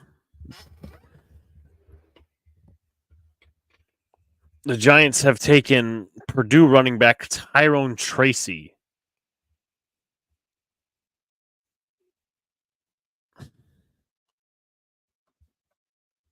Which a lot of people didn't have on their board. But a running back was going to be on the board nonetheless. As far as Tyrone Tracy, 6-year player. Played in the Big Ten all his career. Last 2 years with Purdue, 4 years with Iowa. 716 rushing yards, 8 touchdowns, 113 rushing attempts in 11 games. Not too many catches out of the backfield, more with Iowa, more so than Purdue. But that's who the Giants selected nonetheless. But with that being said, we're going to switch gears a little bit. And we are going to welcome in Mookie Alexander from who covers the Seahawks, I should say. How's everything going, my man? What's up, Alex? Good to see you again. And obviously, I came on just in time for the Giants to pick one of my preferred running backs in this class, and Tyrone Tracy. Wow. All right. Well, I personally, before we go into the Seahawks, I personally don't know much about Tyrone Tracy. So, what's to know about him? Well, he's a former wide receiver converted to running back, and he's a pretty solid kick returner. So he doesn't have a lot of receptions as a running back, but he can do both. And I think that he could be a nice complementary option for the Giants in their backfield. They've really reworked their roster significantly with the taking of Malik Neighbors and then Theo Johnson. So I like the Giants draft so far. Yeah, definitely. So we'll get into the Seahawks, and there's some Seahawk fans that everybody's over it now. What do you think of the way that they kind of told Pete Carroll, I would say, to get out, because it's not like the Tom Coughlin scenario, but they wanted new leadership in terms of a head coach? How do you think the way they treated him in terms of that? And also, what do you think of Mike McDonald so far? I'm in between two minds with Carroll. It was probably time for the relationship to end, so to speak, because one playoff win in 6 or 7 seasons, and it becomes a point where, are the Seahawks ever going to get better to the point where they are contenders again with Pete? Is the 2013, 2014, 2012, that range of seasons, winning a Super Bowl, getting to another one, is that as good as it's going to get? And it's really felt like it over the last couple of seasons, even though they've been retooling the roster, and I think successfully so. They also haven't looked necessarily the best coached. And Pete's a great coach, but last year in particular, it felt like they were repeatedly getting out coached and looking like a team that was not playing up to its potential. So the other part of me is also going, because Pete was in charge of the roster personnel in addition to being the coach, should he get one more season, because it would have been the last guaranteed season on his contract. Let's see what happens this year, and if it doesn't get any better, then it's time to go for real. But from ownership side, they probably see that the Seahawks are well behind the 49ers and lagging behind the Rams now, just in the NFC West, and they want to be back to the top again. So a change was probably necessary in the eyes of Jody Allen. And Mike McDonald, I'm encouraged by him as a head coach. Of course, we'll find out what he'll bring to the team come August and September, but he was wildly impressive as defensive coordinator of the Baltimore Ravens, because you look at the way that they lost to the Kansas City Chiefs, yes, in the AFC Championship game, but the Chiefs scored no points in the second half. And Mahomes was pretty much flustered from start to finish in that second half, up until the deep pass to Valdez-Scantling. It's the offense that let him down. Like, Mike McDonald can't do anything about that. But he seems like somebody who is constantly tinkering and trying to be one step ahead of the offense and try to dictate the turns of the game through his schemes and his play calling. So with the way that the Seahawks defense has faltered the last few years, which I think is a major reason why Carroll is gone, the goal for this offseason is to significantly improve the defense. And there's been major roster overhaul. We're going to have new safeties, going to have new linebackers, drafted in the trenches in the first round and just drafted a linebacker a couple rounds ago. So I can't wait to see Mike Macdonald's vision and how this plays out, because he's not going to be philosophically identical to Pete Carroll as far as the schemes he likes to run, his blitz rates, his preferences for dropping rushers into coverage and bringing nickels off the edge for blitzes, slot blitzes, that sort of thing. It's a different philosophy that I'm interested in seeing play out. And I hope Seahawks fans are patient with him, because this is not going to be just a seamless transition. Yeah, definitely. It's going to take a little bit of time with the first-time head coach. And what do you think of the Seahawks bringing in Leslie Frazier as a presence as an assistant head coach? Do you think it's a good presence to have when you have a rookie head coach, a rookie offensive coordinator, and a rookie defensive coordinator? Yeah, I think it's a good approach. Leslie Frazier has been a head coach in the NFL. He took the Vikings to the playoffs in the year that Adrian Peterson won MVP because Christian Ponder was the quarterback. And yeah, it didn't work out for him in the long run as Vikings head coach, but he's got deep experience in the league. He's an associate to Mike Macdonald. So he's kind of being a mentor to Mike and Way, and they have a relationship dating back to when Leslie was in Baltimore. So I'm glad that they brought an experienced face and a respected name, because Leslie was a good defensive coordinator in Buffalo too, brought an experienced name into Seattle's coaching staff so that it's not everybody's learning all at once, because it's not an experienced coaching staff, as you said. We have an offensive coordinator in Ryan Grubb who's made a name for himself as the Huskies offensive coordinator and previously Fresno State, but he's not had a single play call in the NFL. He's never had an NFL job. Adam Dirty, first year as a defensive coordinator, even though McDonald's going to call the plays, it'll be Mike's defense essentially. He hasn't had a lot of NFL years under his belt, but he's most recently with the Dallas Cowboys as a defensive line coach.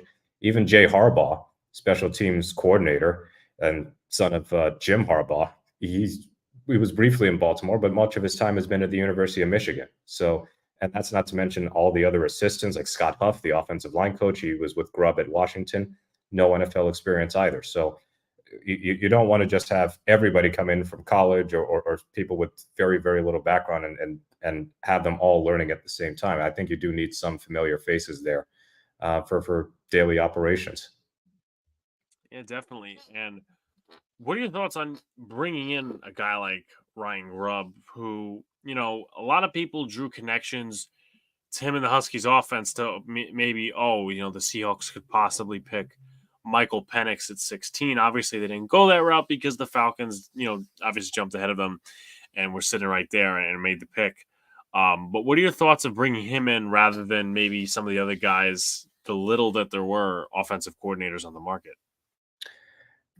I'm intrigued by the Grubb hire because it's not too often I can think of somebody becoming an offensive coordinator with zero NFL experience, as in not even as an intern or something. But Grubb turned around Fresno State's offense. He turned around the Huskies' offense because the preceding offensive coordinators for Washington were dreadful. And of course, you bring in Michael Penix at the same time, then suddenly the fortunes change. And look how many Huskies offensive players got drafted this year. And there's still a chance for one more in Dylan Johnson, the running back. But with Grubb, I think he's very creative. He uses a lot of motion. He's got some creative trick plays. But the function of his offense, just the bells and whistles, it looks sound. It looks structurally sound. Of course, there are going to be some adjustments in the NFL because the hash marks are different in college compared to the NFL. You're going to have tighter formations, so that's something that he'll have to adjust to. But I trust that he'll be able to adjust to the way that the game is called in the NFL versus in college. So the last Seahawks offensive coordinator, Shane Waldron, he was a first-time offensive coordinator, but he had also never called plays. Ryan Grubb may have never called plays in the NFL, but he has called plays at the University of Washington and at Fresno State. And he's also got background working as a run game coordinator or the offensive line. So I expect that there are going to be some significant changes to how the Seahawks run their offense. Doesn't necessarily mean they're going to be pass heavy or run heavy. It's going to depend on the matchup on a weekly basis. And there's always going to be talk about balance. It doesn't mean 50-50 in a literal sense, but it's just tinkering your offense to best suit the talent that you have. And Seattle's got a lot of talent on offense, I think. And you've got Metcalf and Lockett and Smith and Jigba together. You're presumably going to have Geno Smith starting again this season. You got Kenneth Walker and Zach Charbonnet in the backfield. You've got Noah Fant re-signed from free agency, and they just drafted A.J. Barner in the 4th round from Michigan as a blocking tight end and maybe a possible receiving option down the line. The offensive line is going to be the question mark because they just drafted Christian Haynes yesterday, the right guard from UConn. Don't know if he'll stay there or if he'll move to left guard, but still, Seattle has had a hard time figuring out what their offensive line is going to be and finding out if they've got good pass blockers, good run blockers, good blockers at all. They've just not had high-level offensive line play for so long.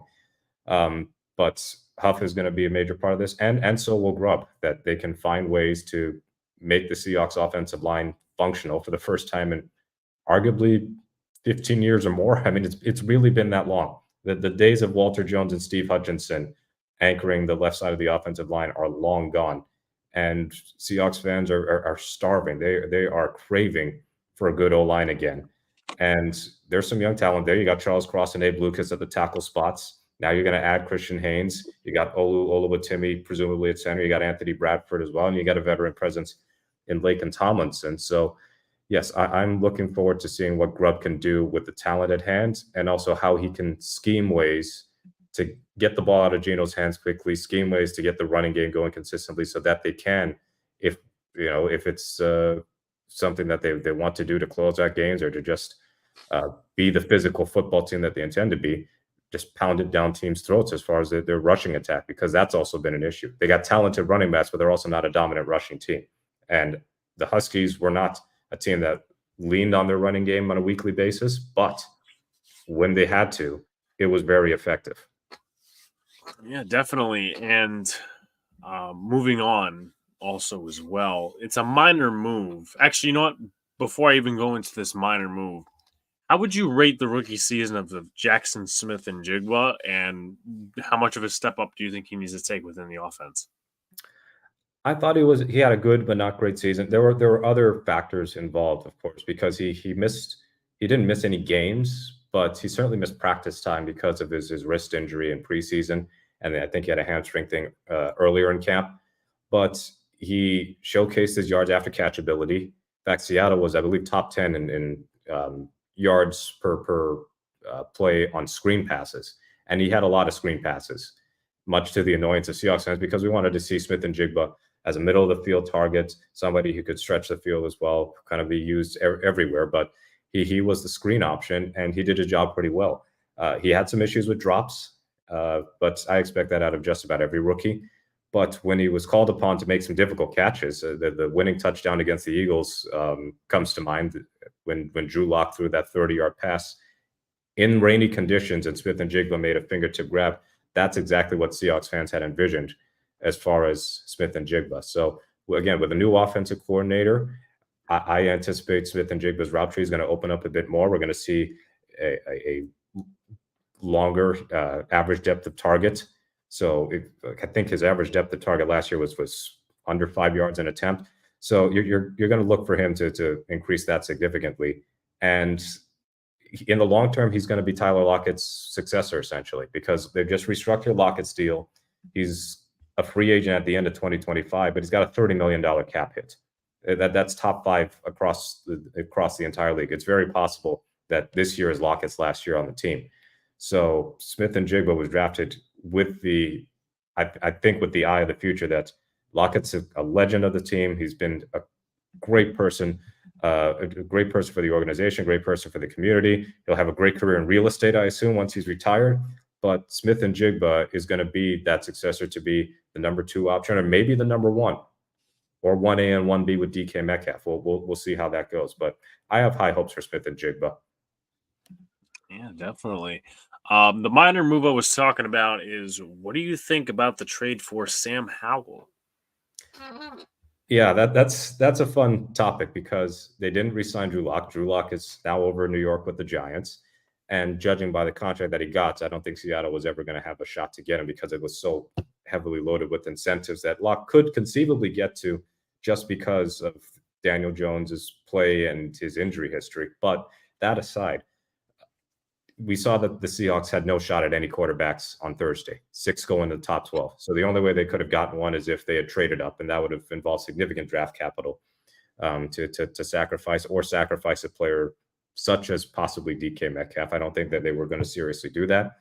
And then they had opportunities to draft Spencer Rattler as far as the day 2/day 3 options. They've had 3 picks, and they didn't use any of them on Rattler, and he just went to the Saints. And I assume that any other remaining quarterbacks will not be going to Seattle either. So that leaves you with Howell, who is younger than Nix. He's younger than Penix, which is what John Schneider's selling point was for Sam Howell. I don't think he's a particularly high ceiling quarterback. He certainly took a beating with the Commanders last season. I mean, he was getting sacked every other snap for the first 9-10 games of the season, and then he led the league in interceptions. So the interesting thing with Howell is I liked him more than most in that 2022 quarterback class, which outside of Brock Purdy is looking legendarily bad. But the upside with Howell, I guess, would be he's still young. He's got a really good arm, and he's quite mobile. So he can be a dual threat quarterback. And if he can learn to throw the ball on time and make much better decisions, then yeah, he could be a starting caliber quarterback in this league. I'm a bit skeptical that he will ever be like a franchise quarterback, but he's also cheap. $985,000 cap hit this year and next year. So it costs Seattle very little in terms of just money. He's cheaper than Drew Lock. He's younger than Lock. And if things go south with Geno, and I don't anticipate they will, then they'll have managed to get somebody with starting experience, but he'll have a fresh start in Seattle because the Commanders last season, just a really poorly run team, poorly coached team. They were so pass heavy. The offensive line was bad. I don't think it was as bad as the sacks given up were suggesting, because Howell was culpable for a lot of his own pressure and a lot of his own sacks. But still, Seahawks fans are just kind of itching, I think, to figure out who's going to be the real long-term quarterback, because even as a Geno Smith supporter, so to speak, he's still 34. And the number of quarterbacks, even though he doesn't have a lot of tread on the tire in terms of starts, the number of quarterbacks who are going at a high level past the age of 35, most of them are future Hall of Famers or borderline Hall of Famers or guys who are really, really good for a long period of time. Rich Gannon is probably one of the exceptions to the rule, because he kind of had a similar career path to Geno, where he started, he was kind of drifting in and out of lineups. He wasn't consistent, and then he hit it big when he went with John Gruden and the Raiders, and then he was done at 37. So not getting a quarterback last year when they had opportunities to do so, not drafting a quarterback this year when they could have considered one. This is kind of John Schneider's hedge. That's we're probably not getting a quarterback at 16, so trading for Howell is the next best thing. Somebody who is still under contract for 2 years, and we'll see what happens in preseason. Perhaps a fresh change, a change of scenery could benefit Howell in ways that could prove me wrong. Yeah, definitely. And you were talking about quarterbacks before. Well, the Jets actually just took Jordan Travis, so developmental quarterback off the board. Going over to the defense a little bit, the Seahawks were a bottom 10, bottom 5 run defense. What do you think contributed to that? I feel like they didn't have the bodies for it. I mean, certainly some of their edge rushers didn't set edges very well. And then when Uchenna Nwosu went out with the torn pec, that really stretched them out of the edges, because he was also their best run defender among the outside linebackers. So Boye Mafe still having to learn on the run game. Darrell Taylor was a disaster having to defend the run. And that's why he got benched in 2022 for a brief period of time, because he's just a massive liability there. And then they played Frank Clark for a few games. That didn't work out. And then you look at the defensive tackle spots, and they were getting just manhandled there too. It was just a consistent loss in the trenches, made worse by the fact that you would have linebackers out of position or not filling their gaps properly. It just looked wholly disorganized, especially towards the back end of the year, where it felt like everybody was turning into Barry Sanders on them. Poor tackling, missed tackling, bad pursuit angles. And this is now a 2-season problem, because they were a decent run defense in 2021, but 2022 they were poor, and 2023 they managed to be worse. So the Seahawks drafting Byron Murphy with their first-round pick, I believe, is primarily because of his value as an interior rusher. And I think that the Seahawks are looking for interior pass rush, because they weren't really good there either and haven't been for a long time. but Murphy is a good, I wouldn't say an outstanding run defender, especially when he had T'Vondre Sweat with him, but he should be capable and should be able to get off blocks, shed blockers, and pursue ball carriers. And then you've got Leonard Williams as well. So Williams, the former Giants, and Murphy together, that could be a very formidable pairing on the interior. And then you got Jaron Reed and Jonathan Hankins as a run-stuffing nose tackle. So I think there's going to be some structural changes on the defensive line to better suit themselves to stopping the run. Now, they weren't, Mike McDonald's Ravens teams were not exceptional at defending the run. So I'm not expecting the same thing. You know, I'm not expecting, oh, we'll just copy what the Ravens did. The Ravens didn't have a great run defense. But if Seattle's run defense can at least be average, I can live with that, because I'm much more concerned about their ability to stop the pass. And that involves getting a much better pass rush than they've shown the last several years. I was just about to ask about that. Is, you know, the interior's gotten better, you know, getting Byron Murphy in the first round. But Boye Mafe, Uchenna Nwasu, Derek Hall, who was a second-round pick last year, what is your real confidence level in this group of guys to be able to get to the passer? I'm confident in Nwosu. He didn't have a great start to last season before his injury, but he was also so high level in 2022 that justified giving him his contract extension. Mafe had a really strong sophomore campaign, breakout year. Probably would have had double-digit sacks if Nwosu stayed healthy, because once Nwosu went out, then Mafe is meeting double teams. They don't have to respect the other pass rushers. So Mafe kind of hit a wall in terms of sack production, but he was still getting pressures, which is, to me, just as important as, if not more important than getting sacks. If you're getting a high pressure rate, if you're making quarterbacks speed up their clock, get them into bad decisions, that's just as valuable to me as finishing the play and getting sacks. I want the pressures to be sacks, but they're not always going to be that way. Darrell Taylor getting re-signed for a year, that was a total shock to me, because he's got a weird thing where he gets a fair number of sacks and his pressure rate is terrible.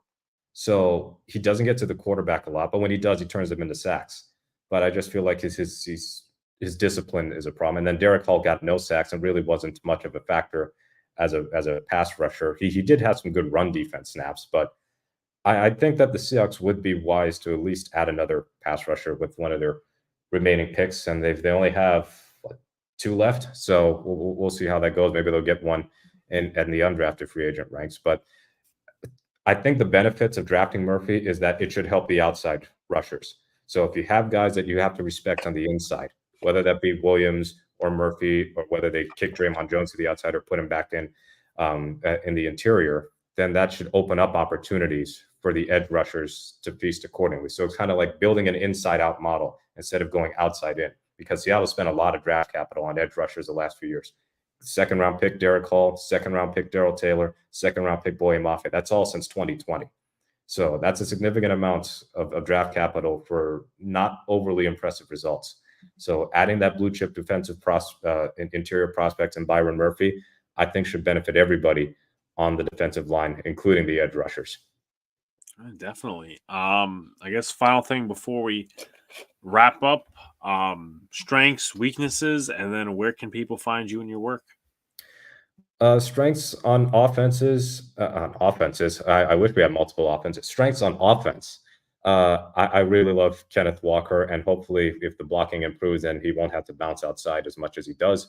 And at wide receiver, it's still one of the better receiving groups in the league. And don't forget that you have Jake Bobo as a possible fourth option. He had a solid rookie season as an undrafted free agent, and maybe they'll add more with LaVisca Chenault and as the former Panthers and Jaguars wideout.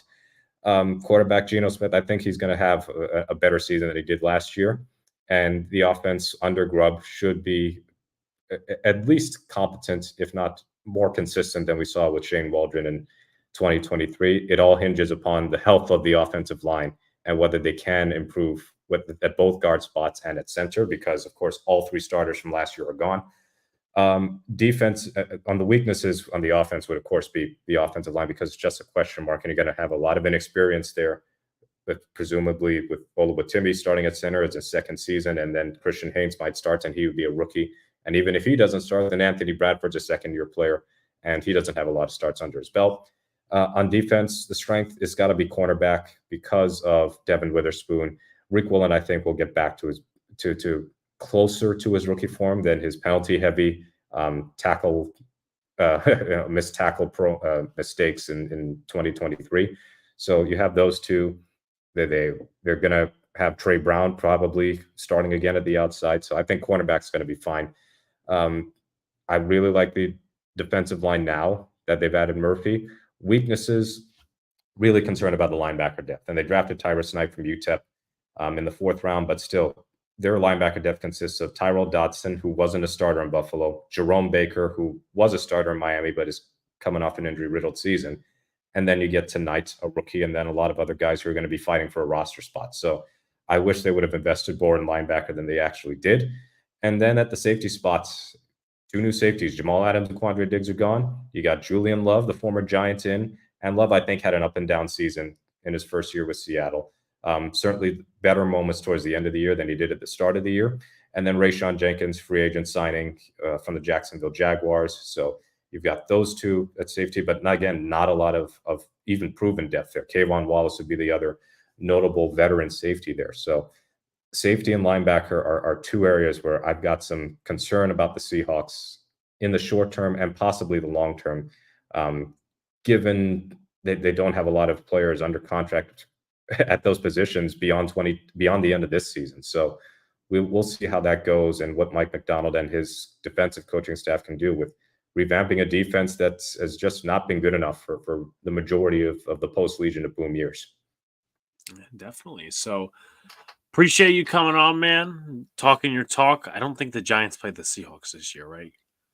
Yes, we do, actually. It'll be the Giants in Seattle at some point because we'll know the schedule in a few weeks. So we'll get to see Malik Neighbors. And for all we know, we might have a Drew Lock revenge game if by any chance he has to start over Daniel Jones.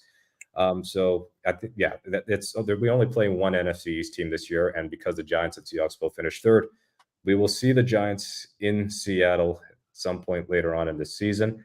And just to answer your question about, or just your prompt about finding me on social media, I'm on Twitter/X at Mookie Alexander, and I'm also on the Field Goals account at Field Goals. You can read my work not just on fieldgoals.com, but also on mainsbnation.com.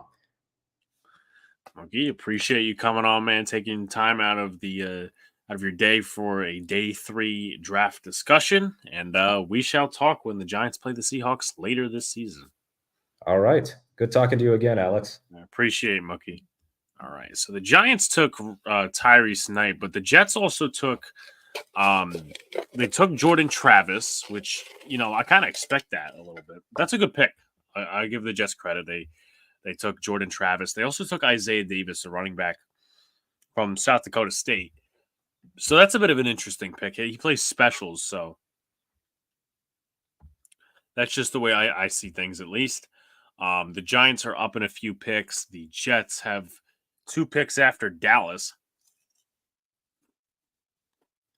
So we'll get to see what they do in terms of that. And 4 o'clock, we should be having another guest on. So keep this train moving on this very, very long day number 3, which I believe we're already almost 4 hours in. But I've been doing this for almost 4.5 because of the little interview at 11:33. So appreciate all you tuning in. Either coming in for 2 seconds, 2 minutes, 2 hours. The Cowboys are about to pick another player. So we did have Tom Ryle on earlier. So Trevor Keegan, a guy I interviewed, went to the Eagles. So he's going to be a depth piece in that offensive line room. Let's see. Let's look at their offensive line room, shall we? Eagles. All right. So it's Jordan Mailata, Landon Dickerson, Cam Jurgens, Tyler Steen, and Lane Johnson. Some backups, Lacita Smith, Trevor Keegan, and Matt Hennessy, who they signed from Atlanta, played center for a couple of years. And Darian Kennard, who was drafted originally by the Kansas City Chiefs. So we'll see that. And Brett Toth, who's been there for a number of seasons. And they also signed Devontae Parker. They have a loaded receiver room, to say the least. They have a loaded receiver room. But they drafted Aeneas Smith, who's a special teamer. They drafted Will Shipley, who's a solid running back coming over from Clemson to compete with Kenneth Gainwell, Lou Nichols, and Tyrion Davis-Price. They drafted Jeremiah Trotter at linebacker behind Nakobe Dean and Devin White. And they drafted Jalix Hunt behind Bryce Huff, Brendan Graham, Josh Sweat, Nolan Smith. So he's going to be a backup. And they drafted Cooper DeJean, and they also drafted Kenyon Mitchell. So very good picks by them, at least within the first round. And we'll get to see what the Cowboys do, New Orleans, and the Jets, which would close out round number 5 and move to round number 6. And Cooper DeJean could also return punts along with Aeneas Smith. So that would be a big help for them on special teams, as we're going to get the Dallas pick. I guess they're actually going to formally announce it, which surprises me a little bit, because we're already at the stage where people stop announcing and people stop giving a shit. But let's see.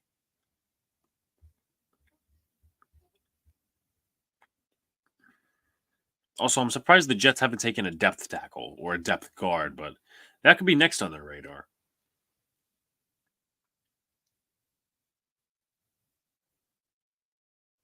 Kalen Carson, cornerback from Wake Forest. That's a good pick. That is a solid pick. Dallas adds to that room with Deron Bland. Nothing too crazy at all.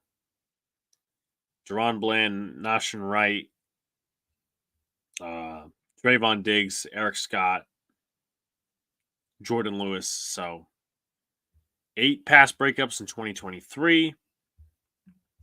Let's look at his college stats just to get a better look. Carson for Wake Forest, 4-year player, 42 total tackles this season, 3 interceptions in college, but those 2 were in his first college years, not his last 2. So, and he's got 26 pass deflections, so he doesn't know how to get his hands on the ball fully, but he has a nose for the football in terms of getting pass deflections. So we shall see what New Orleans and the Jets do. We shall see what they do with that. But that being said, we're going to turn our attention over to another guest, Saivion Mixson. If I'm pronouncing that correctly, of course. But what is going on, man? Obviously, it's been an interesting 3 days for the Atlanta Falcons. What are your first thoughts? Oh, it's been great. It's been absolutely fantastic over on this side. I've, nothing interesting over here. Nah, man. It has been a day. It feels like, I think the term that I would use for the Atlanta Falcons is overcorrection. After 2 years of, quarterback play, essentially keeping us weighed down, they said, you know what, we're not only going to get the top quarterback in the free agency market, we're also going to get our guy for the next who knows how many years. And Michael Penix might be good for, just to kind of make sure that this, almost like it's like, listen, this cannot happen again. And today, the last couple of days in the draft, it looks like the running joke for the NFL is how the Atlanta Falcons can't get to the NFL, can't get to the quarterback. Our pass rush has been putrid for the last, since John Abraham left 2012 or 2013, I mean. So, it looks like we are just kind of taking shots at finding our guy, finding a guy, whether that's Rororo. Wow, that's a name that I got to figure out how to say now. Braylon Price or Brandon Dorless. So it's like, we're just going to continue to keep taking these shots, and we're just going to go from there, man. Going to see what happens. What was your initial reaction to the pick of Michael Penix? Because it shocked a lot of people, including myself. Yeah, I was on a live stream here, and I audibly screamed. I did.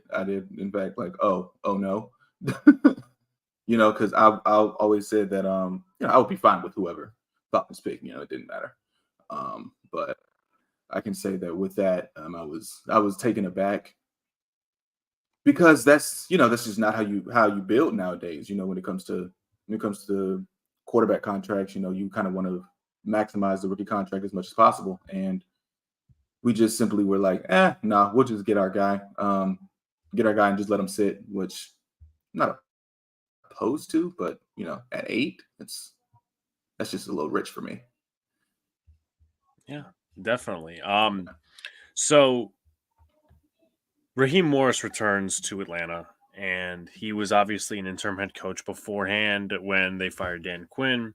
They elected for not to bring him back. They brought in Arthur Smith. What are your thoughts on him returning? Do you think he's got a better head on his shoulders being around Sean McVay a little bit more? And do you think they should have just stuck with him in the first place? No, I don't think they should have stuck with him in the first place. I think that they should have went outside the building. They needed a spark that was simply not going to come from, everything that kind of happened with, the collapses there and everything like that. They needed some fresh blood in there. And so while Arthur Smith, it did not work out, I will say it was something to see the way that he was trying to build this team, the way that he kind of was looking to be like, kind of like this guy that I was on just now.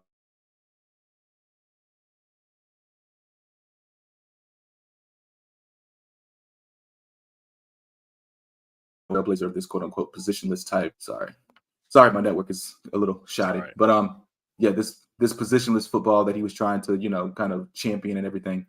And so I think we're trying to do the same thing again with Morris. But back to Raheem Morris, I think that I think that time with Sean McVay really did him some good, really understanding, what it takes to win a championship. I think that was a big thing, and I think maybe that was a big reason as to why we took Michael Penix. You gotta have that guy like McVay had. McVay had Stafford. I think he saw that and was like, okay, well, we need our own Stafford here. So yeah, definitely. You guys brought in Jimmy Lake as the defensive coordinator. Ryan Nielsen is now in Jacksonville. A little surprised they didn't keep him, but I guess Raheem Morris wanted his own guy from that McVay sort of tree.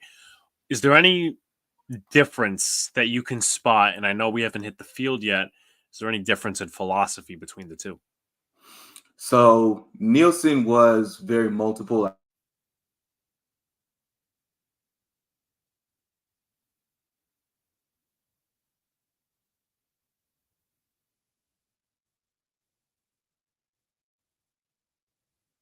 I really enjoyed the fact that he was multiple outs. Sorry. Nielsen really made sure that you kind of were, we played a lot of press coverage, played a lot of cover one, a lot of one high safety stuff, and kind of let Jesse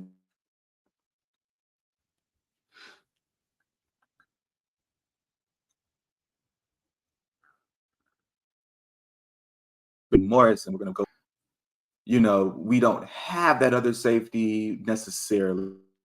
I mean, we have Richie Grant, but he's more of a box guy, so it's going to be a bit different philosophy with Lake in here instead of Nielsen, who thank you for making the Falcons defense watchable again. Really appreciate it.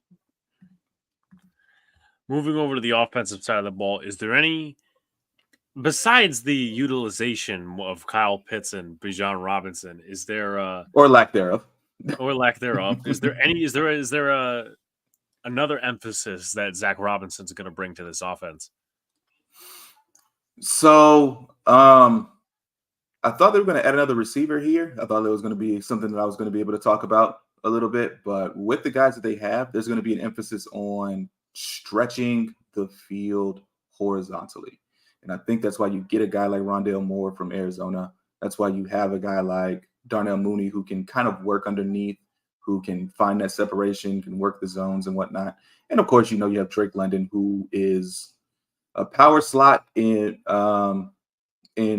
practice, but he can play pretty much anywhere that you want him to. If you need him to play outside, he'll play outside. So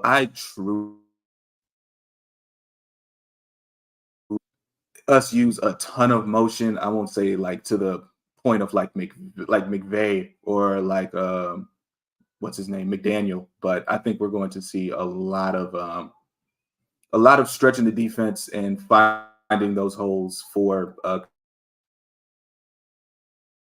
Kirk Cousins to exploit in the first couple of seconds while he's in the pocket. Do you think, and now obviously, the offensive philosophy the last 2 years was a big part of why the Falcons were just not good. Besides the core, do you think that adding Kirk Cousins could be the missing piece to winning the division and maybe going on a tad bit of a run? Mm-hmm. Yes, I think the quarterback play last year was that bad. I truly believe that was I won't say the sole reason, but it was the driving force for the Falcons not making the playoffs last year. That was a playoff roster. That was a playoff defense. That was a developing offense. With the pieces there, like you said, you have 3 guys in the first drafted in the first 10 picks of the last 3 drafts. It better be a good offense. So I think that the quarterback play was what really tanked it. I won't say that was the only thing that we could have improved, but that was a huge piece of it. So yeah, with Kirk Cousins, I think it does make you a bit more safe in saying, yeah, we can go into this year as favorites in the NFC South. Yeah, definitely. Are you now, with the addition of Kirk Cousins, is it fair to expect a breakout season from Drake London in year 3? I expected more from Kyle Pitts than Drake London, simply because you can kind of use that versatility that you brought Kyle Pitts here for. With Drake London, I mean, he's still going to get his. I truly believe that. But it's more about I think you'll see more of an uptick for Kyle Pitts than you'll see it from Drake London this year. Yeah. No, I definitely think so as well. Mm-hmm. Going into some of the other stuff, I know we talked about the pass rush. What is your confidence level now compared to maybe, I don't know, a few weeks ago, even just entering the offseason? Because they added a tweener in Brandon Dorless. I've watched Ruko Horhoro. I think he's fabulous at the defensive line spot. Right. They also added Braylon Trice in the draft in the 3rd round out of Washington. They still have Lorenzo Carter, who's a former Giant, led the Falcons in sacks. What is your confidence level in terms of that group? And pretty much the talent.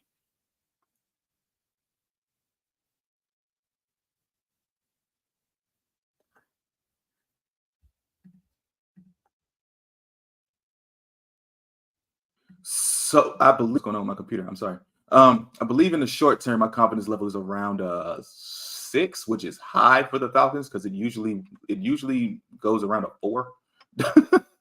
But for the future, if Rook does develop into that dude that he's supposed to be, if Braylon Trice is, that, let's say 7-8 sack guy that you think he can be for like consistently over the years, I think I can put that at about I can boost that to about a 7.5 out of 10 for right now. But I've seen too many of these guys come in and just completely bust when it comes to Atlanta, so I can't go this is a 10.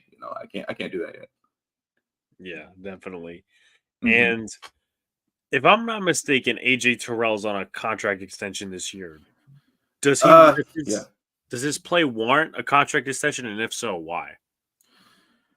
His play warrants a contract extension for the Falcons because we refuse to get another one. We refuse to find another cornerback to bring in here. So yeah, it does. He's been good. There's been times where he has been great, especially that second team All-Pro season in 21. I'm hoping that with us going back to more of a quarter-heavy scheme, like he was, like when he kind of broke out against with Raheem Morris when he was an interim guy.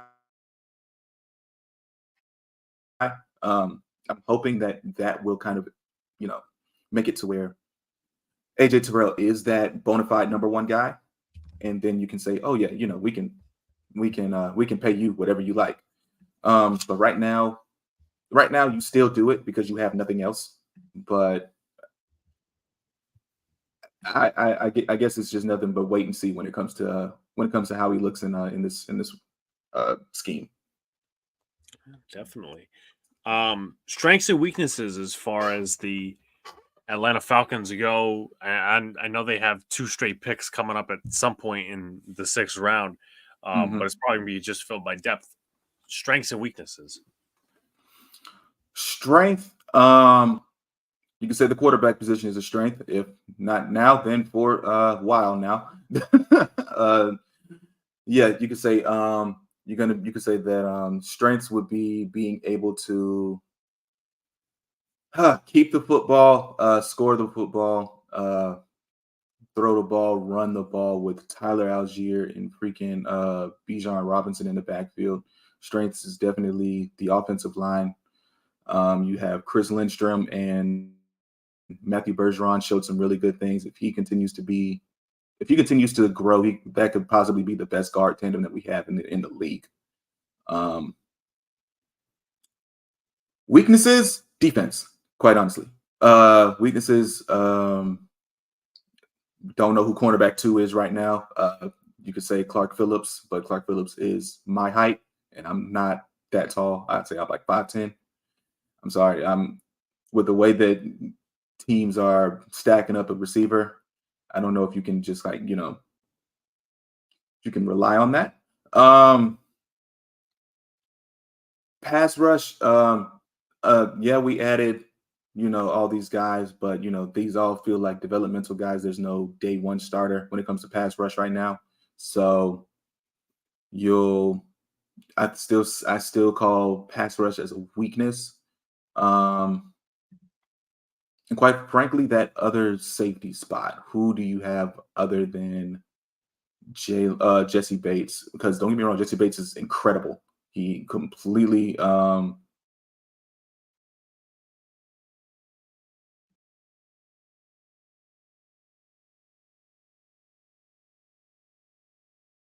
but so it's just about finding that other safety. Yeah, definitely. Well, appreciate you coming on, my man. Giving us some great insight about the Atlanta Falcons, the pick with Penix and all the other holes that were filled on this roster by the draft and free agent period. Any final thoughts you may have? Hey man, I appreciate you, man. Thank you for letting me come on, man. Let me talk a little bit of Falcons football today. You know what I'm saying? Right now, just waiting for a receiver. I see that there's a couple of guys still on the board right now. Actually wasn't able to look. Yeah, Brendan Rice is still on the board, so we'll see. We'll see where they go from here. But thank you again for letting me come on, man. I appreciate you. Have a good rest of the day, my man. Yes, sir. You too. All right, so we have a couple of picks to recap. I know they just went to commercial, so that is the end of the 5th round. So now we're in the 6th round. Kalen Carson instead went to the Dallas Cowboys. Jalen Ford, someone who I studied, went to the New Orleans Saints. Quantez Stiggers to the New York Jets from the CFL, nonetheless, not from regular college, but we actually went to the CFL. So very interesting pick by the Jets. But again, it's depth. It's probably going to be something like special teams or a guy that's going to come in and compete. The first 4 picks of the 6th round, Walter Rouse, the tackle opposite of Tyler Guyton. He got picked by the Vikings. Logan Lee, defensive tackle from Iowa. He went to the Steelers. Satoa Lamea went to the Seattle Seahawks, another plug and play depth guy for the Seahawks out of Utah. And then Marcellus Dial, defensive back from the University of South Carolina. And the Los Angeles Chargers just picked Kamani Vidal, the running back from Troy, who is at the Senior Bowl. So that'll be very interesting to see how he does. pick is in for the Titans. We'll see who they pick, and then the Giants are up. That would be the Giants' final pick, unless they elect to trade back in, which I don't really think they need to do. I think it's just, get what I don't know what position. I think they should go offensive line. I would maybe even see if Brendan Rice, because at this point in the game, you're getting depth. You're just getting guys who you think could fill some spots. O-line, again, like a Mahogany could really be the pick at 183. I would like him to be. I've heard good things about him. So I would say Mahogany or a guy like Brendan Rice at the 183rd pick, but we're about to see. I guess they're looking at Kamani Vidal, the running back out of Troy. And then, of course, the Titans are up next with their pick. Let me see what Kamani Vidal produced stats-wise for Troy last year. Let's see. Stats. So for Kamani Vidal and Troy, 1,661 yards. Jaquan Jackson, by the way, goes to Tulane. And he's now going to Tennessee. So the Giants are now on the clock. 5.6 yards per carry, 1,661 yards, 18 catches out of the backfield, 1 touchdown, 201 yards. Catching-wise, Sunbelt Conference all 4 years with Troy, so that is that. 5'8", so he's my height, and 215. So also was the Sunbelt Offensive Player of the Year this past season, so that's one remarkable thing for the running back out of Troy. Giants are on the clock. Then it's the Dolphins, and it's the Eagles, the Falcons twice, the Texans twice, the Eagles again. Eagles get a lot of picks. Interestingly enough, the Eagles have a crap ton of picks. The Jets don't have a pick, I think, until the 7th round, which may be the irrelevant pick. Let's see. Let's see. Yeah, so the Jets don't have a pick until irrelevant. So that's which is technically a compensatory pick, I guess, for someone leaving in free agency or whatnot. So we'll see who the Giants pick. I'm thinking O-line. I'm also thinking maybe get a guy like Brendan Rice. But again, my heart's set on probably O-line, maybe another corner, but I really don't know who they would pick at the corner spot. So we shall see. We shall see.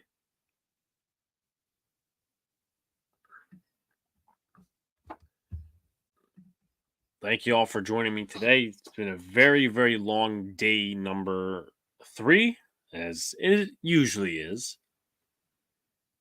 Giants will now pick whoever they will. I'm not going to look at Twitter because that's where the spoilers come in.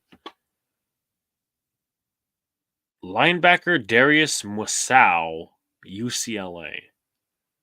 Interesting. I mean, maybe he's a special teamer.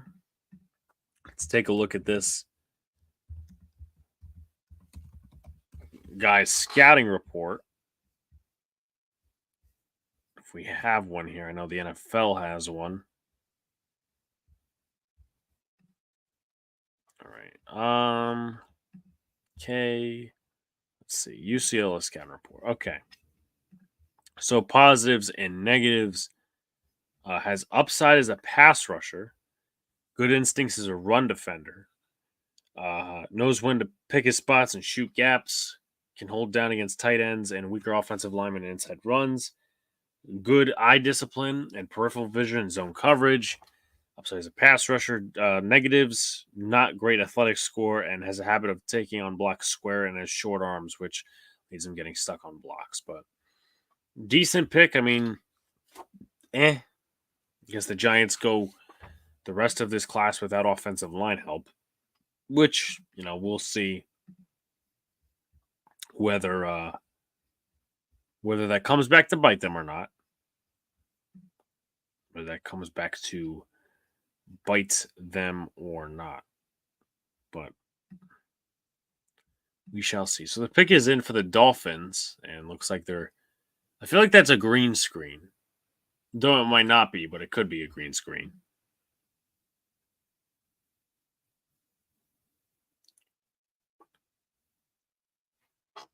Let's take a look and see who it is. Malik Washington, wide receiver from Virginia. Masao led the UCLA Bruins in tackles each of the past 2 seasons. So, that is the type of linebacker the Giants are getting. Darius Masao. Also spent time with Hawaii.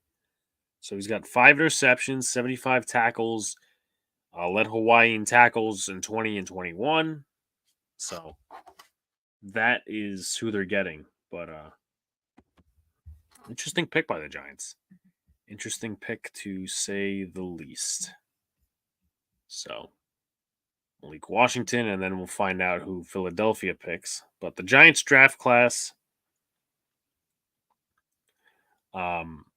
Malik Neighbors, Tyler Nubin, Andrew Phillips, Theo Johnson, Tyrone Tracy, and Darius Masao. So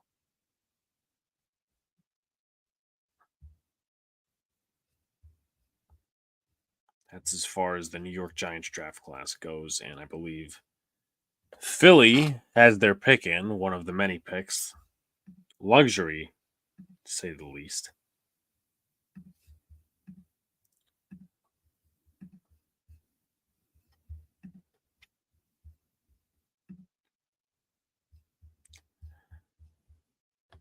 We already went over the fact they selected Kenyon Mitchell, Cooper DeJean, Jeremiah Trotter, Jalen Hunt, Jalix Hunt, excuse me, Will Shipley, Aeneas Smith, and Trevor Keegan. So now we get to see what they do with their picks, and then Atlanta twice, Houston twice, Philly, Arizona, Seattle, New England, Pittsburgh. All right, so the pick is in.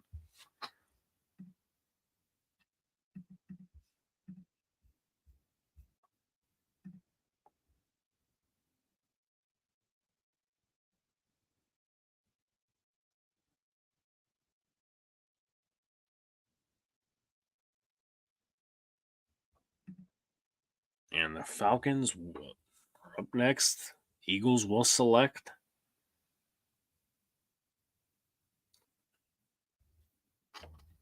Let's see.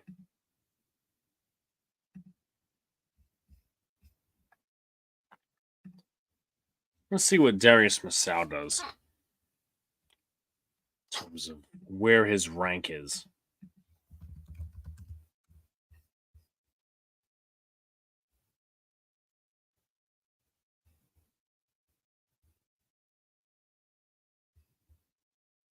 Let's see.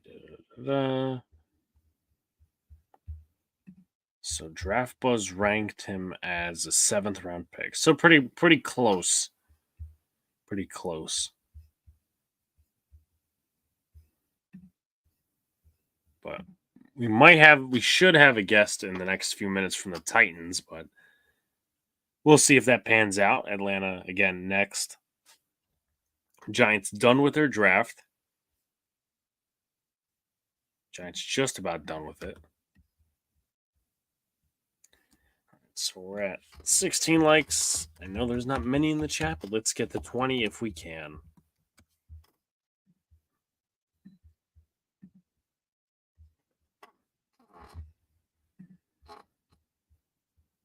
Eagles select Johnny Wilson. That's a hell of a pick. That's a hell of a pick.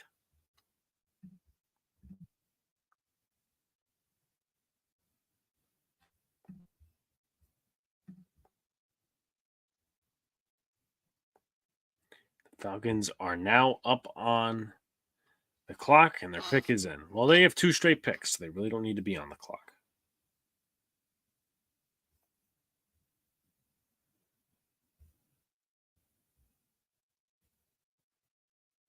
Chase McClellan, running back from Bama.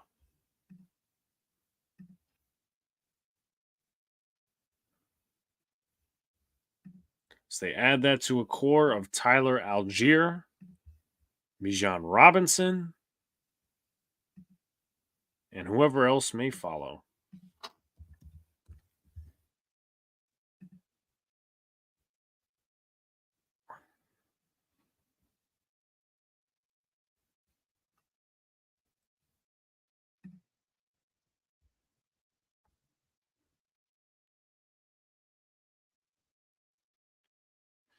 Avery Williams and Carlos Washington Jr. also joined that running back core.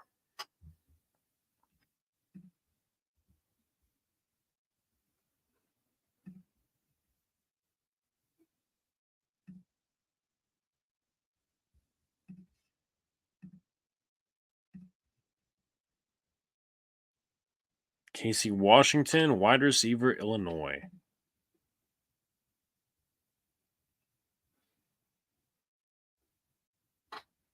.46 in the 40-yard dash, 197.60.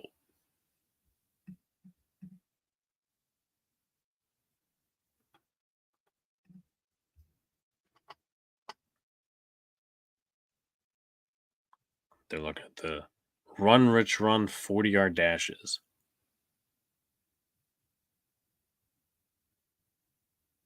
They got to show 14 and forward, though.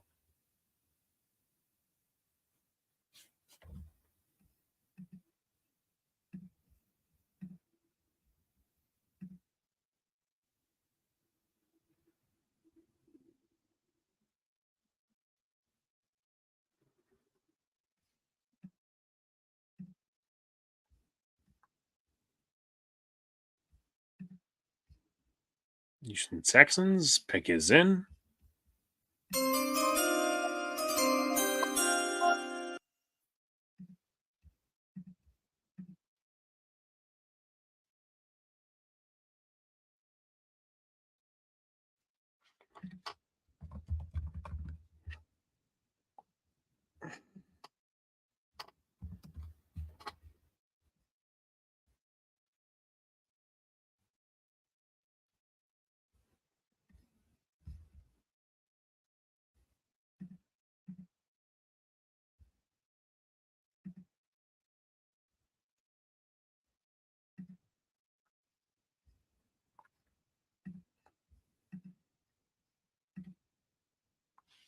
Tyler Neal, do you think he's a good pickup for the Red Sox?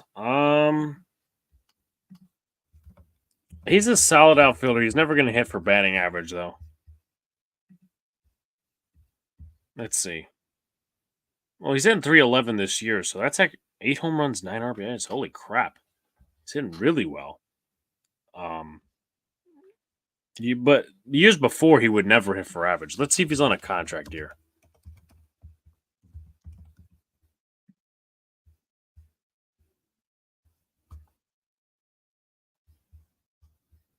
That's scouting report contract.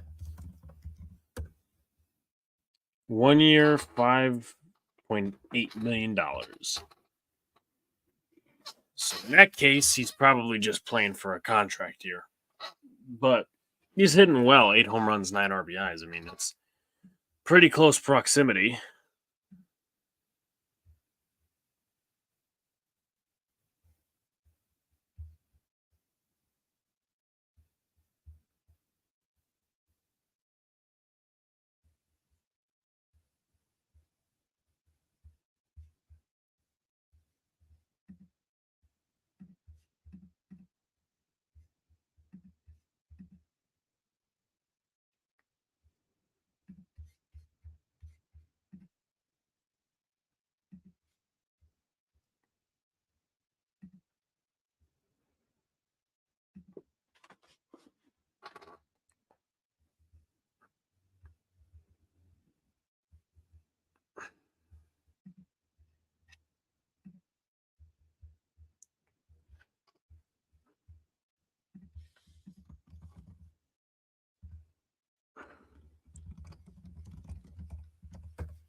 Houston Texans select Jamal Hill, linebacker from Oregon, with their pick.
All right, Makai Wingo off the board. Detroit takes the defensive tackle and 189th pick.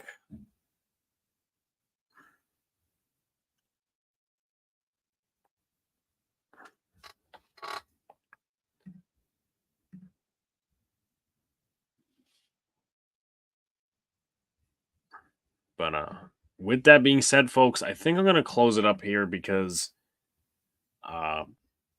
it's been a long couple hours and it seems like I'm getting a few dubs here and there, but next year will be a lot better prepared.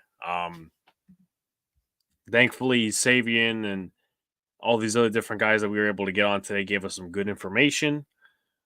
Nonetheless, I appreciate you guys. Be sure to like, comment, subscribe to all the good stuff. Turn on post notifications so you know when live stream pops to you drops. Appreciate you all coming back. Again, we'll be back tomorrow with the Knicks live stream against the 76ers. We'll be back Monday for the final Boys of the Big Apple podcast. And Wednesday for a Giants draft recap and a special guest for that one. But appreciate you guys. See you later.